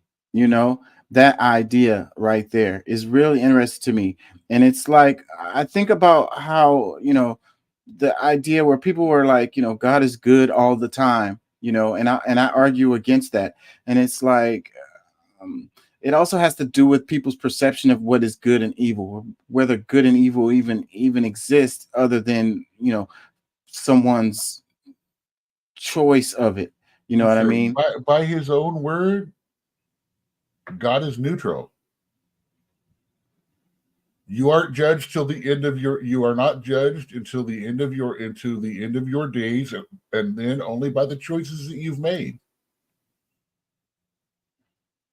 I mean, he doesn't necessarily make life better for you just because you believe in him, though he's given you a basic blueprint and set of rules to say, hey, as long as you don't fuck everybody up and are horrible human and are just horrible in all senses, there's still a chance to do better, to step up later on after in the inevitable afterlife, which is basically, if you really want to get down to it, the personification, call it, I guess, not really the right word, of man's hope of living beyond himself, of there being more beyond life to give life more meaning. Right. So yeah, I like that. But it's like, the idea of the devil being God in a ski mask is like the punishment of it all. Like, holding contempt to someone to make them want to suffer for all eternity, damning them to hell. I'm sorry, that's exactly the kind of stuff I see when I'm looking at a lot of this left identity politics and the victimization, intersectionality, where everybody talks about how many things why they're a victim and how many things are so horrible with their life, and the person that had the most voice amongst that crowd was the one who was the most victimized by society and life. It's like, oh, well, I'm a gay black man. I'm a white man. Therefore, I am not I'm an old white man. Therefore, I am a victim of absolutely nothing. I am the weakest voice. Yet the gay white or the gay black lesbian with AIDS who's got 4 kids from 4 baby mamas, who's been on welfare most of their life, is one of the highest on the chain. And I'm not saying that in general. I'm just saying they're the ones with they're much higher on the chain because they are the victim in all these ways. They're black, they're gay, they have kids, they're a single parent. But that kind of goes with my argument in who determines that stuff. Who determines who is the one that is the most suffered the most or whatever, Well, that's what I'm saying. They were using identity politics. That's what identity politics is all about, is bringing out how many ways you're victimized. I mean, you're a trans person. They kill those people every day. Therefore, I am always in danger of my life because I'm a guy that wants to wear a dress and not willing to just say, I want to not just willing to say, well, I'm a little feminine and I like my balls to hang. It's breezy. It makes me feel happy. Yeah, I'm cool with that. Yeah, men was wearing skirts for a long time historically. Skirt is a skirt. That kilt is a kilt, my friend, and I will bash you in. And we'll have to fight over that if you don't say too much more. Either way, the balls are hanging. Let me play some more of this. It gets hot out there. You got to get some air to the boys. It's clear. They are the innocent party. They are the aggrieved. And should the Almighty himself be judged, it is he who would be found lacking. I find this deeply interesting as a way of exploring the philosophy of outrage. That peculiar emotion that occurs when we consider ourselves the innocent, exploited party at the temperamental mercy of a superior foe. Of course, the thing about such like half of emotions the is that arguments they are against 45 over the last few years. Yeah, I could totally see. That's the reason why I wanted to cover this, because it's like the relation to politics and what is driving, people's politics today. Yeah, specifically more today than in the last 40 years. It's always been a hint of it. Victim politics and stuff like that. I mean, that's how, I hate to say it, the Democratic Party keeps black people believing that everyone's out to get them and they need help, they need protection and all of that. Personally, I think if the Democratic Party really wants to, they'll support them more as equal. They'll treat them more equal, because by all of these laws saying, oh, it's so bad for you, let me do this, you are continually, you are perpetually keeping a revolution in their mind going, oh, well, things are so bad for me in your normal life, whether it is or not. I mean, Yeah. you could be one of the most successful Black person there ever is. You might have skated through all that stuff and gotten great, yet still in your mind, everyone's telling you you're a Black person. You've done so much better than expected. Yeah. So there's a psychological impact on that. It's like when a young Black That's kid part is, of the Black generational curse that needs to get friggin'. I hate it, and it starts with the talk. yeah, it's a psychological thing because it's like the little Black kid, he's talking and he can speak properly, and they're like, "Oh, you speak so well," you know, and it's like, damn it, you made me forget what the other part of that I wanted to say. Damn it, I can't remember now. Oh, like whenever they say like, "Oh, it was the first Black person to do such and such and such," and it's like, "Oh, the first Black person to do such and such and such," and it's like, bro, like you killing me with this shit. Like, historically, Black people haven't. This is the subtext. Historically, Black people haven't done anything, so now this Black person just did this thing. Oh, no. And They you haven't know, been allowed to do anything. I hate it when I hate that shit. White people didn't allow Black people to do anything. That's why it's so fantastic that they can do it now that, you know, we've taken care of that and removed that. Yeah. We removed the glass ceiling that was there. Yeah.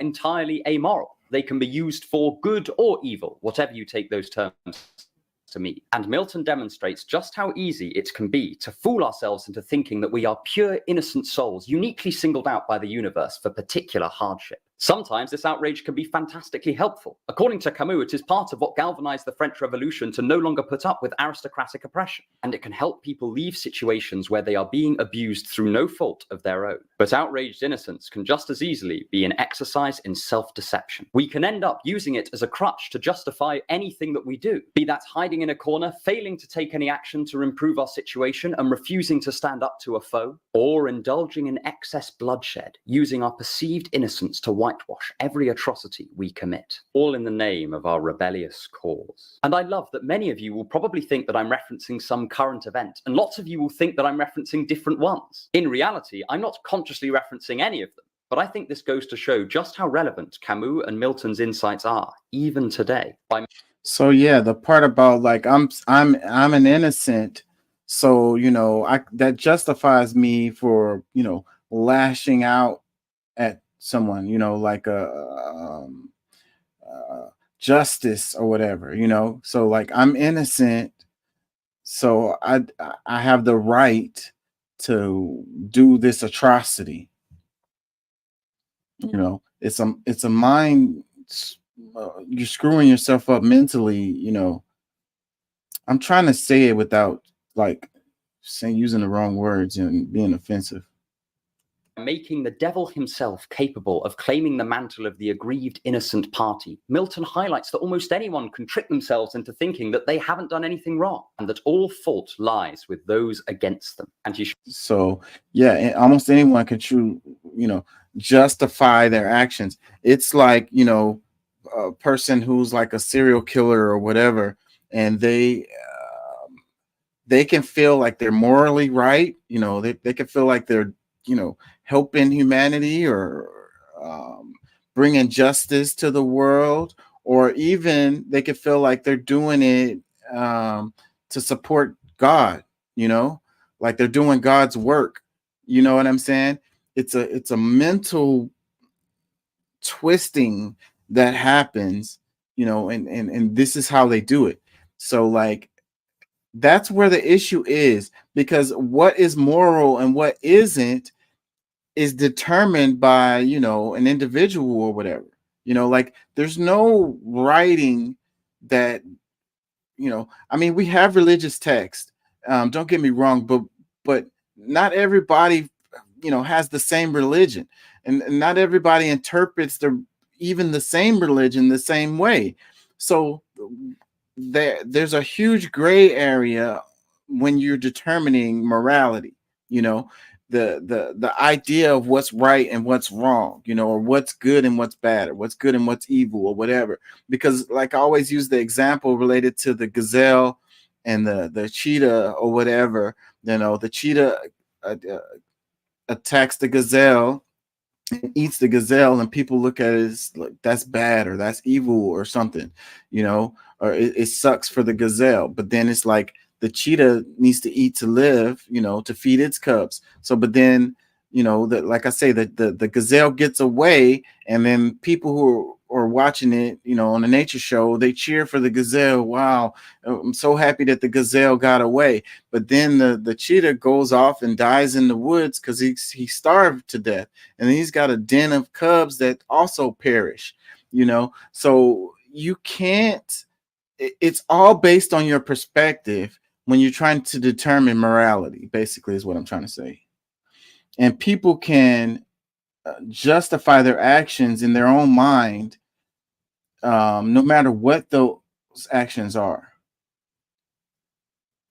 Shows that we are likely to think that whether or not it accords with reality. But there is something about the emotional dynamic between Satan and God, where the devil both rebels against the Almighty and seeks his approval, that is worth exploring. And that's just what we're going to move on to next. But first of all, a word from our sponsors, you. This video is brought to you by my lovely supporters to the video. 2. The torture of envy. Bertrand Russell once described envy as the most miserable of all the deadly sins. Nietzsche described it and its cousin resentment as bringing torment in their wake. The ever underrated church father, Saint Basil the Great, said that the envious person is never free from anguish. It is one of the few things it seems philosophers, secular and religious, can sing with one accord. Envy is a recipe for misery. And it is easy to see why. If someone is truly envious, then they choose to suffer in the face of someone else's joy. They look at a happy person and they burn with hate, unable to contain their own anger at a fate that has been denied them. And this concept of envy reaches its pinnacle in Milton's Lucifer. I think about how, you know, people say Beyonce and Jay-Z are devil worshippers. And I was talking to someone about this years ago. It used to be like a really hot topic, like people really like passionately talking about this. And one of the things I would say all the time is like these celebrities don't care about you at all. So why are you talking about them so much, you know? But it was brought to my attention that it's a form of envy of these people when they say that these people are devil worshipers or whatever. It's trying to say that these people, you know, don't deserve the things that they, you know, that they have, you know. These people worked for their stuff, you know, practice day in and day out or whatever, and do what they have to do to be successful. And then a person cuts that short and says, you know, they got there by sacrificing their family members or whatever, you know. And it's a form of envy to, you know, because they're envious of those people for the life that they have, you know.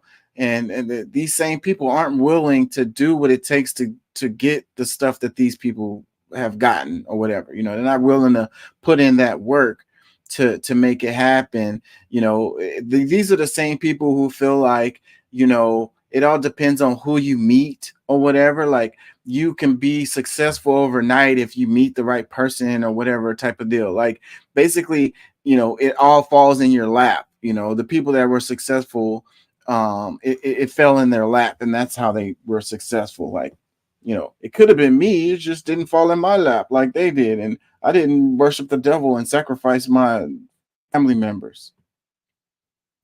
In order to enact his plan of corrupting God's newest creation, Satan breaks free of hell and travels across the waves of primordial chaos to land on the shores of the Garden of Eden. There he spies the happy faces of Adam and Eve, enjoying their earthly paradise, filled with love for one another. And at the sight of such happiness, Satan is eaten up with envy, saying, "O hell, what do my eyes with grief behold? Your change approaches when all these delights will vanish and deliver ye to woe." Satan experiences a deep loss and suffering when he gazes upon the happy humans, because such bliss has been denied him since he rebelled against God. Having lost his joy, he cannot stand for anyone else to be happy either. So seeing the delights of humanity further sets his resolve to cause their downfall. He wants them to join him in hell and deprive them of this paradise, partly out of revenge for the punishments God has given him, but also to soothe his envious mind. And I love this because of how fundamentally relatable it is. We've all had this feeling on some small scale. When we are feeling insecure or down on our luck, it is easy to become inflamed with jealousy at those who seem to be happier. We may even, like Satan, wish and work towards their downfall. But Milton does an excellent job of demonstrating where such a path will probably lead us. It will cause us to commit actions we will later regret, but it will also do nothing to soothe our envy in either case. When Satan returns to hell to tell of his victory, he and all of his other demons are transformed into snakes. Their victory is robbed from them, and they are no better off than where they started. Damned to hell, forbidden to escape, and now having lost their preferred form. It is a fantastic metaphor for the fruitlessness of envy. And there are definitely lessons in here for us all, because envy is such a natural human emotion to feel. In one of my favorite passages from The Gay Science, Nietzsche discusses the human reluctance to show gratitude and their much higher propensity to show envy and resentment. He talks about how gratitude makes us feel like we owe things to others. It betrays our own lack of self-sufficiency and that we are still reliant on other people. Now, undoubtedly, Nietzsche places a high emphasis on actually achieving self-sufficiency, as is clear in his other works. But he also seems to suggest in this passage that if we're going to have to rely on others, we better choose gratitude rather than envy. But the path of envy is much easier because it is vengeful. It turns a difference of circumstance into a metaphysical injustice. Instead of, I recognize someone is more joyful than I am, and I wonder what I can learn from them, we say, someone is happier than I, and this is because the universe is fundamentally out of order. So I must bring them down to my level. It is a much more attractive path because we never have to confront what may be our own inadequacy. You never have to confront what your own inadequacies, you know. This is really important. It's like the person who wants to sabotage another person, you know, and make their life miserable or whatever. And then at the end, because they're miserable. And it's like what they say, misery loves company. Because at the end of the day, even after you sabotage that person's happiness, you're still miserable. Like you didn't accomplish anything really, like to help yourself or to improve your situation, you know, because you're not looking at it like, what can I do to make my life better? You're looking at it like, what can I do to make that person's life worse? You know, and it's a fruitful endeavor. It's a hateful endeavor. It's a miserable endeavor. You know, looking at yourself and trying to determine what I can do to be a better person, it takes too much effort. It takes too much work. It makes you realize where you were wrong, like having to acknowledge that I was wrong about something and that I need to do something differently. That takes a certain amount of, you know, wisdom, grace, humility, humbleness, that you'd rather just push that to the side and embrace this envious energy, you know, to fill up your time, to distract you from, you know, your miserable self. So any moments that you get where you aren't having to sit with your misery and relish in it, then you appreciate that time away from your misery by focusing on someone else or whatever. This is made more complicated by the fact that sometimes our woes are the result of injustice, but we ought to be pretty sure before we give in to such a destructive mental state. To return to the example of Satan, if he envies and resents the happiness of Adam and Eve and sees it as unjust that he is not similarly happy, then he does not need to confront the reality of his situation, that he has rebelled against God, and so God is not all that keen on letting him take part in divine joy. It turns what could be a moment of self-reflection into one of anger and scorn. And one of the reasons I'm so fond of Paradise Lost is because of the different reactions people have to Satan's envy. Some people see it as entirely justified and paint God as a sort of dictator who flings his archangel out of heaven for an error in judgment, one that could literally do no harm since it was against an omnipotent being who swats away the rebellion like a fly the moment it inconveniences him. Whereas others see this as analogous to the human tendency to avoid taking responsibility for our own actions when they've brought us misery. The devil has made a poor choice and must now face the inevitable consequences. How sympathetic Satan becomes depends almost entirely on your personal philosophy, which is one of the reasons why this is such a fantastic work. So I will leave it up to you to complete your own personal analyses of the envious state of Satan's mind. Is it the sign of a righteous rebel on the side of justice? Or is it the tantrum of somebody who's finally getting their just desserts? But there is one aspect of Satan. That painting that they showed right there, I want to say I took an art class and they made us freaking like analyze that thing like ultimately like anyways, it was just a thought that crossed my mind.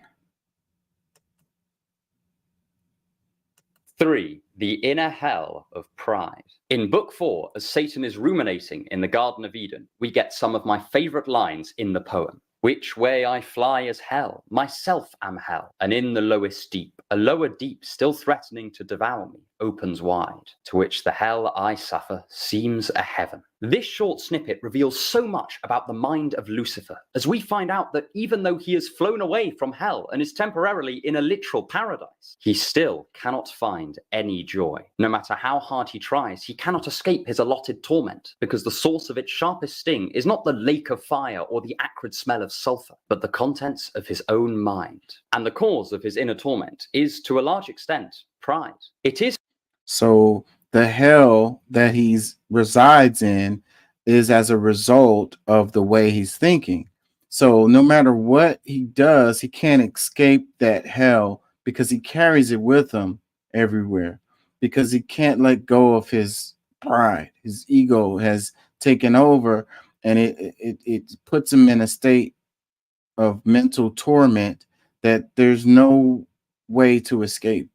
The only way to escape it would be to let go of your pride and to, think differently, which would hopefully lead to you acting differently.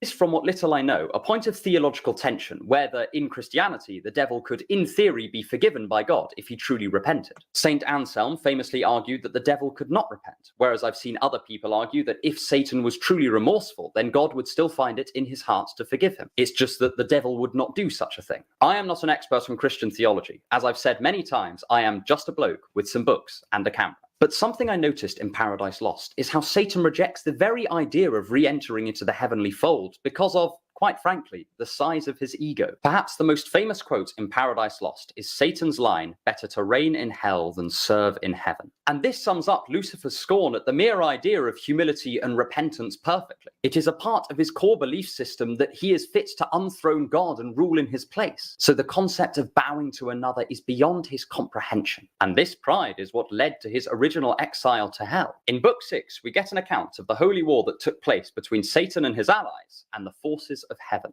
According to the angel Raphael, God the Father unveils his Son, Jesus Christ, and heaps upon him honors and accolades aplenty. Lucifer finds this situation completely and utterly intolerable. It is alluded to that he previously held the Father's favor, and it wounded his pride to think that there might be someone exalted above him. The bitterness caused by this gash in his ego was so great that it motivated him to rebel against heaven itself, damning him in the process. And the tragedy does not stop there. It is largely pride that causes Satan to continue to look for any avenue that will make God suffer, even when they come at the cost of what little happiness he himself has left. It is pride that means that he refuses to accept the idea that he may have made a mistake in trying to unseat an omnipotent deity. And it is pride that makes him dig himself a deeper and deeper hole with his continual misdeeds. He ends Paradise Lost in arguably a significantly worse situation than he began it, prophesies now to be defeated by Christ, and ultimately fall a second time. And all because his pride will not let him accept any situation where he is not exalted and acknowledged, even if that means becoming the crown prince of evil and the firstborn of the damned. This again mirrors something that Camus talks about in The Rebel. He introduces something called metaphysical rebellion, which is where we rebel against existence itself for all of its perceived injustices. It has not granted us what we want out of life, and so we spit in its face and decry it as immoral. Camus is careful to point out that this position is not so much atheistic as anti-theistic. It does not accept the universe as a cold, uncaring place, or else this outrage would be impossible to maintain. It does not so much say there is no God, but rather, if there was a God, he he would not be worthy of my praise. It may even say, I would make a better God than God himself. And I find this concept deeply interesting because it is a position that often goes unacknowledged. It is an opposition to God that is not on scientific grounds, but rather from the foundations of moral outrage. Moral outrage as opposition to God. So morally outraged to God, like not an atheist, but what do you say? Anti-theist, like, I'm not saying God doesn't exist. I'm saying that, he sucks. Wow. Talk about the gall of an individual to have that perspective.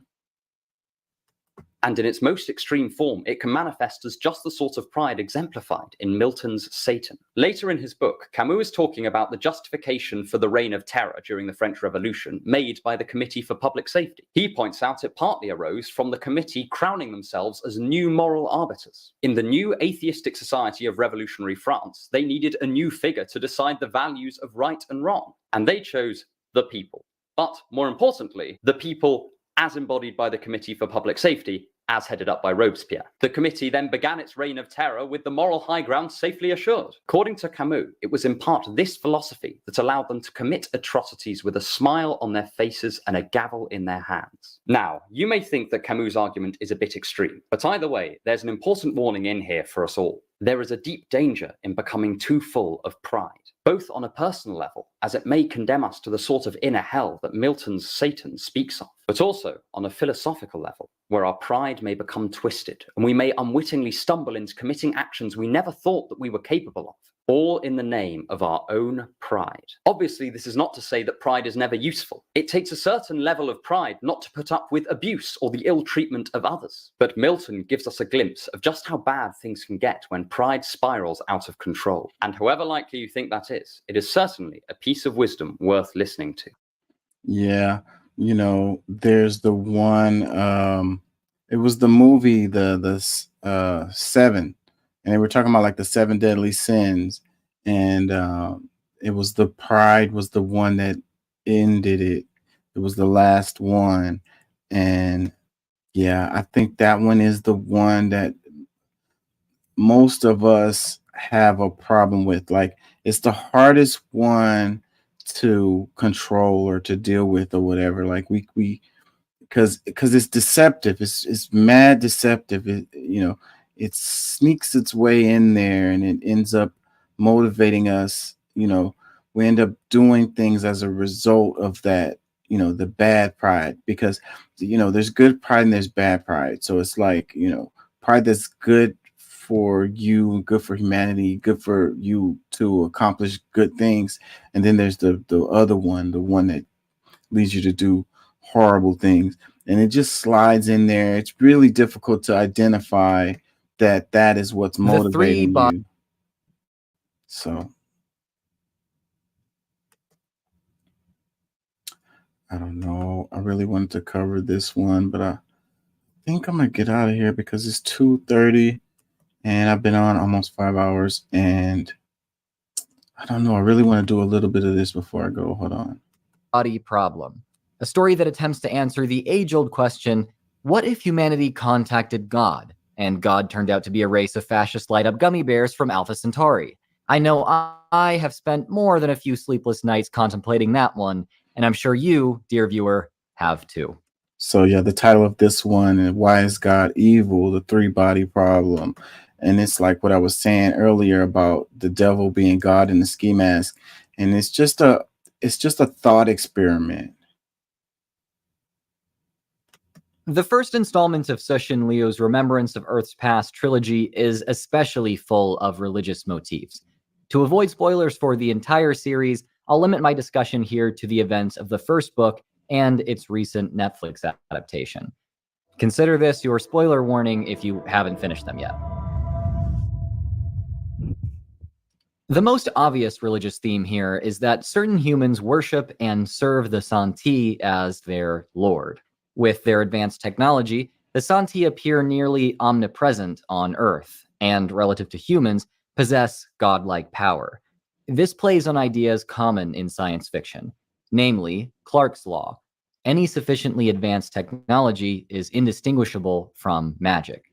Yeah, so if it's a technology that you don't understand, you're going to call it magic, or you're going to call it,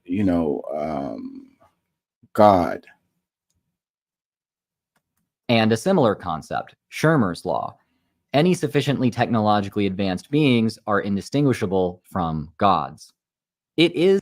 So how would you determine if a being was able to do stuff that you thought was impossible, then you would automatically feel like they are, they're angels, or they're anointed by God or something like that. You immediately gonna retreat to your superstitions or whatever, your childlike views of the world, because it'll be things that you can't explain away. So you have to find a way to explain it. So then you'll go to those superstitions or those childlike views that you have been carrying in your heart, Is indeed because of the aliens' superior scientific advancement that certain humans not only see them as godlike in power, but also assume the superiority of their moral system. This is So if if it has superior technology, then you automatically assume that their morality is going to be superior, that the morality is going to be there, or the morality is going to align with your morality. You understand? So but that may not necessarily be true, just because someone, look at it for humans, and a different group of humans come from another part of the world, and they've had access to metal working and gunpowder and stuff like that. And so when they come around and they have this technology that you've never seen before, and it's strong and superior, and you automatically feel like they are, going to be morally superior to you or whatever. Like they're going to understand what's right and wrong, or what's good and what's bad, and they're going to be looking out for your best interest. And it's like, we know from history that is not true, but we also know from history that is how these people were thinking when they came across, when those people came across them, when they first, came in contact with someone who had like a superior technology. They automatically looked at them as like, morally superior, like worthy of worship. Enough for the faction within the Earth Trisolaris organization, called the Redemptionists, to place blind faith in the Santi as their benevolent rulers, even as they scorn other religions as superstitious nonsense. Unlike the mythical gods our species has conjured up, our Lord truly watches over us. Just a note here, Mike Evans is definitely not a redemptionist in the book, only in the Netflix adaptation. But that clip was too good not to show. Continuing with its religious themes, the book and show treat Ye Wenxia as a sort of Eve character who commits original sin, which is either lying or betraying humanity to the genocidal Santi, depending on your perspective. Finally, in the Netflix show at least, we have The Joke, wherein angels tell Einstein not to play his violin or else God will hear him. Einstein later hears God playing his saxophone, Einstein joins in, and God promptly kicks him in the balls. The moral here: never play with God. This is clearly a disguised warning about the aliens from Ye Wenxia, and presents the most interesting religious concept in the story, at least in my opinion: God as a malevolent force. As the series shows, alien civilizations may technologically outclass us at the time of first contact. So God is a malevolent force, and there are religious texts where they say stuff like, God is an envious God, worship no other God but me, and stuff like that. And when I hear those kind of texts, it makes me wonder, because if you're thinking of a being that's morally superior, or whatever are all powerful and always good, then why would they have, you know, something like that where they're concerned with, you know, you worshiping other beings? Like, and like I'm offended, I'm appalled, I'm flabbergasted that you could go and worship somebody other than me. You know, that doesn't, to me, that doesn't sound like a quality of a, you know, all good being, you know, all beneficent or whatever, you know. And so I've always had a problem with those particular lines, you know. So that's the thing that makes me think all the time, you know, was that text manipulated or whatever? Was that put in there to, you know, control people or whatever? You know, that's just something that I have been wrestling with, you know, because I came from religious roots. You know, I feel like I've grown out of it into more spirituality, but you know, a lot of that stuff still kind of stays with me. Anyways, I think I'm gonna come back to this. On the next show because we're about to hit 5 hours and I have to work in the morning. So peace and love. Thank y'all for joining. Thank y'all for